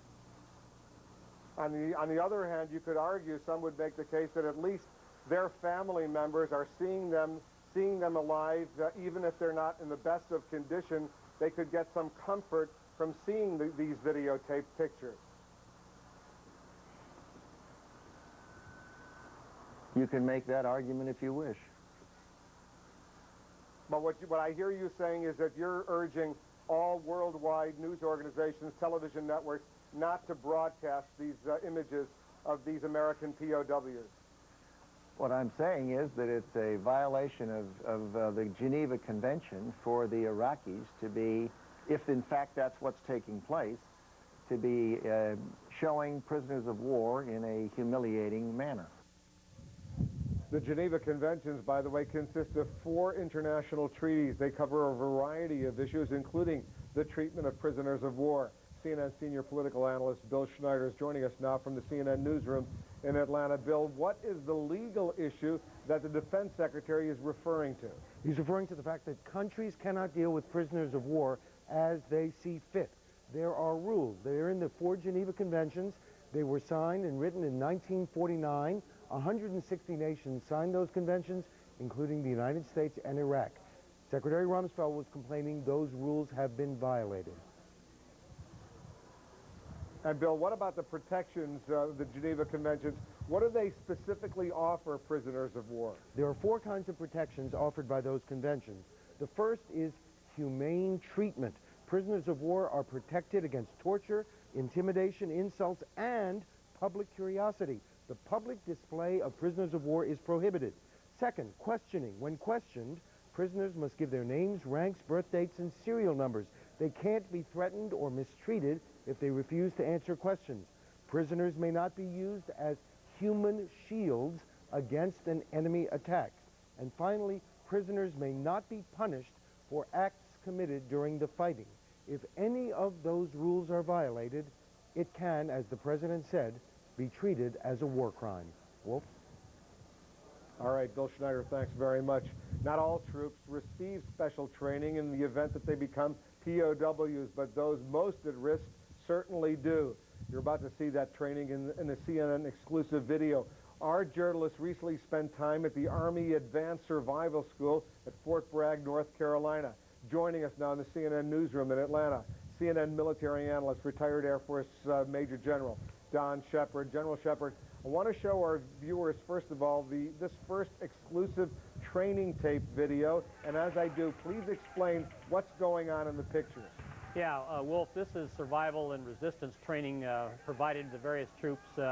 This happens to be Army training. I believe it's for Special Forces. And what you're trying to do is sensitize these people and familiarize them with the treatment that they may expect to receive if they are taken POW. This training is given to those at high risk, such as SEALs, commandos, special forces, and pilots who are at most risk. Various levels of training are given to other soldiers out there, but this is specialized training, showing them how they will be interred, how they will be kept out of contact with others, and what they may be subjected to, Wolf. All right, let's take a look at the next training video, General. We see some troops getting examined and prodded. Explain what happens to their sense of identity while all this is going on. Yeah, basically your identity is taken away from you, and that's intentional. You are separated from other prisoners, not allowed to communicate. So the whole idea of your captor is to tell you that you are on your own and you have no help other than yourself. You're left on your own and you're isolated, Wolf. And finally, General, we're going to take a look at a camp that may house prisoners of war. Would a camp in Iraq, for example, look like this one that we're going to take a look at? There's a possibility, Wolf, although during the Gulf War, prisoners were housed in all sorts of places, included, we just had a report by one of the gentlemen that was captured in the previous war. He was put right by an anti-aircraft gun. So they could establish prisoners of war camps, or they could just house them in regular jails or any military building, Wolf. All right, General Don Shepard, as usual, thanks very much. And to our viewers, once again, you can have a chance to weigh in on the war in Iraq. Our web question of the day is this: does knowing that there are U.S. POWs change your level of support for the war? Please vote at CNN.com/Wolf. Many of the planes pounding targets in Iraq are flying off Navy aircraft carriers. CNN's Frank Buckley is on the carrier, the USS Constellation, in the Persian Gulf. He's joining us now live via video phone. Frank? Wolf, air operations do continue aboard the USS Constellation. In fact, we're experiencing a recovery right now. That is, jets are landing on the deck above me, so if you hear a loud noise, that's what that is. Earlier, we saw aircraft taking off from the deck. Jets bound for Baghdad. They have a variety of missions. We are told that they are involved in striking a number of different types of targets, air defense, leadership targets, also in addition to the ordnance that they are dropping, they are also dropping leaflets in some cases ahead of advancing coalition troops, attempting to convince the Iraqi forces that they should give themselves up, that they should surrender. We are told that some 28 targets were serviced, as Rear Admiral Barry Costello put it, from the Constellation during the most recent 24-hour cycle. And back here live, as you take a look at this F-14 Tomcat, this is what happens in between the events as the jets come back. They are immediately taken over by the maintainers. Many of these people, aviation mechanics and machinist mates who are barely 20 years old. The average age of the ship, the USS Constellation, is about 20 years old. And these are the people who make sure that these F-14 Tomcats, which are a 1960s era airframe, are maintained, and these are the people who make sure that these aircraft continue to fly these operations that continue off the USS Constellation. Wolf? Thanks very much, Frank Buckley, one of our embedded journalists, one of our embedded correspondents aboard a U.S. aircraft carrier in the Persian Gulf. Now to the war dead. Some of the Marines killed were stationed at Camp Pendleton in California. The huge base is home to the 1st Marine Expeditionary Force, as well as other units. Members of the base community are mourning those who've died. CNN's Thelma Gutierrez is at the base, which is about 40 miles from San Diego. Thelma? That's right, Wolf. In fact, this base is home to about 40,000 Marines during peacetime, many of whom, as you mentioned, are now fighting in Iraq. Now, this is definitely a very difficult time for those who have loved ones in the military, but especially as that casualty count grows, it becomes a much more tense and somber mood out here. So far, Camp Pendleton has lost 6 U.S. Marines, but that was within the first 2 days of this war. And you can see right to the side of me that the flag here flies at half-staff in memory of those who have lost their lives in recent days.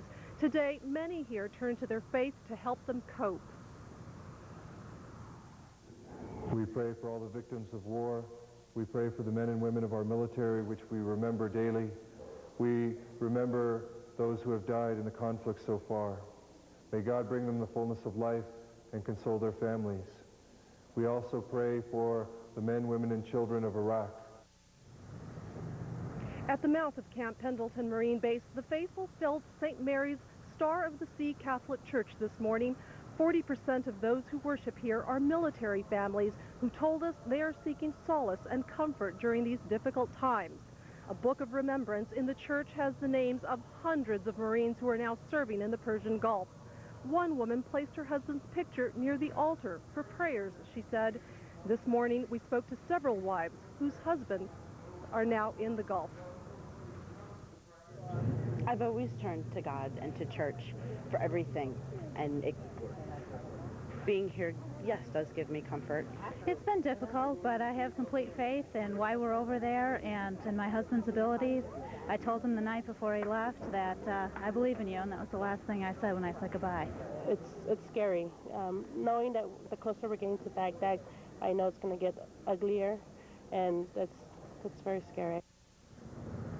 In fact, some of the information now coming in on more casualties is coming in so quickly that Marines here at the mouth of the base have come and they have asked us to read them the names to see if they recognize any of their fallen comrades.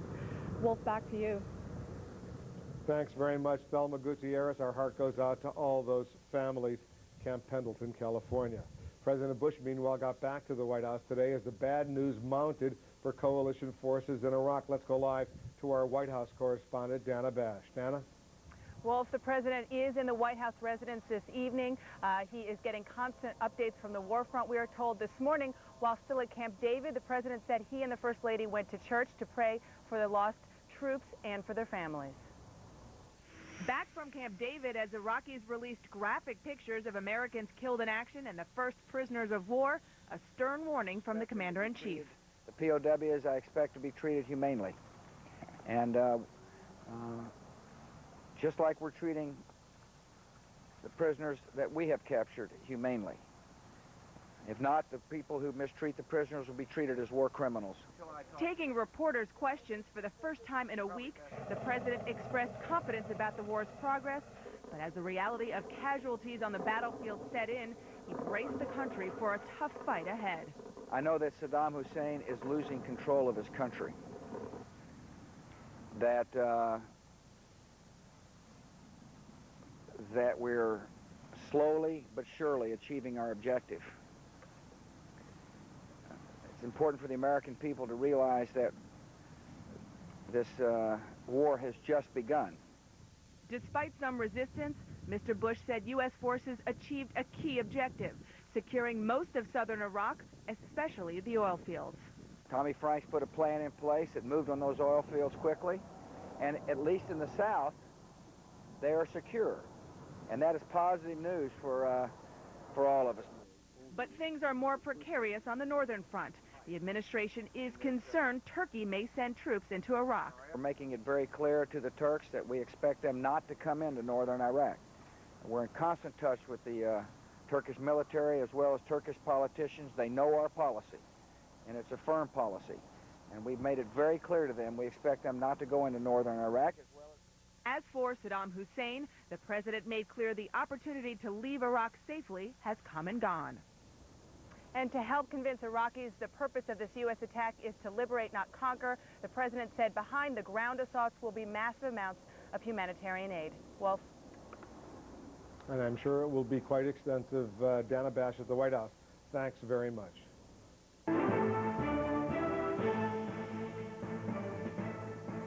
In Washington, D.C., veterans opposed to the war are staging what they call Operation Dire Distress through tomorrow.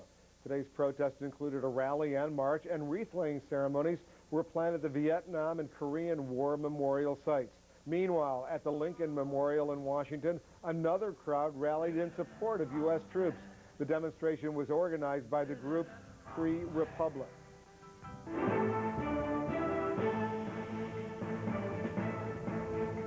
And there were new protests around the world. An estimated 70,000 people rallied in Lahore, Pakistan, chanting anti-American slogans and burning effigies of President Bush and Prime Minister Tony Blair. Riot police were on hand in Amman, Jordan, to control hundreds of demonstrators. Today, Jordan became the first Arab country to expel Iraqi diplomats. 30,000 people marched in Sydney, Australia, condemning the U.S.-led war and Prime Minister John Howard for supporting it with some 2,000 Australian troops. Thousands of Muslims demonstrated in the Indian capital of New Delhi, some carrying signs accusing the U.S. of war against Islam. Violence marred a protest in Mexico City. Police fired tear gas at demonstrators who were throwing rocks at the U.S. Embassy. But a protest march in Chile was peaceful, with 4,000 people taking their opposition to the war to the streets of Santiago. We have more coming up on the war in Iraq.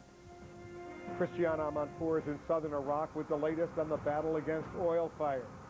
Stay with us.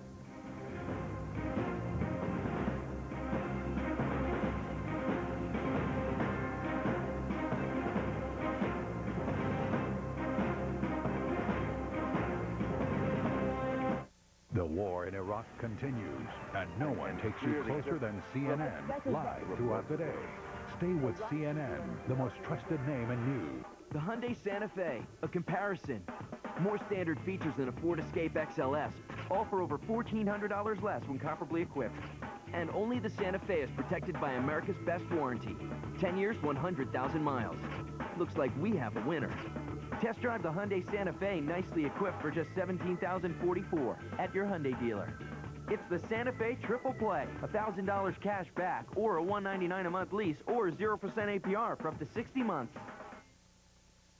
My mom has cancer, but what nearly killed her started out as a simple infection. We didn't know that chemo also destroyed her white blood cells, making it really hard for her to fight infection. She had to go in the hospital. They had to put her chemo on hold. There is something you can do to help protect yourself if you're on strong chemotherapy. Ask your doctor about Neulasta. Neulasta boosts your body's natural white blood cells and helps protect you from infection. The most common side effect of this injection is mild to moderate bone pain. Neulasta from Amgen, helping protect you for your fight. CNN, the most trusted name in news.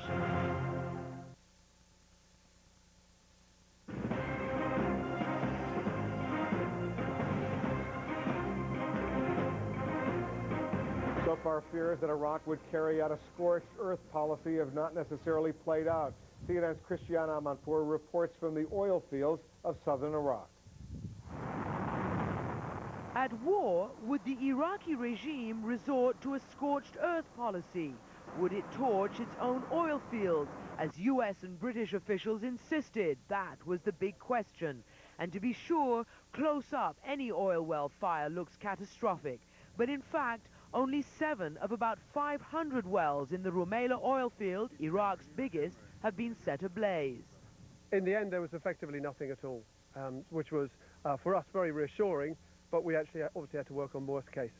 So just hours after the ground invasion began, U.S. Marines raced to secure these fields in southern Iraq, followed closely by British Royal Engineers and explosive experts.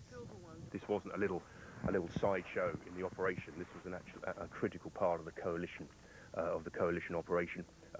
Whatever the future form that Iraq takes, I mean, pervasive in that is its oil and its oil income. Indeed, this field in the south produces 60% of Iraq's oil, and everyone remembers the ecological and environmental havoc Iraq caused by setting Kuwait's oil fields ablaze 12 years ago. In a futile attempt to obscure the vision of invading US and British forces, the Iraqis did fill some trenches with oil around key installations. Some of those trenches they set on fire, and now there is a fairly strong smell of oil in the air. But according to the British Royal Engineers here, there is no evidence yet of any attempts by the Iraqis to booby-trap or cause serious sabotage. Army engineers discovered that by picking carefully through the critical gas and oil separation plants, shutting down valves and the big taps called manifolds. They are all off now, awaiting private contractors to restart the oil production. The Iraqi army put up some resistance and U.S. Marines took some combat casualties. But here, as elsewhere in Iraq, many soldiers surrendered. The British say they have 500 POWs, and that number could grow to 1,000. And as they begin to secure large parts of the south, more troops and materiel pour in, pushing ever deeper up country. Christiana Amanpour, CNN, at the Rumaila oil fields in southern Iraq. Now here's how you're weighing in on our web question of the day. Remember, we've been asking you this question. Does knowing there are U.S. POWs change your level of support for the war? More for it, more against it, feel the same? Look at the results. 67% of you said more for it. 17% of you say more against it. 16% of you say feel the same. Remember, you can find the exact vote tally Continue to vote, by the way, on our website, cnn.com/Wolf. Remember, this is not a scientific poll. We're standing by. Coming up soon, we'll go live to Fort Bliss, Texas, for a news conference. That's where many of the soldiers who were captured, POWs, are from their base in Fort Bliss, Texas. So we'll have that news conference. That's coming up. I'm Wolf Blitzer here in Kuwait City. Lou Dobbs' Moneyline is up next, and Lou is standing by. Lou? Well, thank you very much. President Bush today reminded America that this war is in the early days, and today the advance continues in Iraq, but certainly not all of the news today was good. We're going to turn now for the latest developments on the war in Iraq to CNN Center and Heidi Collins. Thank you, Lou. Here now are the headlines. U.S. Marine commanders are claiming victory after heavy fighting near the southern Iraqi city of Nasiriyah. U.S. military officials are calling it the sharpest engagement of the war thus far. Witnesses say 10 Marines were killed, but the Marines say that number is too high. Several Marines were wounded, and members of a U.S. Army maintenance detail were also taken prisoner.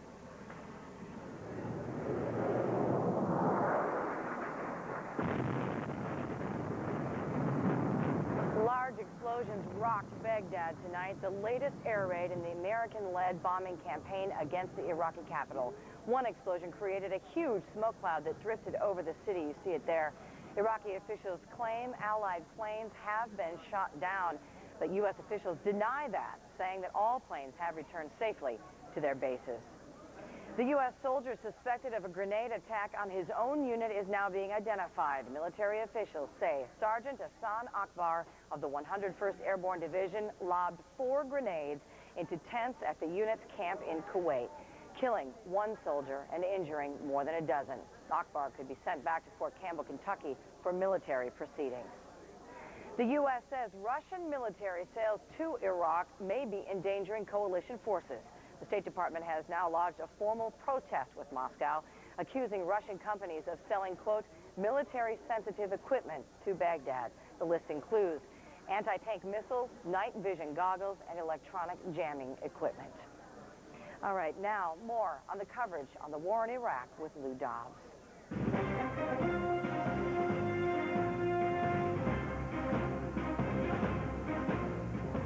Good evening. In this hour, we're going to bring you up to date on the progress in the coalition's advance toward Baghdad. We're going to take a look at the strategic issues. We'll be talking with 2 generals, CNN military analysts Don Shepard and David Grange. But first, to bring you up to date, coalition military commanders say that U.S. troops have been involved in the heaviest fighting of the war so far. The fighting is taking place principally in and around the southern Iraqi city of Nasiriyah, that is just northwest of Basra. Up to 10 coalition troops have been killed. Others have been wounded. Significant casualties have been suffered. Central Command also says an Army supply convoy was ambushed. It said 12 soldiers are now unaccounted for, and they believe them to have been captured. Alessio Vinci will have the latest for us from the battlefield. A brigade of the Army's 3rd Infantry Division is now within 100 miles of Baghdad. 70 tanks, 60 Bradley fighting vehicles have traveled 230 miles in just 40 hours. In one engagement, the brigade killed 100 Iraqi militiamen. CNN military analyst General David Grange will give us his assessment of the campaign so far. And British troops are still mopping up isolated resistance in and around the port of Qasr. These pictures you're looking at are dramatic pictures, night scopes of the British Marines who've been pouring fire into a suspected Iraqi strongpoint. The coalition wants to clear that area of Iraqi forces so that it can use the port to unload relief supplies. We will have a report for you from Qasr. There were new explosions in Baghdad tonight, but the intensity of these attacks is much less than the shock and awe strikes that took place Friday and the day preceding. The Pentagon says the outcome of this war is not in doubt. Senior Pentagon correspondent Jamie McIntyre joins us now live with a report on the day's military developments. Jamie? Well, Lou, U.S. military commanders concede it was, quote, a tough day of fighting for U.S. forces as they continue to push to Baghdad. But U.S. commanders vowed that the U.S. combat losses and the taking of American prisoners of war would do nothing to change the war plan or their guarantee of certain victory. A tough day of resistance is all relative, of course.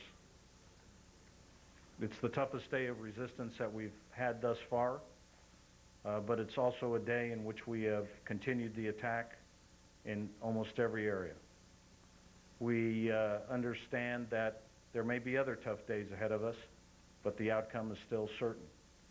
We have to understand that in many conflicts in our nation's history and in the history of our coalition partners, there have been days much, much worse than this by any stretch of the imagination.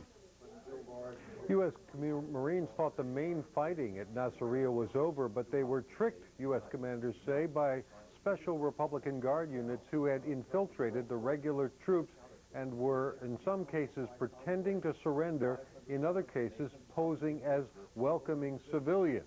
The Pentagon says it will be more cautious in how it operates on the battlefield, but there will be no major changes to the war plan. One engagement, one ambush there involving a convoy of 6 vehicles resulted in a convoy taking a wrong turn, being ambushed by Iraqi forces. 12 Americans are missing. Some of those turned up on Iraqi television, which showed gruesome pictures of dead American soldiers and interviews with some of the captured POWs. Defense Secretary Donald Rumsfeld said those pictures violated the Geneva Conventions. As for the conduct of the war at this point, General John Abizaid, who we saw there earlier, said, quote, he is still confident in the success of the mission. He said, we have not seen on the battlefield a single coherent military move from the Iraqis. He called their actions the actions of a desperate people trying to save a doomed regime. He said, despite our losses, the enemy remains in grave danger and victory is certain. Lou? Jamie, with a group of soldiers obviously captured by the Iraqis, whether they're militia or regular army, with a number of casualties suffered by the Marines at near Nasiriyah. What is the mood there in the Pentagon today? I think the mood is that it's very confident. I think today they looked at as a day when anyone who was under the misimpression that war can be clean and easy would be disabused of that notion. They've been saying all along this won't be a cakewalk, there would be casualties. There's never been a completely cost-free conflict, and today some of that price was driven home, but if anything, it's only increased the resolve, and there's an overwhelming feeling of confidence here that the U.S. military force is powerful and unstoppable. Jamie, let's turn as well to another operation that is taking place in Afghanistan. 1,000 U.S. troops carrying out operations there, and today a PAVE Hawk helicopter came down. What can you tell us about that? Well, this was a humanitarian mission, a rescue mission to evacuate a civilian casualty, medical evacuation.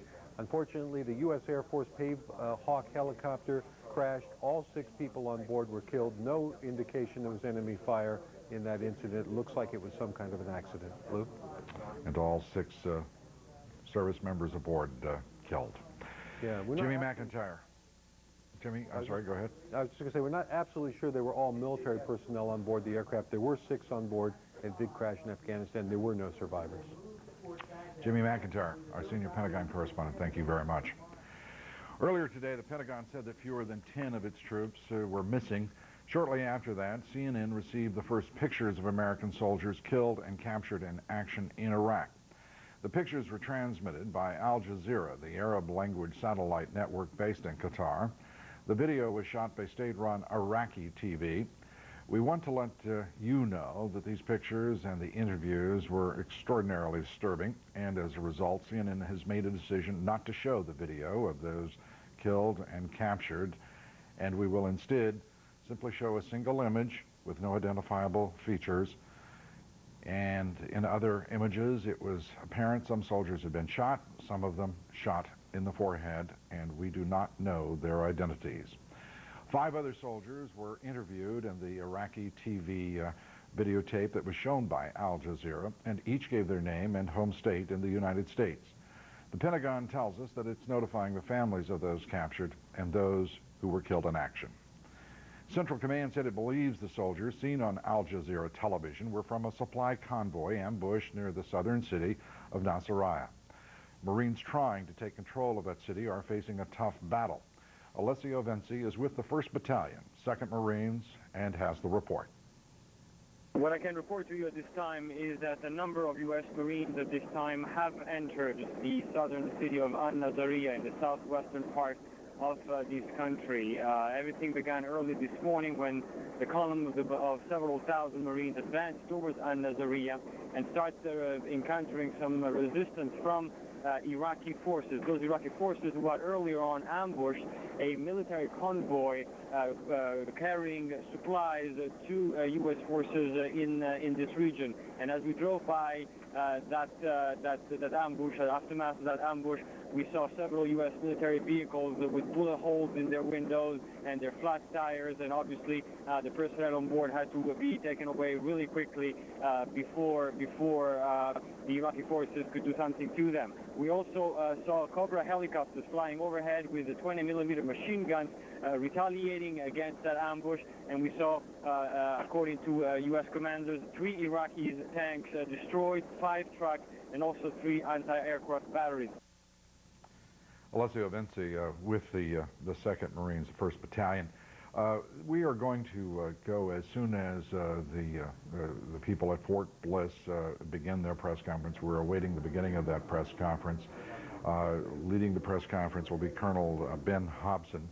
Fort Bliss is home to the 507th Maintenance Company, and that, of course, is the unit from which the apparent prisoners of war now in Iraqi hands were based, and we are expecting that press conference to begin momentarily, and when it does begin, we will be going to Fort Bliss, Texas. Let's go right now to Wolf Blitzer, who's in Kuwait City. Wolf, earlier today you talked with Defense Secretary Donald Rumsfeld. He expressed confidence about the outcome of this war. Give us the rest of your impressions and what he said. He was under no illusions. He said this war was going to be won. Saddam Hussein's regime was going to be overthrown. It wasn't a matter of if, it was only a matter of when, and he thought that was moving along quite well. He was quite impressed. I did ask him, though, about the images that are being seen on worldwide television, huge portions of Baghdad in flames after this shock and awe air campaign underway, and I asked him if he was concerned, as some counterterrorism specialists are concerned, that this will only fuel anti-American attitudes and perhaps foment terrorists around the world, and he had a firm response. The fact is that the terrorists did not need any provocation. They attacked the United States of America on September 11th, viciously killed 3,000 innocent men, women, and children of every religion, of every nationality across the globe. That was not a response to an attack on Baghdad. It was an unprovoked attack. They are raising money. They are training people. We stopped them in Afghanistan. We tore up their terrorist training camps. We drove them out of that country. And in that country now there's a government that's representative of the Afghan people. And that is what's going to happen in Iraq.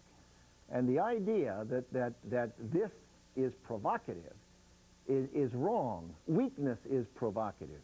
It entices people to do things they otherwise wouldn't do. And war is everybody's last choice. No rational person wants war. And there was no doubt that the Secretary was deeply angered by those Al Jazeera Iraq TV images of those POWs that are now in the custody of the Iraqis. He flatly warned that if these POWs are not treated according to the Geneva Conventions, those who mistreat them will be charged with war crimes, and the U.S. will go after each and every one of them. Lou? Wolf, I understand now that more information has just been released about the attack on the leadership of the 101st Airborne Division post by a U.S. soldier. What new do you have on that? There's they have released the names of the soldier who was killed, a captain. They've also released the name of the suspect, and apparently now 15. They've raised the number of soldiers who were injured in that attack. There's a serious investigation obviously underway. This is called fratricide. If in fact this fellow soldier went ahead and threw a live hand grenade or two into those tents, this is something that is going to cause, that is obviously very, very disturbing, but full-scale investigation is now underway. Lou? Well, thank you very much. Wolf Blitzer from Kuwait City, to whom we will be going throughout the evening. Thanks, Wolf. Coalition forces today encountered Iraqi resistance in the southern port town of Qasr again.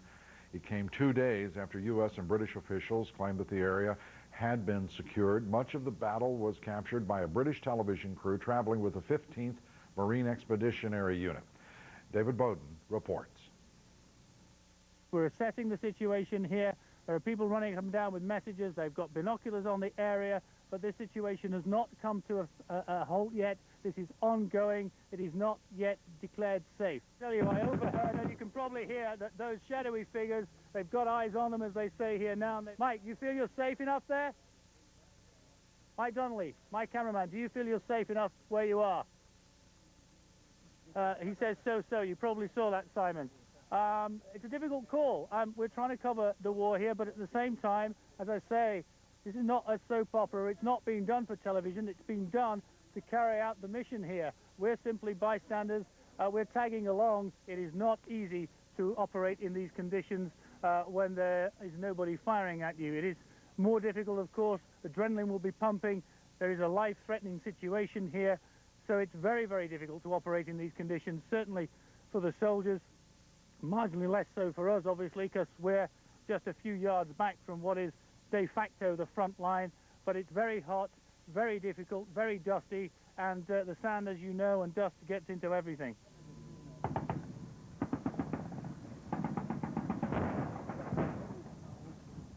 I just ask you what's happening. Roger, right now we just got a confirmation that we've got some pop shots. I guess somebody's trying to return fire with the tanks onto the tanks over. I believe the first tank's about to take a shot right now. There we go. Apparently there's somebody back there apparently that wants to keep going. Word has just gone down the line here to keep your heads down. Shots are coming out of the building still.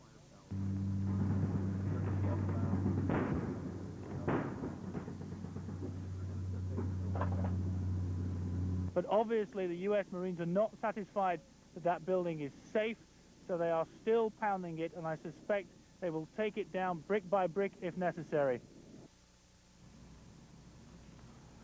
David Bowden reporting with the 15th Marine Expeditionary. As you have just seen, and as we have been reporting throughout, resistance remains in several areas of southern Iraq. Coalition forces have made rapid progress, certainly in their advance northward toward Baghdad. They are now within 100 miles of the capital city. I am joined now from CNN Center in Atlanta by our military analyst, General David Grange. General, good to have you here. Hello. A number of troubling developments today. There's no question that the progress of the coalition is remarkable by historical standards and, according to some accounts, well ahead of their own schedule. But there have been a lot of setbacks as well in terms of the heavy casualties taken by particularly the Marines around Nasiriyah. So can you give us a sense from your perspective of how this is going? Well, I think you're seeing some great individual unit fights. In other words, the heroism, the command and control, the ability to use combined arms. That means ground and air, light forces like commandos and heavy forces like tanks integrated with close air support and artillery fire. And they're fighting a foe that's a bit elusive. These are units that have been infiltrated, as stated earlier, by Special Republican Guards or paramilitary forces which try to, their ruses and other means to confuse or deceive U.S. British forces, and it makes it very tough in this type of fight. General, we were led to believe initially Friday, based on a Reuters report, that Qasr had been taken, had fallen was the exact language coming out of Qatar. It was not the word or the language of General Tommy Frank, certainly, but with one of the staff officers there. Yet that fight has been persisting for 2 days. Nasiriyah was supposed to have been basically under control. That impression was given by a number of sources there. This is turning out to be tougher. Is it because perhaps the Iraqis have been far smarter in moving elements of the Republican Guard into the southern quadrant of the country? I'm not sure that it's because they've been smarter. This is, I think, part of their strategy to infiltrate and use to buffer up these units, the spine of these units, because most of the units down south maybe would cut and run or surrender. So they did that. And what's happened here is, as they control areas, they have taken down significant key objectives: oil refineries, road intersections, key terrain. And what happens is maybe some enemy elements have laid low, small pockets, small elements, and then they arise, and that's where you're seeing some of these firefights. It's very difficult with a rapid-moving operation to clear every foot, every house of an area like this, a combat like this, that we're seeing in these recent fights. And so I think that's the predicament they're in. It's rear area fights to the flanks or behind forward-moving units. General Franks, everyone associated with leading this advance to Baghdad has cautioned us time and time again, even before hostilities broke out, before the invasion began, that this was going to be far tougher than people were saying, that it was going to take time, and that expectation is apparently being realized now. But to the south, the 11th Infantry Division of the Iraqis, the 6th Armored, they were supposed to fold rather quickly. They've not done so. What do you think will be required? Well, we don't have the order of battle results of the enemies, but the reports that we've seen and who we've talked to, good portions of these units have surrendered or left. But you have elements still left that are capable of fighting our forces, reinforced by these others. And I think you're right. I think that the resistance is going to be stiff. And we may see that coalition forces are going to move into a phase where the intensity of pressure on enemy forces throughout Iraq will increase, because I think we may be at a phase where they've had an opportunity to lay down their arms and not die in place. And maybe there's more persuasion needed against some of these units. And I think in the days to come, tonight maybe we'll see this. You sounded almost, if I may say, General Rumsfeldian in your language there. Are you suggesting that the air campaign, the bombardment, the shock and awe needs to be intensified, to be both for the support of our ground troops and to be persuasive of the Iraqis? I would say both ground and air, but specifically air, because the ground forces are already engaged. I think those that are in the fight, most of them are already there. Some elements very far forward with lines stretched out, and they have a lot on their plate as there is. So it would probably be air, yes. And do you think at this point that we can expect a more rapid rate of deployment of other U.S. forces into the theater? I believe that's going to pick up. The pace is going to pick up. You know, these troopers have been going for, what, 4 days now, and then all the planning and the intensity of the excitement before they even cross the line of departure into Iraq. They're tired, and know they have a rest plan, very brief rest plans as they move forward. There's a lot of stress put on these soldiers. Not that they can't handle it. These Marines and soldiers are doing a great job, and they will. But I think probably more forces would be welcome. General David Grange, thank you very much, as always. The 101st Airborne Division is pushing deep into Iraq. It has established a forward operating base now in the south of the country. I'm joined now live by Ryan Chilcote with the Screaming Eagles from inside Iraq. His photographer is Greg Danilico. Ryan. Lou, the 101st Airborne's 3rd Infantry Brigade has established what is called a FARP. This is very important. It stands for Forward Area Rearming and Refueling Point. And what it basically is a gigantic gas station in the desert and arms depot for helicopters. What it allows, very importantly, what it allows the 101st Airborne now to do is to move its troops even deeper behind Iraqi lines. It can use its assault helicopters, primarily the Black Hawk helicopter like you see behind me here at this FARP. It can fly to the front, and then now instead of having to fly all the way back to the rear, they can simply fly back to this FARP, refuel, rearm, and then go back to the front. So it allows them to put their troops farther into the battle. Secondly, it allows, very importantly, it allows them to move their attack helicopters, primarily the Apache Longbow helicopter. That's the brand new version of the Apache helicopter, which you're going to be hearing a lot about, I think, during this war, that can locate several targets and actually hand off those targets to other Apache Longbow helicopters flying alongside it, so that they can simultaneously, having gathered information, where one helicopter gathers information, they can all simultaneously fire on several different targets. It allows those helicopters to spend more time destroying targets and less time taxiing all the way back to the rear. So this FARP is no small matter. This is a very serious milestone, if you will, in the buildup here inside Iraq. Very quickly, before the 101st Airborne got here, well, it was a 72-hour whirlwind road trip, if you will, from Kuwait to here. People talk about the race to Baghdad. Well, I think I got a taste of it. The 101st Airborne never stopping for more than a couple hours to refuel or switch out drivers. Really, the motto here, the credo was to keep on going as quickly as possible to set up this forward area refueling and rearming point. Lou? The 101st is always earning that Screaming Eagle standard. You feel you're tired. Imagine those troops who are driving and moving everything along. Let me ask you this: have you, in that 72-hour period, have you been engaged with the enemy at all?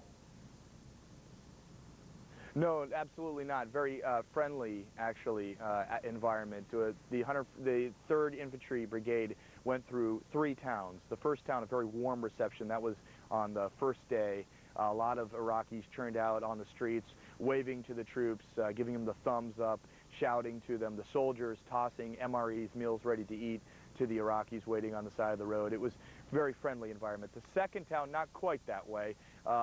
Very eerie feeling, actually, the soldiers told me. They felt like they were not at all welcome. The soldiers there, or rather the Iraqis there, instead of welcoming them, simply watching them pass through. So a bit of both warm and cold reception for the troops. Lou? Ryan, let me ask you a couple of questions, and certainly our audience is well aware that we are sensitive to the military constraints and the needs for limiting whatever information, but General Grange and I were just talking about it. Has been, we're now 96 hours into the drive toward Baghdad from Kuwait, as you have just reported. Are the troops of the 101st, how's their morale? How are they rested, and are they ready for the next phase? And if you could explain just briefly how this next phase changes for the 101st in particular, which has been following the 3rd. Absolutely. Well, I would say morale is very high. The 101st Airborne was the last to arrive in Kuwait and also the last to arrive in Iraq now. And they were very anxious, if you will, to get involved in what's happening inside Iraq. How things might change? Well, the 101st Airborne has more helicopters than any other division in the U.S. Army, and I think you're going to see a lot more use of those helicopters. The 101st Airborne is actually called the 101st Airborne Division Air Assault, and ever since Vietnam, they have specialized in using helicopters to move their troops to the battlefield. I think you're going to see a lot more of that in addition to the ground movements that you've been seeing from the 3rd Infantry Division. So that will change how this war is fought, because those helicopters can move very quickly. It allows the U.S. Army a great deal of flexibility. The 101st Airborne likes to talk about how it can move its troops further and faster and with more combat power than any other division in the Army. So I think you'll see the element of surprise being used a lot more than it has, than just the basic brunt show of force that we've seen up to this point. Lou? Ryan Chilcote with the 101st Screaming Eagles. Thank you very much. President Bush has returned to the White House after a weekend at Camp David. The president, upon his arrival back at the White House, warned Americans that this is only the beginning of what will be a tough fight in Iraq. The president also had a stern warning for the Iraqis who hold American prisoners of war now. Dana Bash reports. Back from Camp David as Iraqis released graphic pictures of Americans killed in action and the first prisoners of war, a stern warning from the commander-in-chief. The POWs I expect to be treated humanely. And just like we're treating the prisoners that we have captured humanely. If not, the people who mistreat the prisoners will be treated as war criminals. Taking reporters' questions for the first time in a week, the president expressed confidence about the war's progress, but as the reality of casualties on the battlefield set in, he braced the country for a tough fight ahead.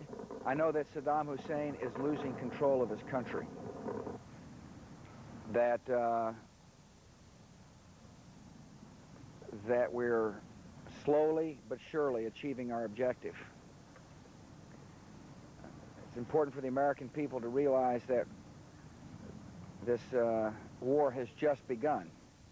Despite some resistance, Mr. Bush said U.S. forces achieved a key objective, securing most of southern Iraq, especially the oil fields. Tommy Franks put a plan in place that moved on those oil fields quickly, and at least in the south, they are secure.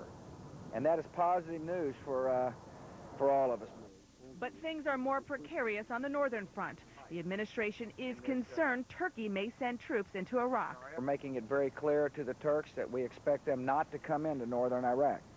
We're in constant touch with the Turkish military as well as Turkish politicians. They know our policy, and it's a firm policy. And we've made it very clear to them we expect them not to go into northern Iraq. As for Saddam Hussein, the president made clear the opportunity to leave Iraq safely has come and gone.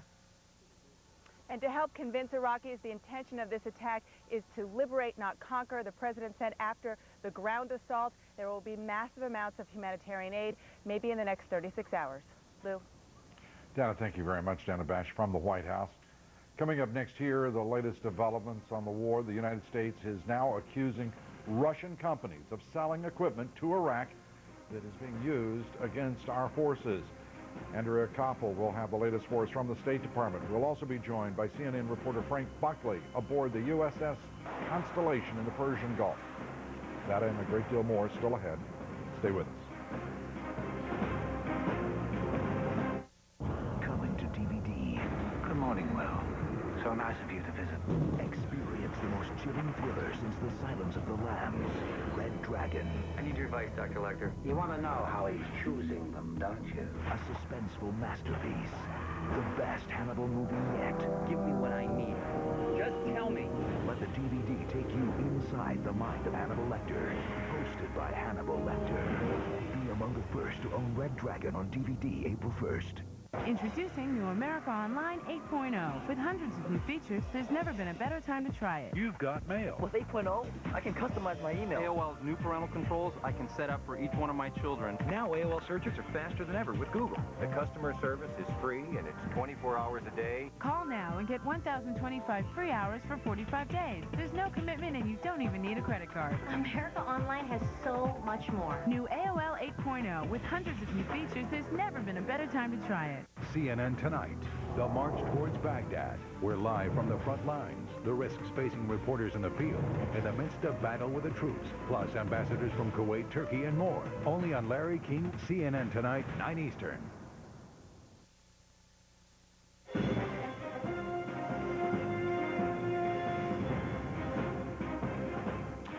We had been awaiting, as we pointed out to you, a news conference that was expected from Fort Bliss in Texas, the home of the 507th Maintenance Company. At least two of its members are in Iraqi hands and are now prisoners of war, but we have just been informed by the Army that that press conference has been canceled.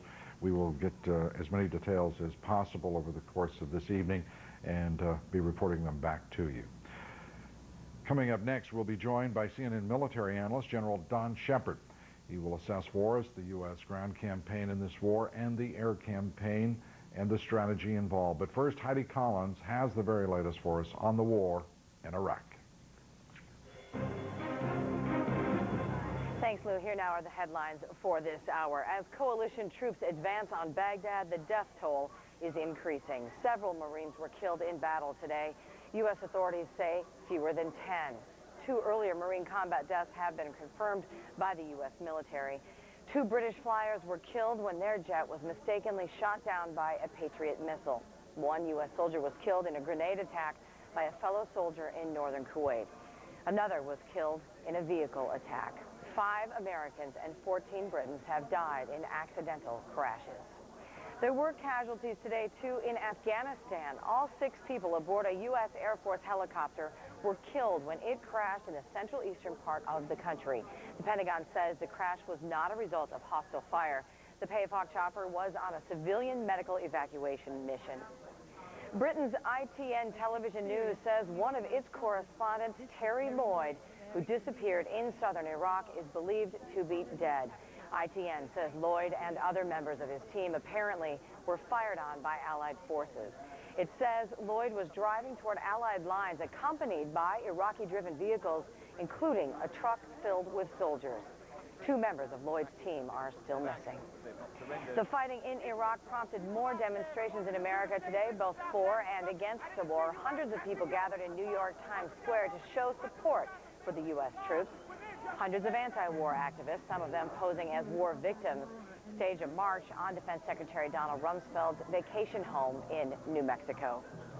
And fighting in Iraq has not had an immediate impact on U.S. gas prices. The Lundberg survey out today finds the national average price up less than a penny at $1.72 a gallon over the past 2 weeks. And the survey publisher says crude oil prices are falling. Now, more coverage on the war in Iraq with Lou Dobbs. Heidi, thank you very much. Navy fighter jets continue to fly hundreds of sorties against Iraq from their carriers around the region. Frank Buckley is aboard the USS Constellation in the Persian Gulf, along with photographer Greg Keynes, and joins us in just a matter of moments. We're going to go to Andrea Koppel at the State Department. Troubling developments. The Iraqi government has apparently been receiving aid of a different sort over the past year. We have now learned that Russian companies have been selling Iraq sensitive military equipment that could be used against coalition forces. Andrea Koppel joins us from the State Department with the story. Andrea?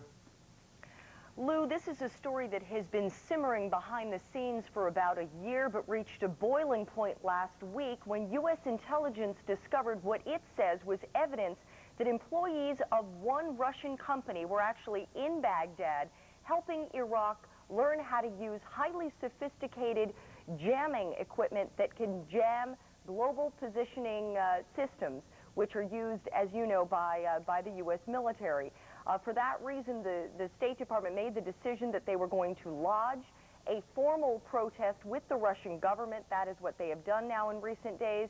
And in addition, they are telling the Russians, accusing them, several companies, of having sold the Iraqi government a variety of highly sensitive equipment. This includes anti-tank missiles, it includes night vision goggles, and it also includes that electronic jamming equipment that I was just referring to. This is a violation of U.S. sanctions, of UN sanctions. And in fact, the State Department has been very public about this, wanting to send a message to the Russian government just how frustrated and how angry they are that the Russian government didn't stop these sales. One of the State Department spokeswomen saying such equipment in the hands of Iraq may pose a direct military threat to U.S. and coalition forces, which, as you know, rely on the GPS systems. This is one intelligence official telling CNN that Russian intelligence may be the ones who were behind these sales, Lou, and not necessarily the Russian government, the political side of Vladimir Putin. Lou? That's quite a dichotomy that we've just arrived at there, that the Russian intelligence would be operating independent of the Russian government. That would be a remarkable especially knowing Vladimir Putin's background. I was just going to say, especially knowing Vladimir Putin's background. But this is something that the Bush administration believes, because they have brought this to Vladimir Putin's attention over the last year a number of times.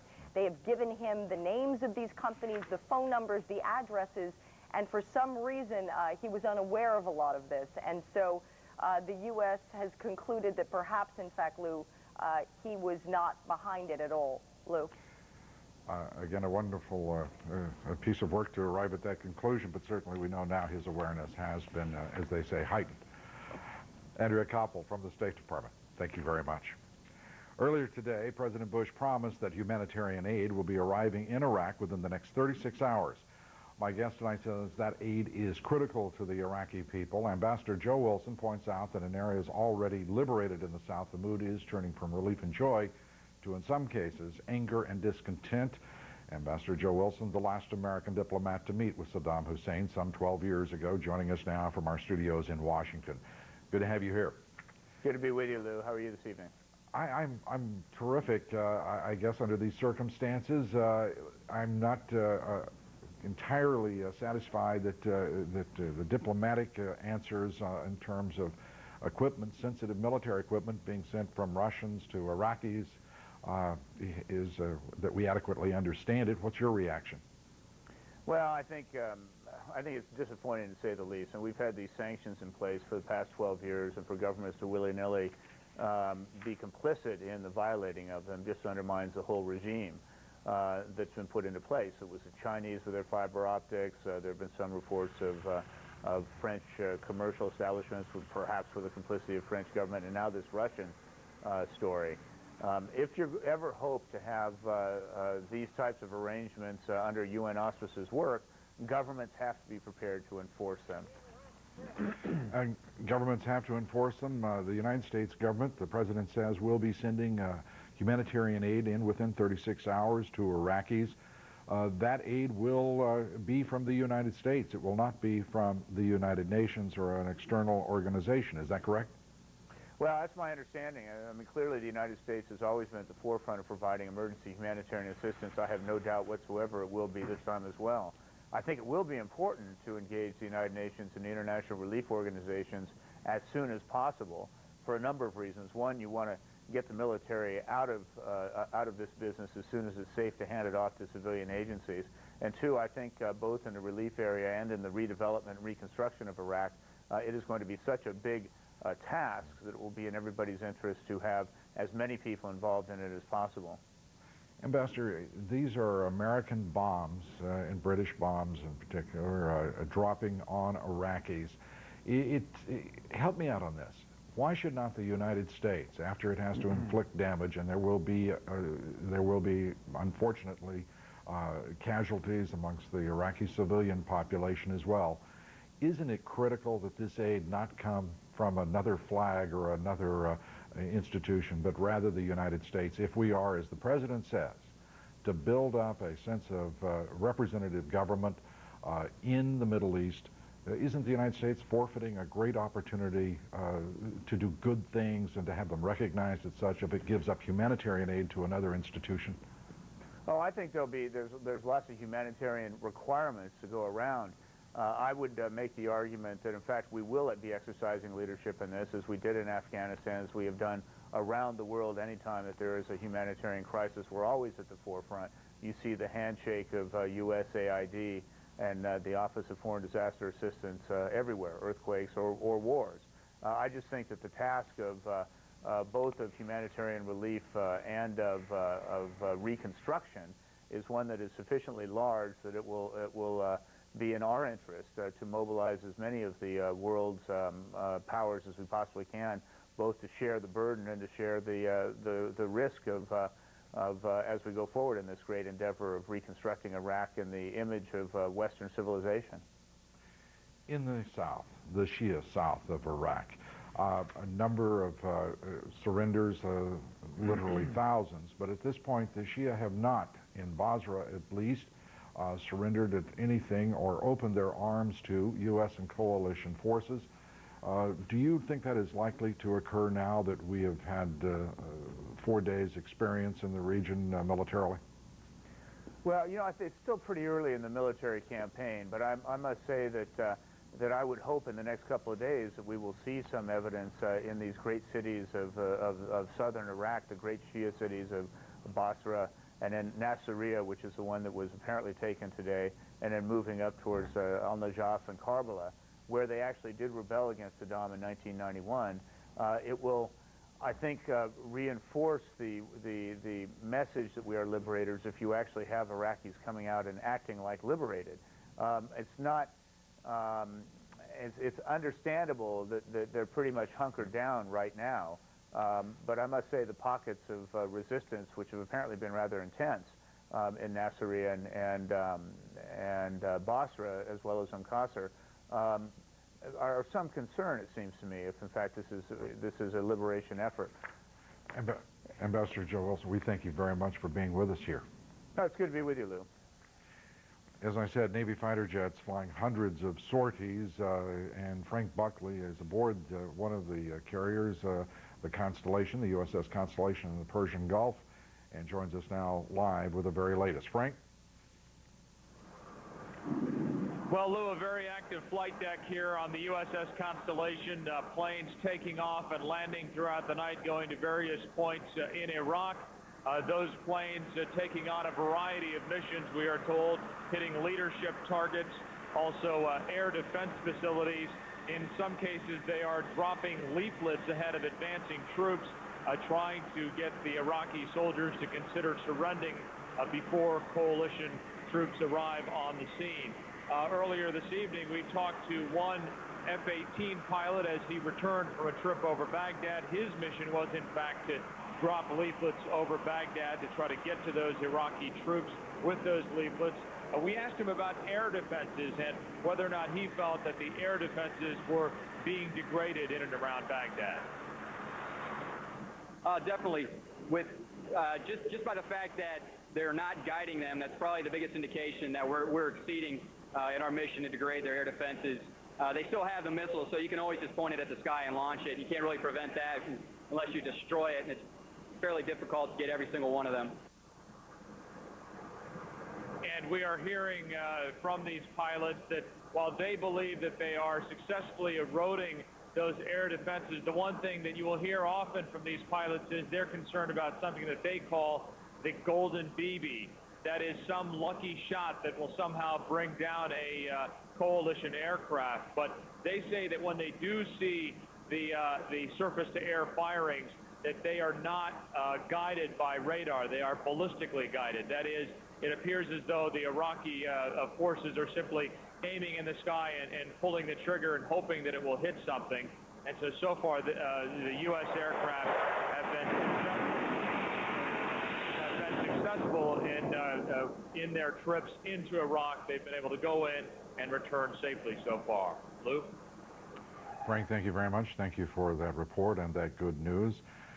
Still ahead here, we'll be turning to Kara Phillips, who's aboard the carrier, the USS Abraham Lincoln in the Gulf.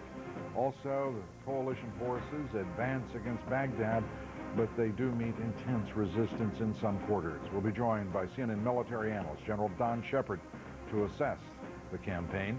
And thousands of people rally across the country today, this time in support of the troops fighting the war against Saddam Hussein. We'll have those stories, a great deal more. Stay with us.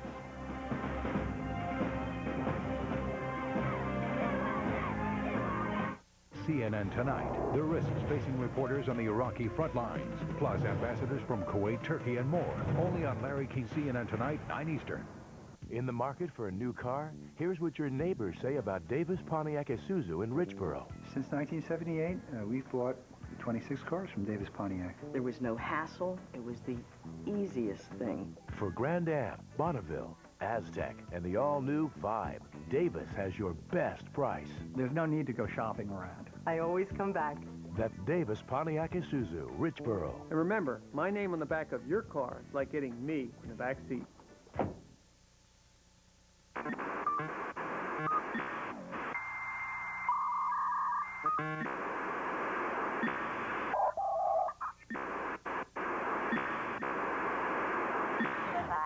Go with Comcast high-speed internet. It's fast, and it's the perfect way to enjoy everything the internet has to offer. From shopping to sharing videos, downloading music to online gaming. You name it. Comcast high-speed internet. Call now for this special offer. There's never been a better time to lose the weight.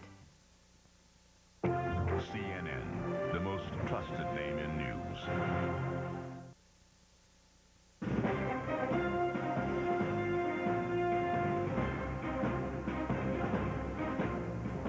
CNN correspondent Gary Tuckman is at an airbase near Iraq with our photographer, Damir Loratek, and joins us live and has the latest for us from there. Gary? Well, Lou, we've spent the last 2.5 days watching Americans and Britons fly from this base to Iraq. There have been 550 sorties from this particular base in a 48-hour time period ending this morning, but we've been allowed to stand by the flight line so we can tell you firsthand that number is now at more than 700. Behind me, A-10 attack aircraft, and with us right now, 2 of the pilots who've just come back from a mission to Iraq. They arrived back a short time ago. This gentleman flew in the front, this gentleman flew in the back. They followed each other at speeds of 400 miles per hour, 1 mile apart at times. Next to me, Major B.A., that is his call sign. Lieutenant Colonel Kingman, that's his call sign from Washington, from Idaho. Let me ask you, what was your mission entailing that you just went on? We had 2 missions today. Both of them were basically supporting the ground troops. We supported 3rd ID in the west this afternoon or this evening, and then earlier today we're working with the Marines, 1st MEF. Okay, supporting the ground troops means what? What did you do to support them? Taking out artillery, tanks, so forth, any threat to them. So you were dropping bombs just now? Right. Okay, and what did you see from the sky on the ground? Enemy tanks, enemy artillery. Did you see the ground troops also, the Marines? Yes, absolutely. So you saw the artillery, you saw the tanks, you decided that you had to take them out? Yes, working with the ground troops. Now, when you go on a mission like this, do you know you're going to be dropping your bombs? You just don't know what's going to be happening? You don't really know exactly what you're going to be doing in terms of dropping the bombs or what you're doing. We go up there. We were tasked by a control agency, sent up into basically a firefight the Marines were having in particular, and they said, talk to a guy called a ground fact, a ground forward air controller. Forward air controller basically decides what targets are the highest threat to him and what he can clear us into attack. So then we are attacked. He requests different types of weapons. And did you see what your bombs did? Absolutely. Tell me what they did. We took care of some tanks, Park Corvette area, and then also some of the tanks out in the open. Any butterflies in your stomach while you're doing all this? Nope, we're just kind of busy up there, so. Do you wish you were anywhere else while you were doing it? Do you wish you were back home? Do you ever have second thoughts about it? Not while you're flying, no. I mean, between the flights, you kind of think, well, it'd be nice to be back home every now and then, but we're out here doing a mission, so we're pretty focused on what we're doing, believe in what we're doing, so we're pretty happy to be here. The final question I want to ask you, you told me you saw oil fires from the air. Yeah, when you're flying up there, you can see a couple of the oil heads that have been knocked off, and it's, rather dramatic flames. It's a little bit hard to tell between the standard separation plans, but you can, if you look close at them, they're pretty impressive when you see the oil heads that are actually destroyed and burning. One more final question for you. Where, again, were you in Iraq when you dropped this artillery to support the Marines? Well, can't quite get into the operational details at that level right now. It was close to the front edge of the battle area, so we can't really talk about exactly where that was. Gentlemen, thank you very much. And we can't tell you, we're not permitted by the Pentagon to tell you exactly where we are, but we're near the border of Iraq, and we can tell you this is the first day since the war began that the 8,000-plus servicemen and women here did not have to wear their chemical suits all day. But there was, about an hour ago, a siren, a missile alert. It lasted about 5 minutes, and then they got the all clear. Lou, back to you. Gary, thank you very much. Gary Tuckman. Well, as coalition forces advance on Baghdad, there are still incidents of extremely tough resistance, as evidenced by the fighting at Nasiriyah. CENTCOM today described the fighting as the sharpest of the war so far. Joining me now, CNN military analyst, General Don Shepard. General, good to have you here. The CENTCOM made it pretty clear today, and so did the Secretary of Defense, that this has been a very tough day in some measures. Would you give us your assessment? Yeah, in war there's good days, there's days that not much goes on, and there's bad days, and this was an extremely bad day. We had the Patriot incident, we had the friendly fire incident with the correspondent, the British correspondent. We had the POWs, and we had another firefight with some casualties, so it's been a very rough day, and there'll be many more coming up, Lou. Yet the advance seems to be moving, at least according to some at CENTCOM in particular, ahead of their schedule. Is that the way you see it as well? Yeah, it's hard to diagnose and come up with a real answer to that. I've heard General Franks and Secretary of Defense say on a couple of occasions, this is going to take as long as it takes. It may take a few days, a few weeks, a few months, but it's going to take as long as it takes. Now, everybody would like to drive to Baghdad unimpeded and then have them give up. That's not in the cards. It appears that the strategy being used is to bypass the big population centers such as Basra, cut it off, if you will, so that military can't be resupplied there from the Iraqi standpoint, and then clean up the smaller areas such as Nasiriyah, which is still being tough, and then have people come in behind to secure them later, and thereby that allows you to move fast. If you stop at every little firefight or any of the big cities en route, it's going to definitely slow down the advance. So I think that's what's going on, Lou. It also, does it not, General, change some of the, if you will, of the algorithm? Because you have, as these forces, like the Third Army, with 101st behind it preparing for its air assaults, obviously in the days ahead, it also leaves your rear echelon exposed, such as the instance with the 507th Maintenance Company and the prisoners that were taken there, the prisoners of war. It also leaves open the issue of control of whether it be Basra or Qasr or Nasiriyah, the Ba'ath Party still has influence. The Republican Guard has apparently elements in the area. This creates some tension, does it not? It really does, and you're right on with your assessment there. The further you get from your rear areas toward Baghdad, the more your lines are stretched out, the more you become vulnerable in your rear areas, the more people it takes to secure the area behind you, and the less people you have to fight in the front. You're going to have, obviously, terrorist incidents in Iraq. We're seeing it every day in Afghanistan. We've even seen it in this country and can expect more. So this is a real problem. It's something that you train for and look at from a military standpoint, but it is never a clean fight where you take an area and everything's over. You have to be careful all the way to Baghdad and all the way home, Lou. Indeed. And, General, I talked with General Grange earlier about this issue, and let me turn to you for your thoughts. And that is the intensity of the bombardment, the air campaign against Baghdad and other cities and targets. What do you think we're going to see here over the course of the next 24 hours and several days? Yeah, I think you're going to see a stepped-up air campaign, but this is a different war than the Gulf War. A lot of people are saying, why do we have a long air war and make it easy for the ground soldiers like the Gulf War? Well, this is totally different. In the Gulf War, the Iraqi army was arrayed toward the front in dug-in positions, well-established, down toward the front. You could attack them with air. In this case, the Iraqi army is spread within the cities. They're not out in battle formations, making it much tougher. You have to wait until they group up in military formations to attack them, and that is now happening as the U.S. forces move forward. More and more targets are forming. In the Baghdad area, the targets are dispersed in the populated areas and making them difficult to hit because of collateral damage. But when the Iraqi army wants to group to fight military power, they are going to have to bring their forces together, and that makes them very vulnerable to military power, Lou. So there's a lot of tough fighting coming up, but I think everything that's happening is logical, and I'm not one that says this time you could have had a long air war, because Tommy Franks launched this early on the ground war because of the oil fires there, and he kicked it off out of the sequence he wanted to, and now he's responding. And the advance, as is documented, has been remarkable to this point. General Don Shepard, thank you very much. Pleasure. Hundreds of people all across the country rallying in support of U.S. troops, 1,300 people in New York and Times Square. That compares, by the way, to about 200,000 anti-war protesters yesterday. Today, many demonstrators waved flags and held signs reading simply, "God bless America." Supporters also gathered yesterday in Washington State, Dallas, Sacramento, California. Those rallies come as a series of new polls suggest American support for the war and President Bush's handling of it are growing. The latest CNN USA Today Gallup poll finds 76% of Americans approve of the U.S. decision to go to war against Saddam Hussein. And a New York Times CBS poll found 70% of Americans now approve of the president's handling of the conflict, an increase of 19 percentage points in the course of 10 days. That poll found support for the president significantly weaker, however, among Democrats. 93% of Republicans surveyed approve of the president's handling of Iraq. Only 50% of Democrats approved.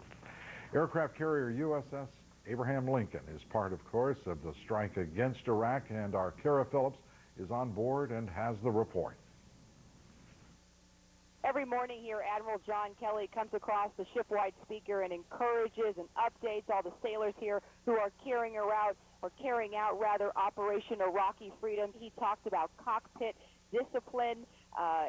So far, he says the bombs that have been dropped with complete certainty and accuracy. Flight operations have not slowed down. They are quite consistent. Bombing runs taking place through the day and through the night, continuing to shape the battlefield for troops on the ground in Iraq.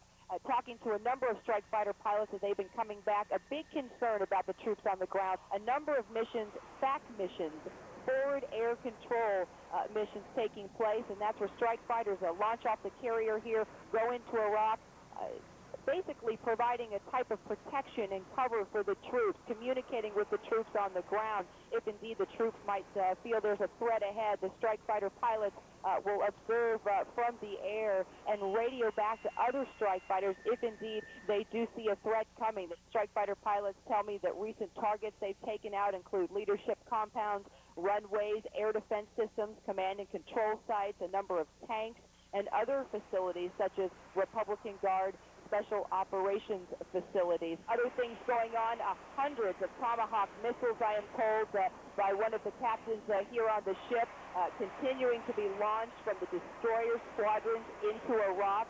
Something else coming from Captain Phil Green. He's a commander of one of the destroyer squadrons. He said mines have become a big threat out here. We have faced a terrorist threat since we arrived in the Gulf. Threats from explosive-laden vessels, mines, and low-slow flying aircraft continue today. Surface shotguns work closely with their respective carriers to support the vital surveillance effort. A number of threats that pilots are dealing with, a number of threats that ground troops are dealing with, and also the divers, SEALs, and other coalition forces out in the water, specifically mines, trying to take that threat away from the battle groups. Aboard the USS Abraham Lincoln, I'm Kira Phillips, CNN. And that's where we are in our coverage of the war to this hour. Aaron Brown will be bringing you our coverage through the evening. Let's turn first to Heidi Collins with the latest developments. Thanks, Lou. I'm Heidi Collins in the CNN newsroom. Coming up in 90 seconds, the war in Iraq live from the front lines. But first, the latest news at this hour. Today, it got ugly. What commanders called a tough day for coalition forces. Marines met new resistance in the vital Persian Gulf peninsula of Al-Faw. There was heavy fire as they engaged in something close to house-to-house fighting. You're seeing them use a type of grenade designed to stun the enemy. One soldier was apparently wounded when he caught on fire. The extent of his injuries is immediately not known. To the north, U.S. troops remain about halfway to Baghdad now. There have now been more than 25 fatalities among U.S. and U.K. troops. In the battle for a Euphrates River crossing, a number fewer than 10 died in fighting today. Others appear to have been killed in or after an ambush when Iraqis took other American soldiers prisoner. The Pentagon confirmed the earlier deaths of 2 Marines. 5 Americans and 14 British died in helicopter crashes. An accident on the ground killed 1 American, and another was killed by a grenade attack at Camp Pennsylvania in Kuwait. The Pentagon has identified the suspect in that attack as Sergeant Hassan Akbar of the 326th Engineer Battalion. The motive for the attack remains unclear. A crash today in Afghanistan killed all 6 people on board an Air Force helicopter. The Pavehawk copter was on a medical evacuation mission when it went down north of Ghazni. That's a look at the news this hour. Now back to the war in Iraq, live from the front lines. More resistance and slower going.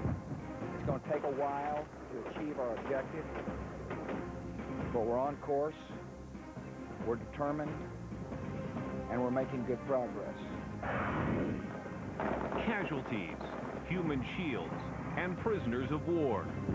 What I'm saying is that it's a violation of the Geneva Convention. Cold, wet, hungry, and afraid to go home. Who will help the war's refugees? The polls say the war is popular, but many in the streets, they're saying something else. Live from Baghdad, Kuwait, Washington, Los Angeles, and Kentucky, and cities around the globe. The war in Iraq, live from the front lines. It's just after 3 a.m. in Baghdad on a Monday morning. Just moments ago, an explosion. There have been, over the day, a series of explosions. Coalition Central Command denying now reports broadcast in Arab media that a coalition plane was shot down in Baghdad.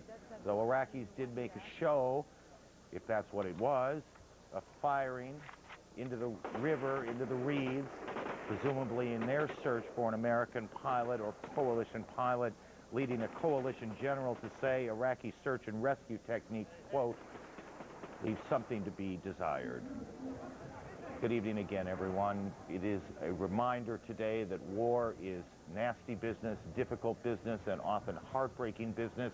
I'm Aaron Brown at CNN Center in Atlanta. And I'm Wolf Blitzer reporting live tonight from Kuwait City, where about 2 hours ago, a Patriot missile intercepted an incoming Iraqi missile fired toward Kuwait City. Officials say the intercepted missile came down away from any residential area. Meanwhile, U.S. ground forces are closing in on Baghdad. The 101st Airborne's 3rd Brigade has established a forward refueling and weapons depot in southern Iraq. That will allow U.S. attack helicopters to penetrate even farther behind enemy lines. And coalition forces are still running into Iraqis who prefer to stay and fight. There have been sharp battles. In other cases, Iraqis have pretended to surrender, or they've even posed as civilians, then pulled out weapons. An undisclosed number of Marines, fewer than 10, say the military, were killed in action Sunday. The Iraqis also have captured their first U.S. prisoners. CNN received the first pictures today of American soldiers killed and captured in action in Iraq shortly after the Pentagon said fewer than 10 of its troops are missing. They later said 12 soldiers had either died or were missing. The pictures were transmitted by Al Jazeera, the Arab language satellite network. The video was shot by the state-run Iraq TV. We want to let our viewers know that these pictures and the interviews were disturbing. CNN has made a decision not to show the video of those killed. Instead, we will use this single image with no identifiable features. In other images, it was apparent some soldiers had been shot, some of them in the forehead. We don't know their identities. In addition, 5 soldiers were interviewed. Each gave their name and home state in the United States. The Pentagon tells CNN it's notifying the families of those who were captured and those who were killed. Aaron? Well, good evening to you. It has been a tough and nasty day in this war with Iraq. Right now, the air raid sirens are going off in Baghdad, the big picture on the right of the screen. We'll keep an eye on that.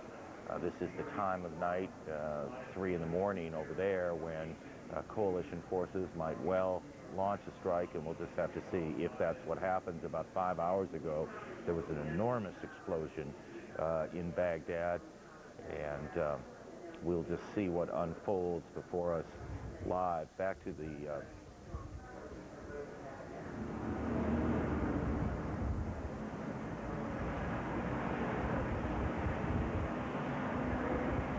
sounds of Baghdad tonight.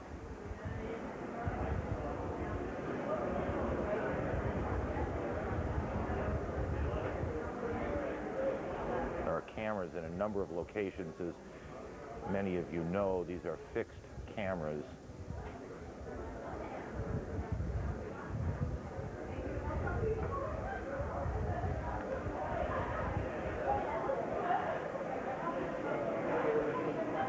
In none of these shots do we see anything that indicates anything either going up or coming down. So we'll just keep an eye on it.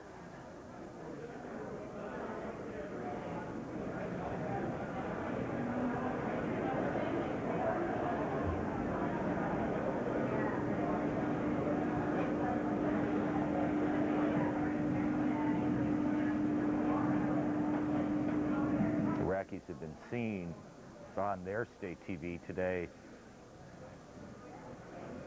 pictures of their forces that have been in combat. In some cases, they have seen pictures of American dead and American POWs. We can only imagine what this Sunday has been like here for the families of those POWs, the almost unthinkable anxiety of knowing a loved one is being held overseas, being completely powerless to do anything about it. It is a feeling, I'm sure, that is shared not just by the families, but by many Americans tonight as they heard reports that the first POWs, American POWs, had been taken. Many of the soldiers came from Fort Bliss, which is in the western part of Texas. CNN's Ed Lavandera is in El Paso. Ed, good evening. Hi, Aaron. Well, here there's a lot of uncertainty at Fort Bliss. There was a press briefing that had been scheduled for, was supposed to have happened in the last hour. The colonel here, the chief of staff of Fort Bliss, showed up at the building where this press briefing was supposed to have taken place, and as he was walking to the podium, a three-star general from Washington called, and it was abruptly canceled. The colonel left the building here without answering any questions, but we were able to speak with a couple of the spokespeople here at Fort Bliss, and they say that there just isn't enough information to go forward publicly with what might have happened with the soldiers that are believed to have been taken in action in Iraq. What the base is doing in the meantime is that there has been a family readiness group, which is essentially made up of all the spouses of the members of the military who have been deployed from Fort Bliss here, and there's some 4,000 troops here at Fort Bliss that have been deployed into the Middle East region.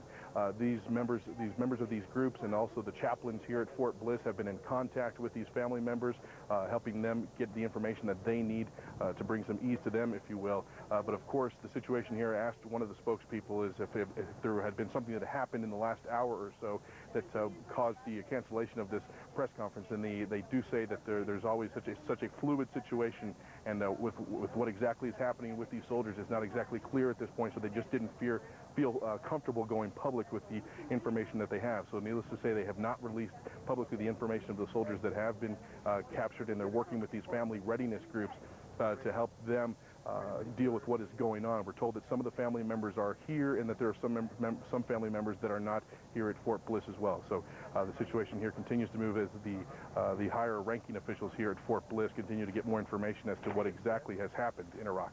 Aaron? Ed, very briefly, do you know if the families of both the dead and the captured have been notified?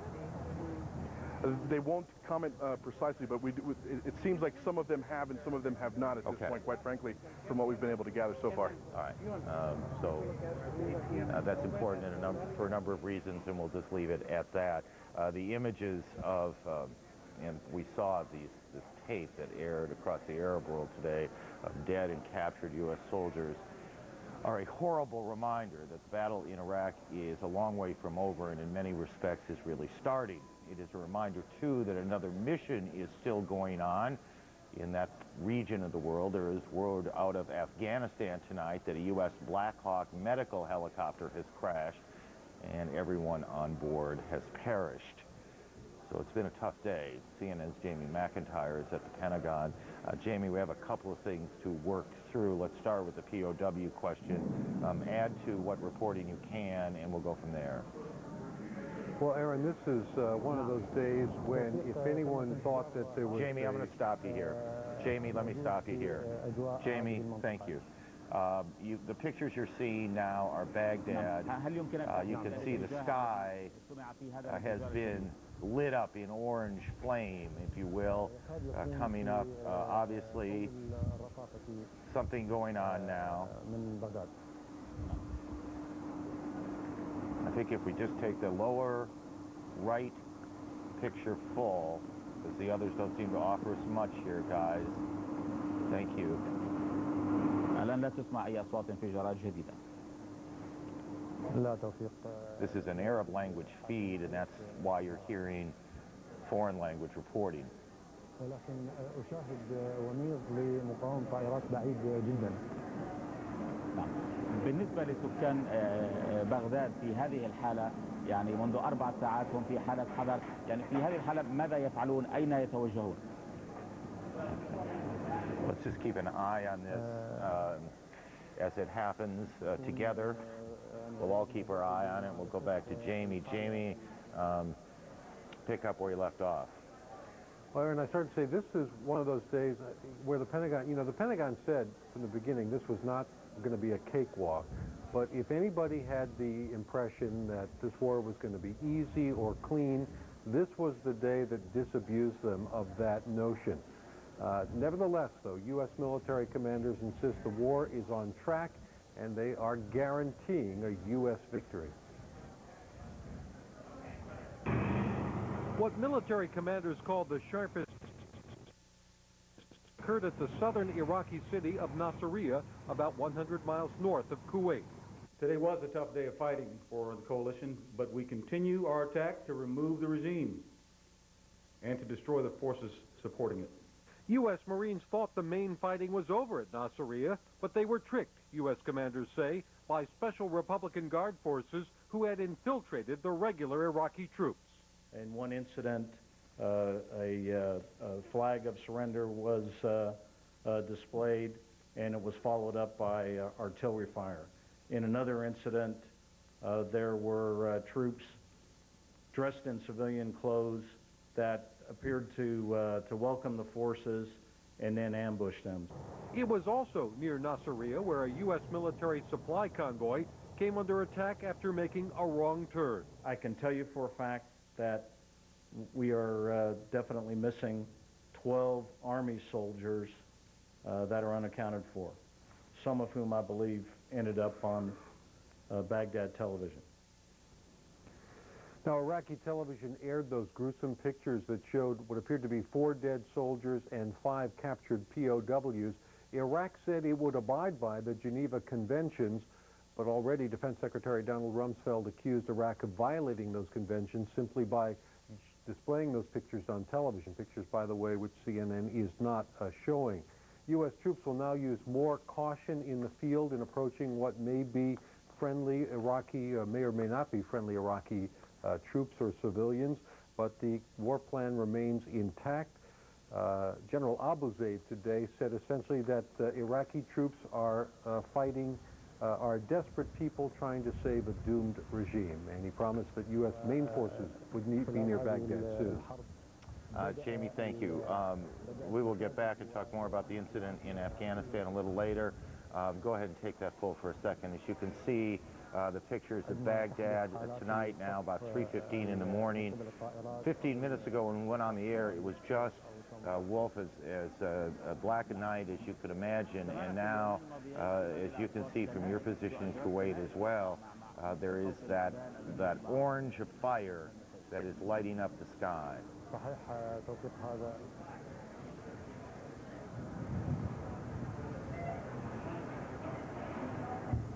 There have been a series of explosions. I heard 3 in my ear while Jamie was talking. There may very well have been more. Wolf, weigh in here because all right. you were able to listen a little more intently than I was. I was listening to the Jamie with one ear and the sounds of Baghdad from the other. I was going to say, Aaron, these latest bombardments, these latest explosions, huge explosions over the past few minutes in Baghdad, according to a Reuters correspondent who's on the scene, just filed a report for the Reuters news agency. The reporter saying among the largest, the biggest to hit the city since A-Day. Let's listen in briefly.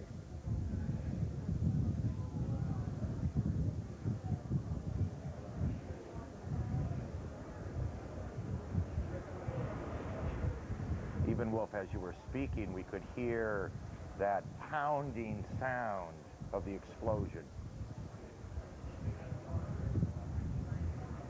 And this one, we're told, was in central Baghdad. Earlier, a few hours ago, there were a series of 3 blasts that hit the southeastern part of the city. This one in the central part of the city. The Reuters correspondent filing a dispatch just a few minutes ago saying that there was no prior warning from air raid sirens, no sign of anti-aircraft fire, simply a huge bomb blast that went off, indicating that perhaps the Iraqi air defense system, their early warning detection system, the radar not necessarily working as effectively, or just speculating here, perhaps those stealth F-117A fighters managing to penetrate through Iraqi airspace without being detected. The first sign any of those 5 million people in Baghdad might have had to this latest bombing was the actual bombing itself, because as you know, Aaron, in the past, usually the Iraqis have some early warning. They fire those anti-aircraft blasts into the skies. We see those tracers that go up there, and of course the sirens blast throughout the city. Well, and I heard you earlier today, you were talking to General Shepard, I believe it was, when this earlier run of explosions hit, and there was very little tracer fire being anti-aircraft fire coming from the ground up. There was very little of that, and the general suspicion was that there had been some degrading of the Iraqi defense, air defense around the capital. As we look at this picture, and even in the the 3 other cameras that we have available to us, we have yet to see any anti-aircraft fire going up. Whether that is in fact significant in and of itself, whether it means that their forces have been degraded, we wouldn't speculate, but we can report the fact of it. We just haven't seen it, and that says something.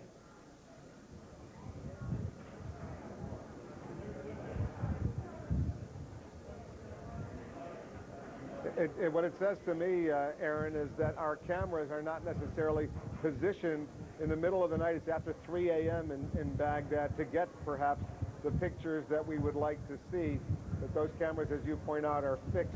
They're in fixed positions, and they're only allowed to see what they can see without being moved around. So obviously we're limited in the actual pictures we can show our viewers. But eyewitnesses, as I say, we're getting these early reports from Baghdad, eyewitnesses saying perhaps these are among the most intense, if not the most intense, since the first night. And all of our viewers will remember those spectacular bombings that occurred on the first night, those huge plumes of smoke and the fires that erupted at those presidential palace compounds, as well as the Iraqi government ministry compound. So if this is even more spectacular, then obviously it's another terrifying night for the people of Baghdad. It certainly must be that. Imagine being in your bed at 3 in the morning, and all of a sudden you hear this.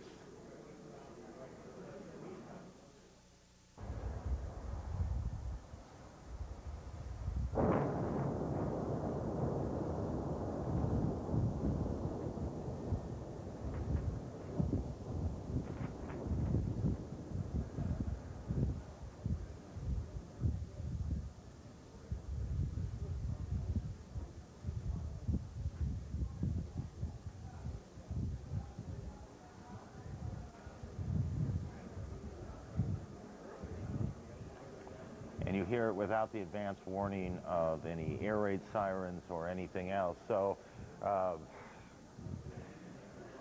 here we go again, is the way it looks to us. There's clearly some level of military strike going on in the Iraqi capital.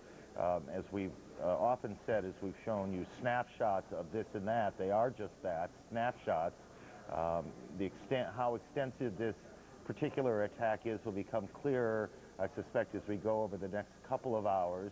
But what we can report with absolute certainty is there has been this series of enormous, not a word we use lightly, enormous explosions in the Iraqi capital. Wolf.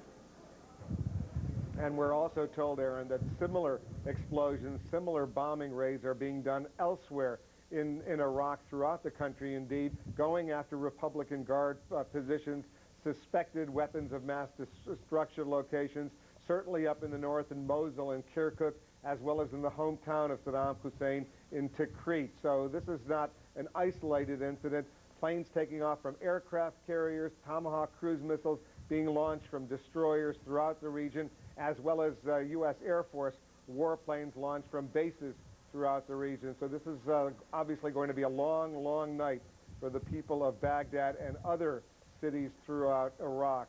Meanwhile, the White House is warning that before the first strike hit, the war in Iraq would not be easy. The White House had warned that this is going to be a long, difficult campaign. Now President Bush is dealing with a horror most Americans do not like to even think about, namely U.S. soldiers in the hands of Iraqi troops.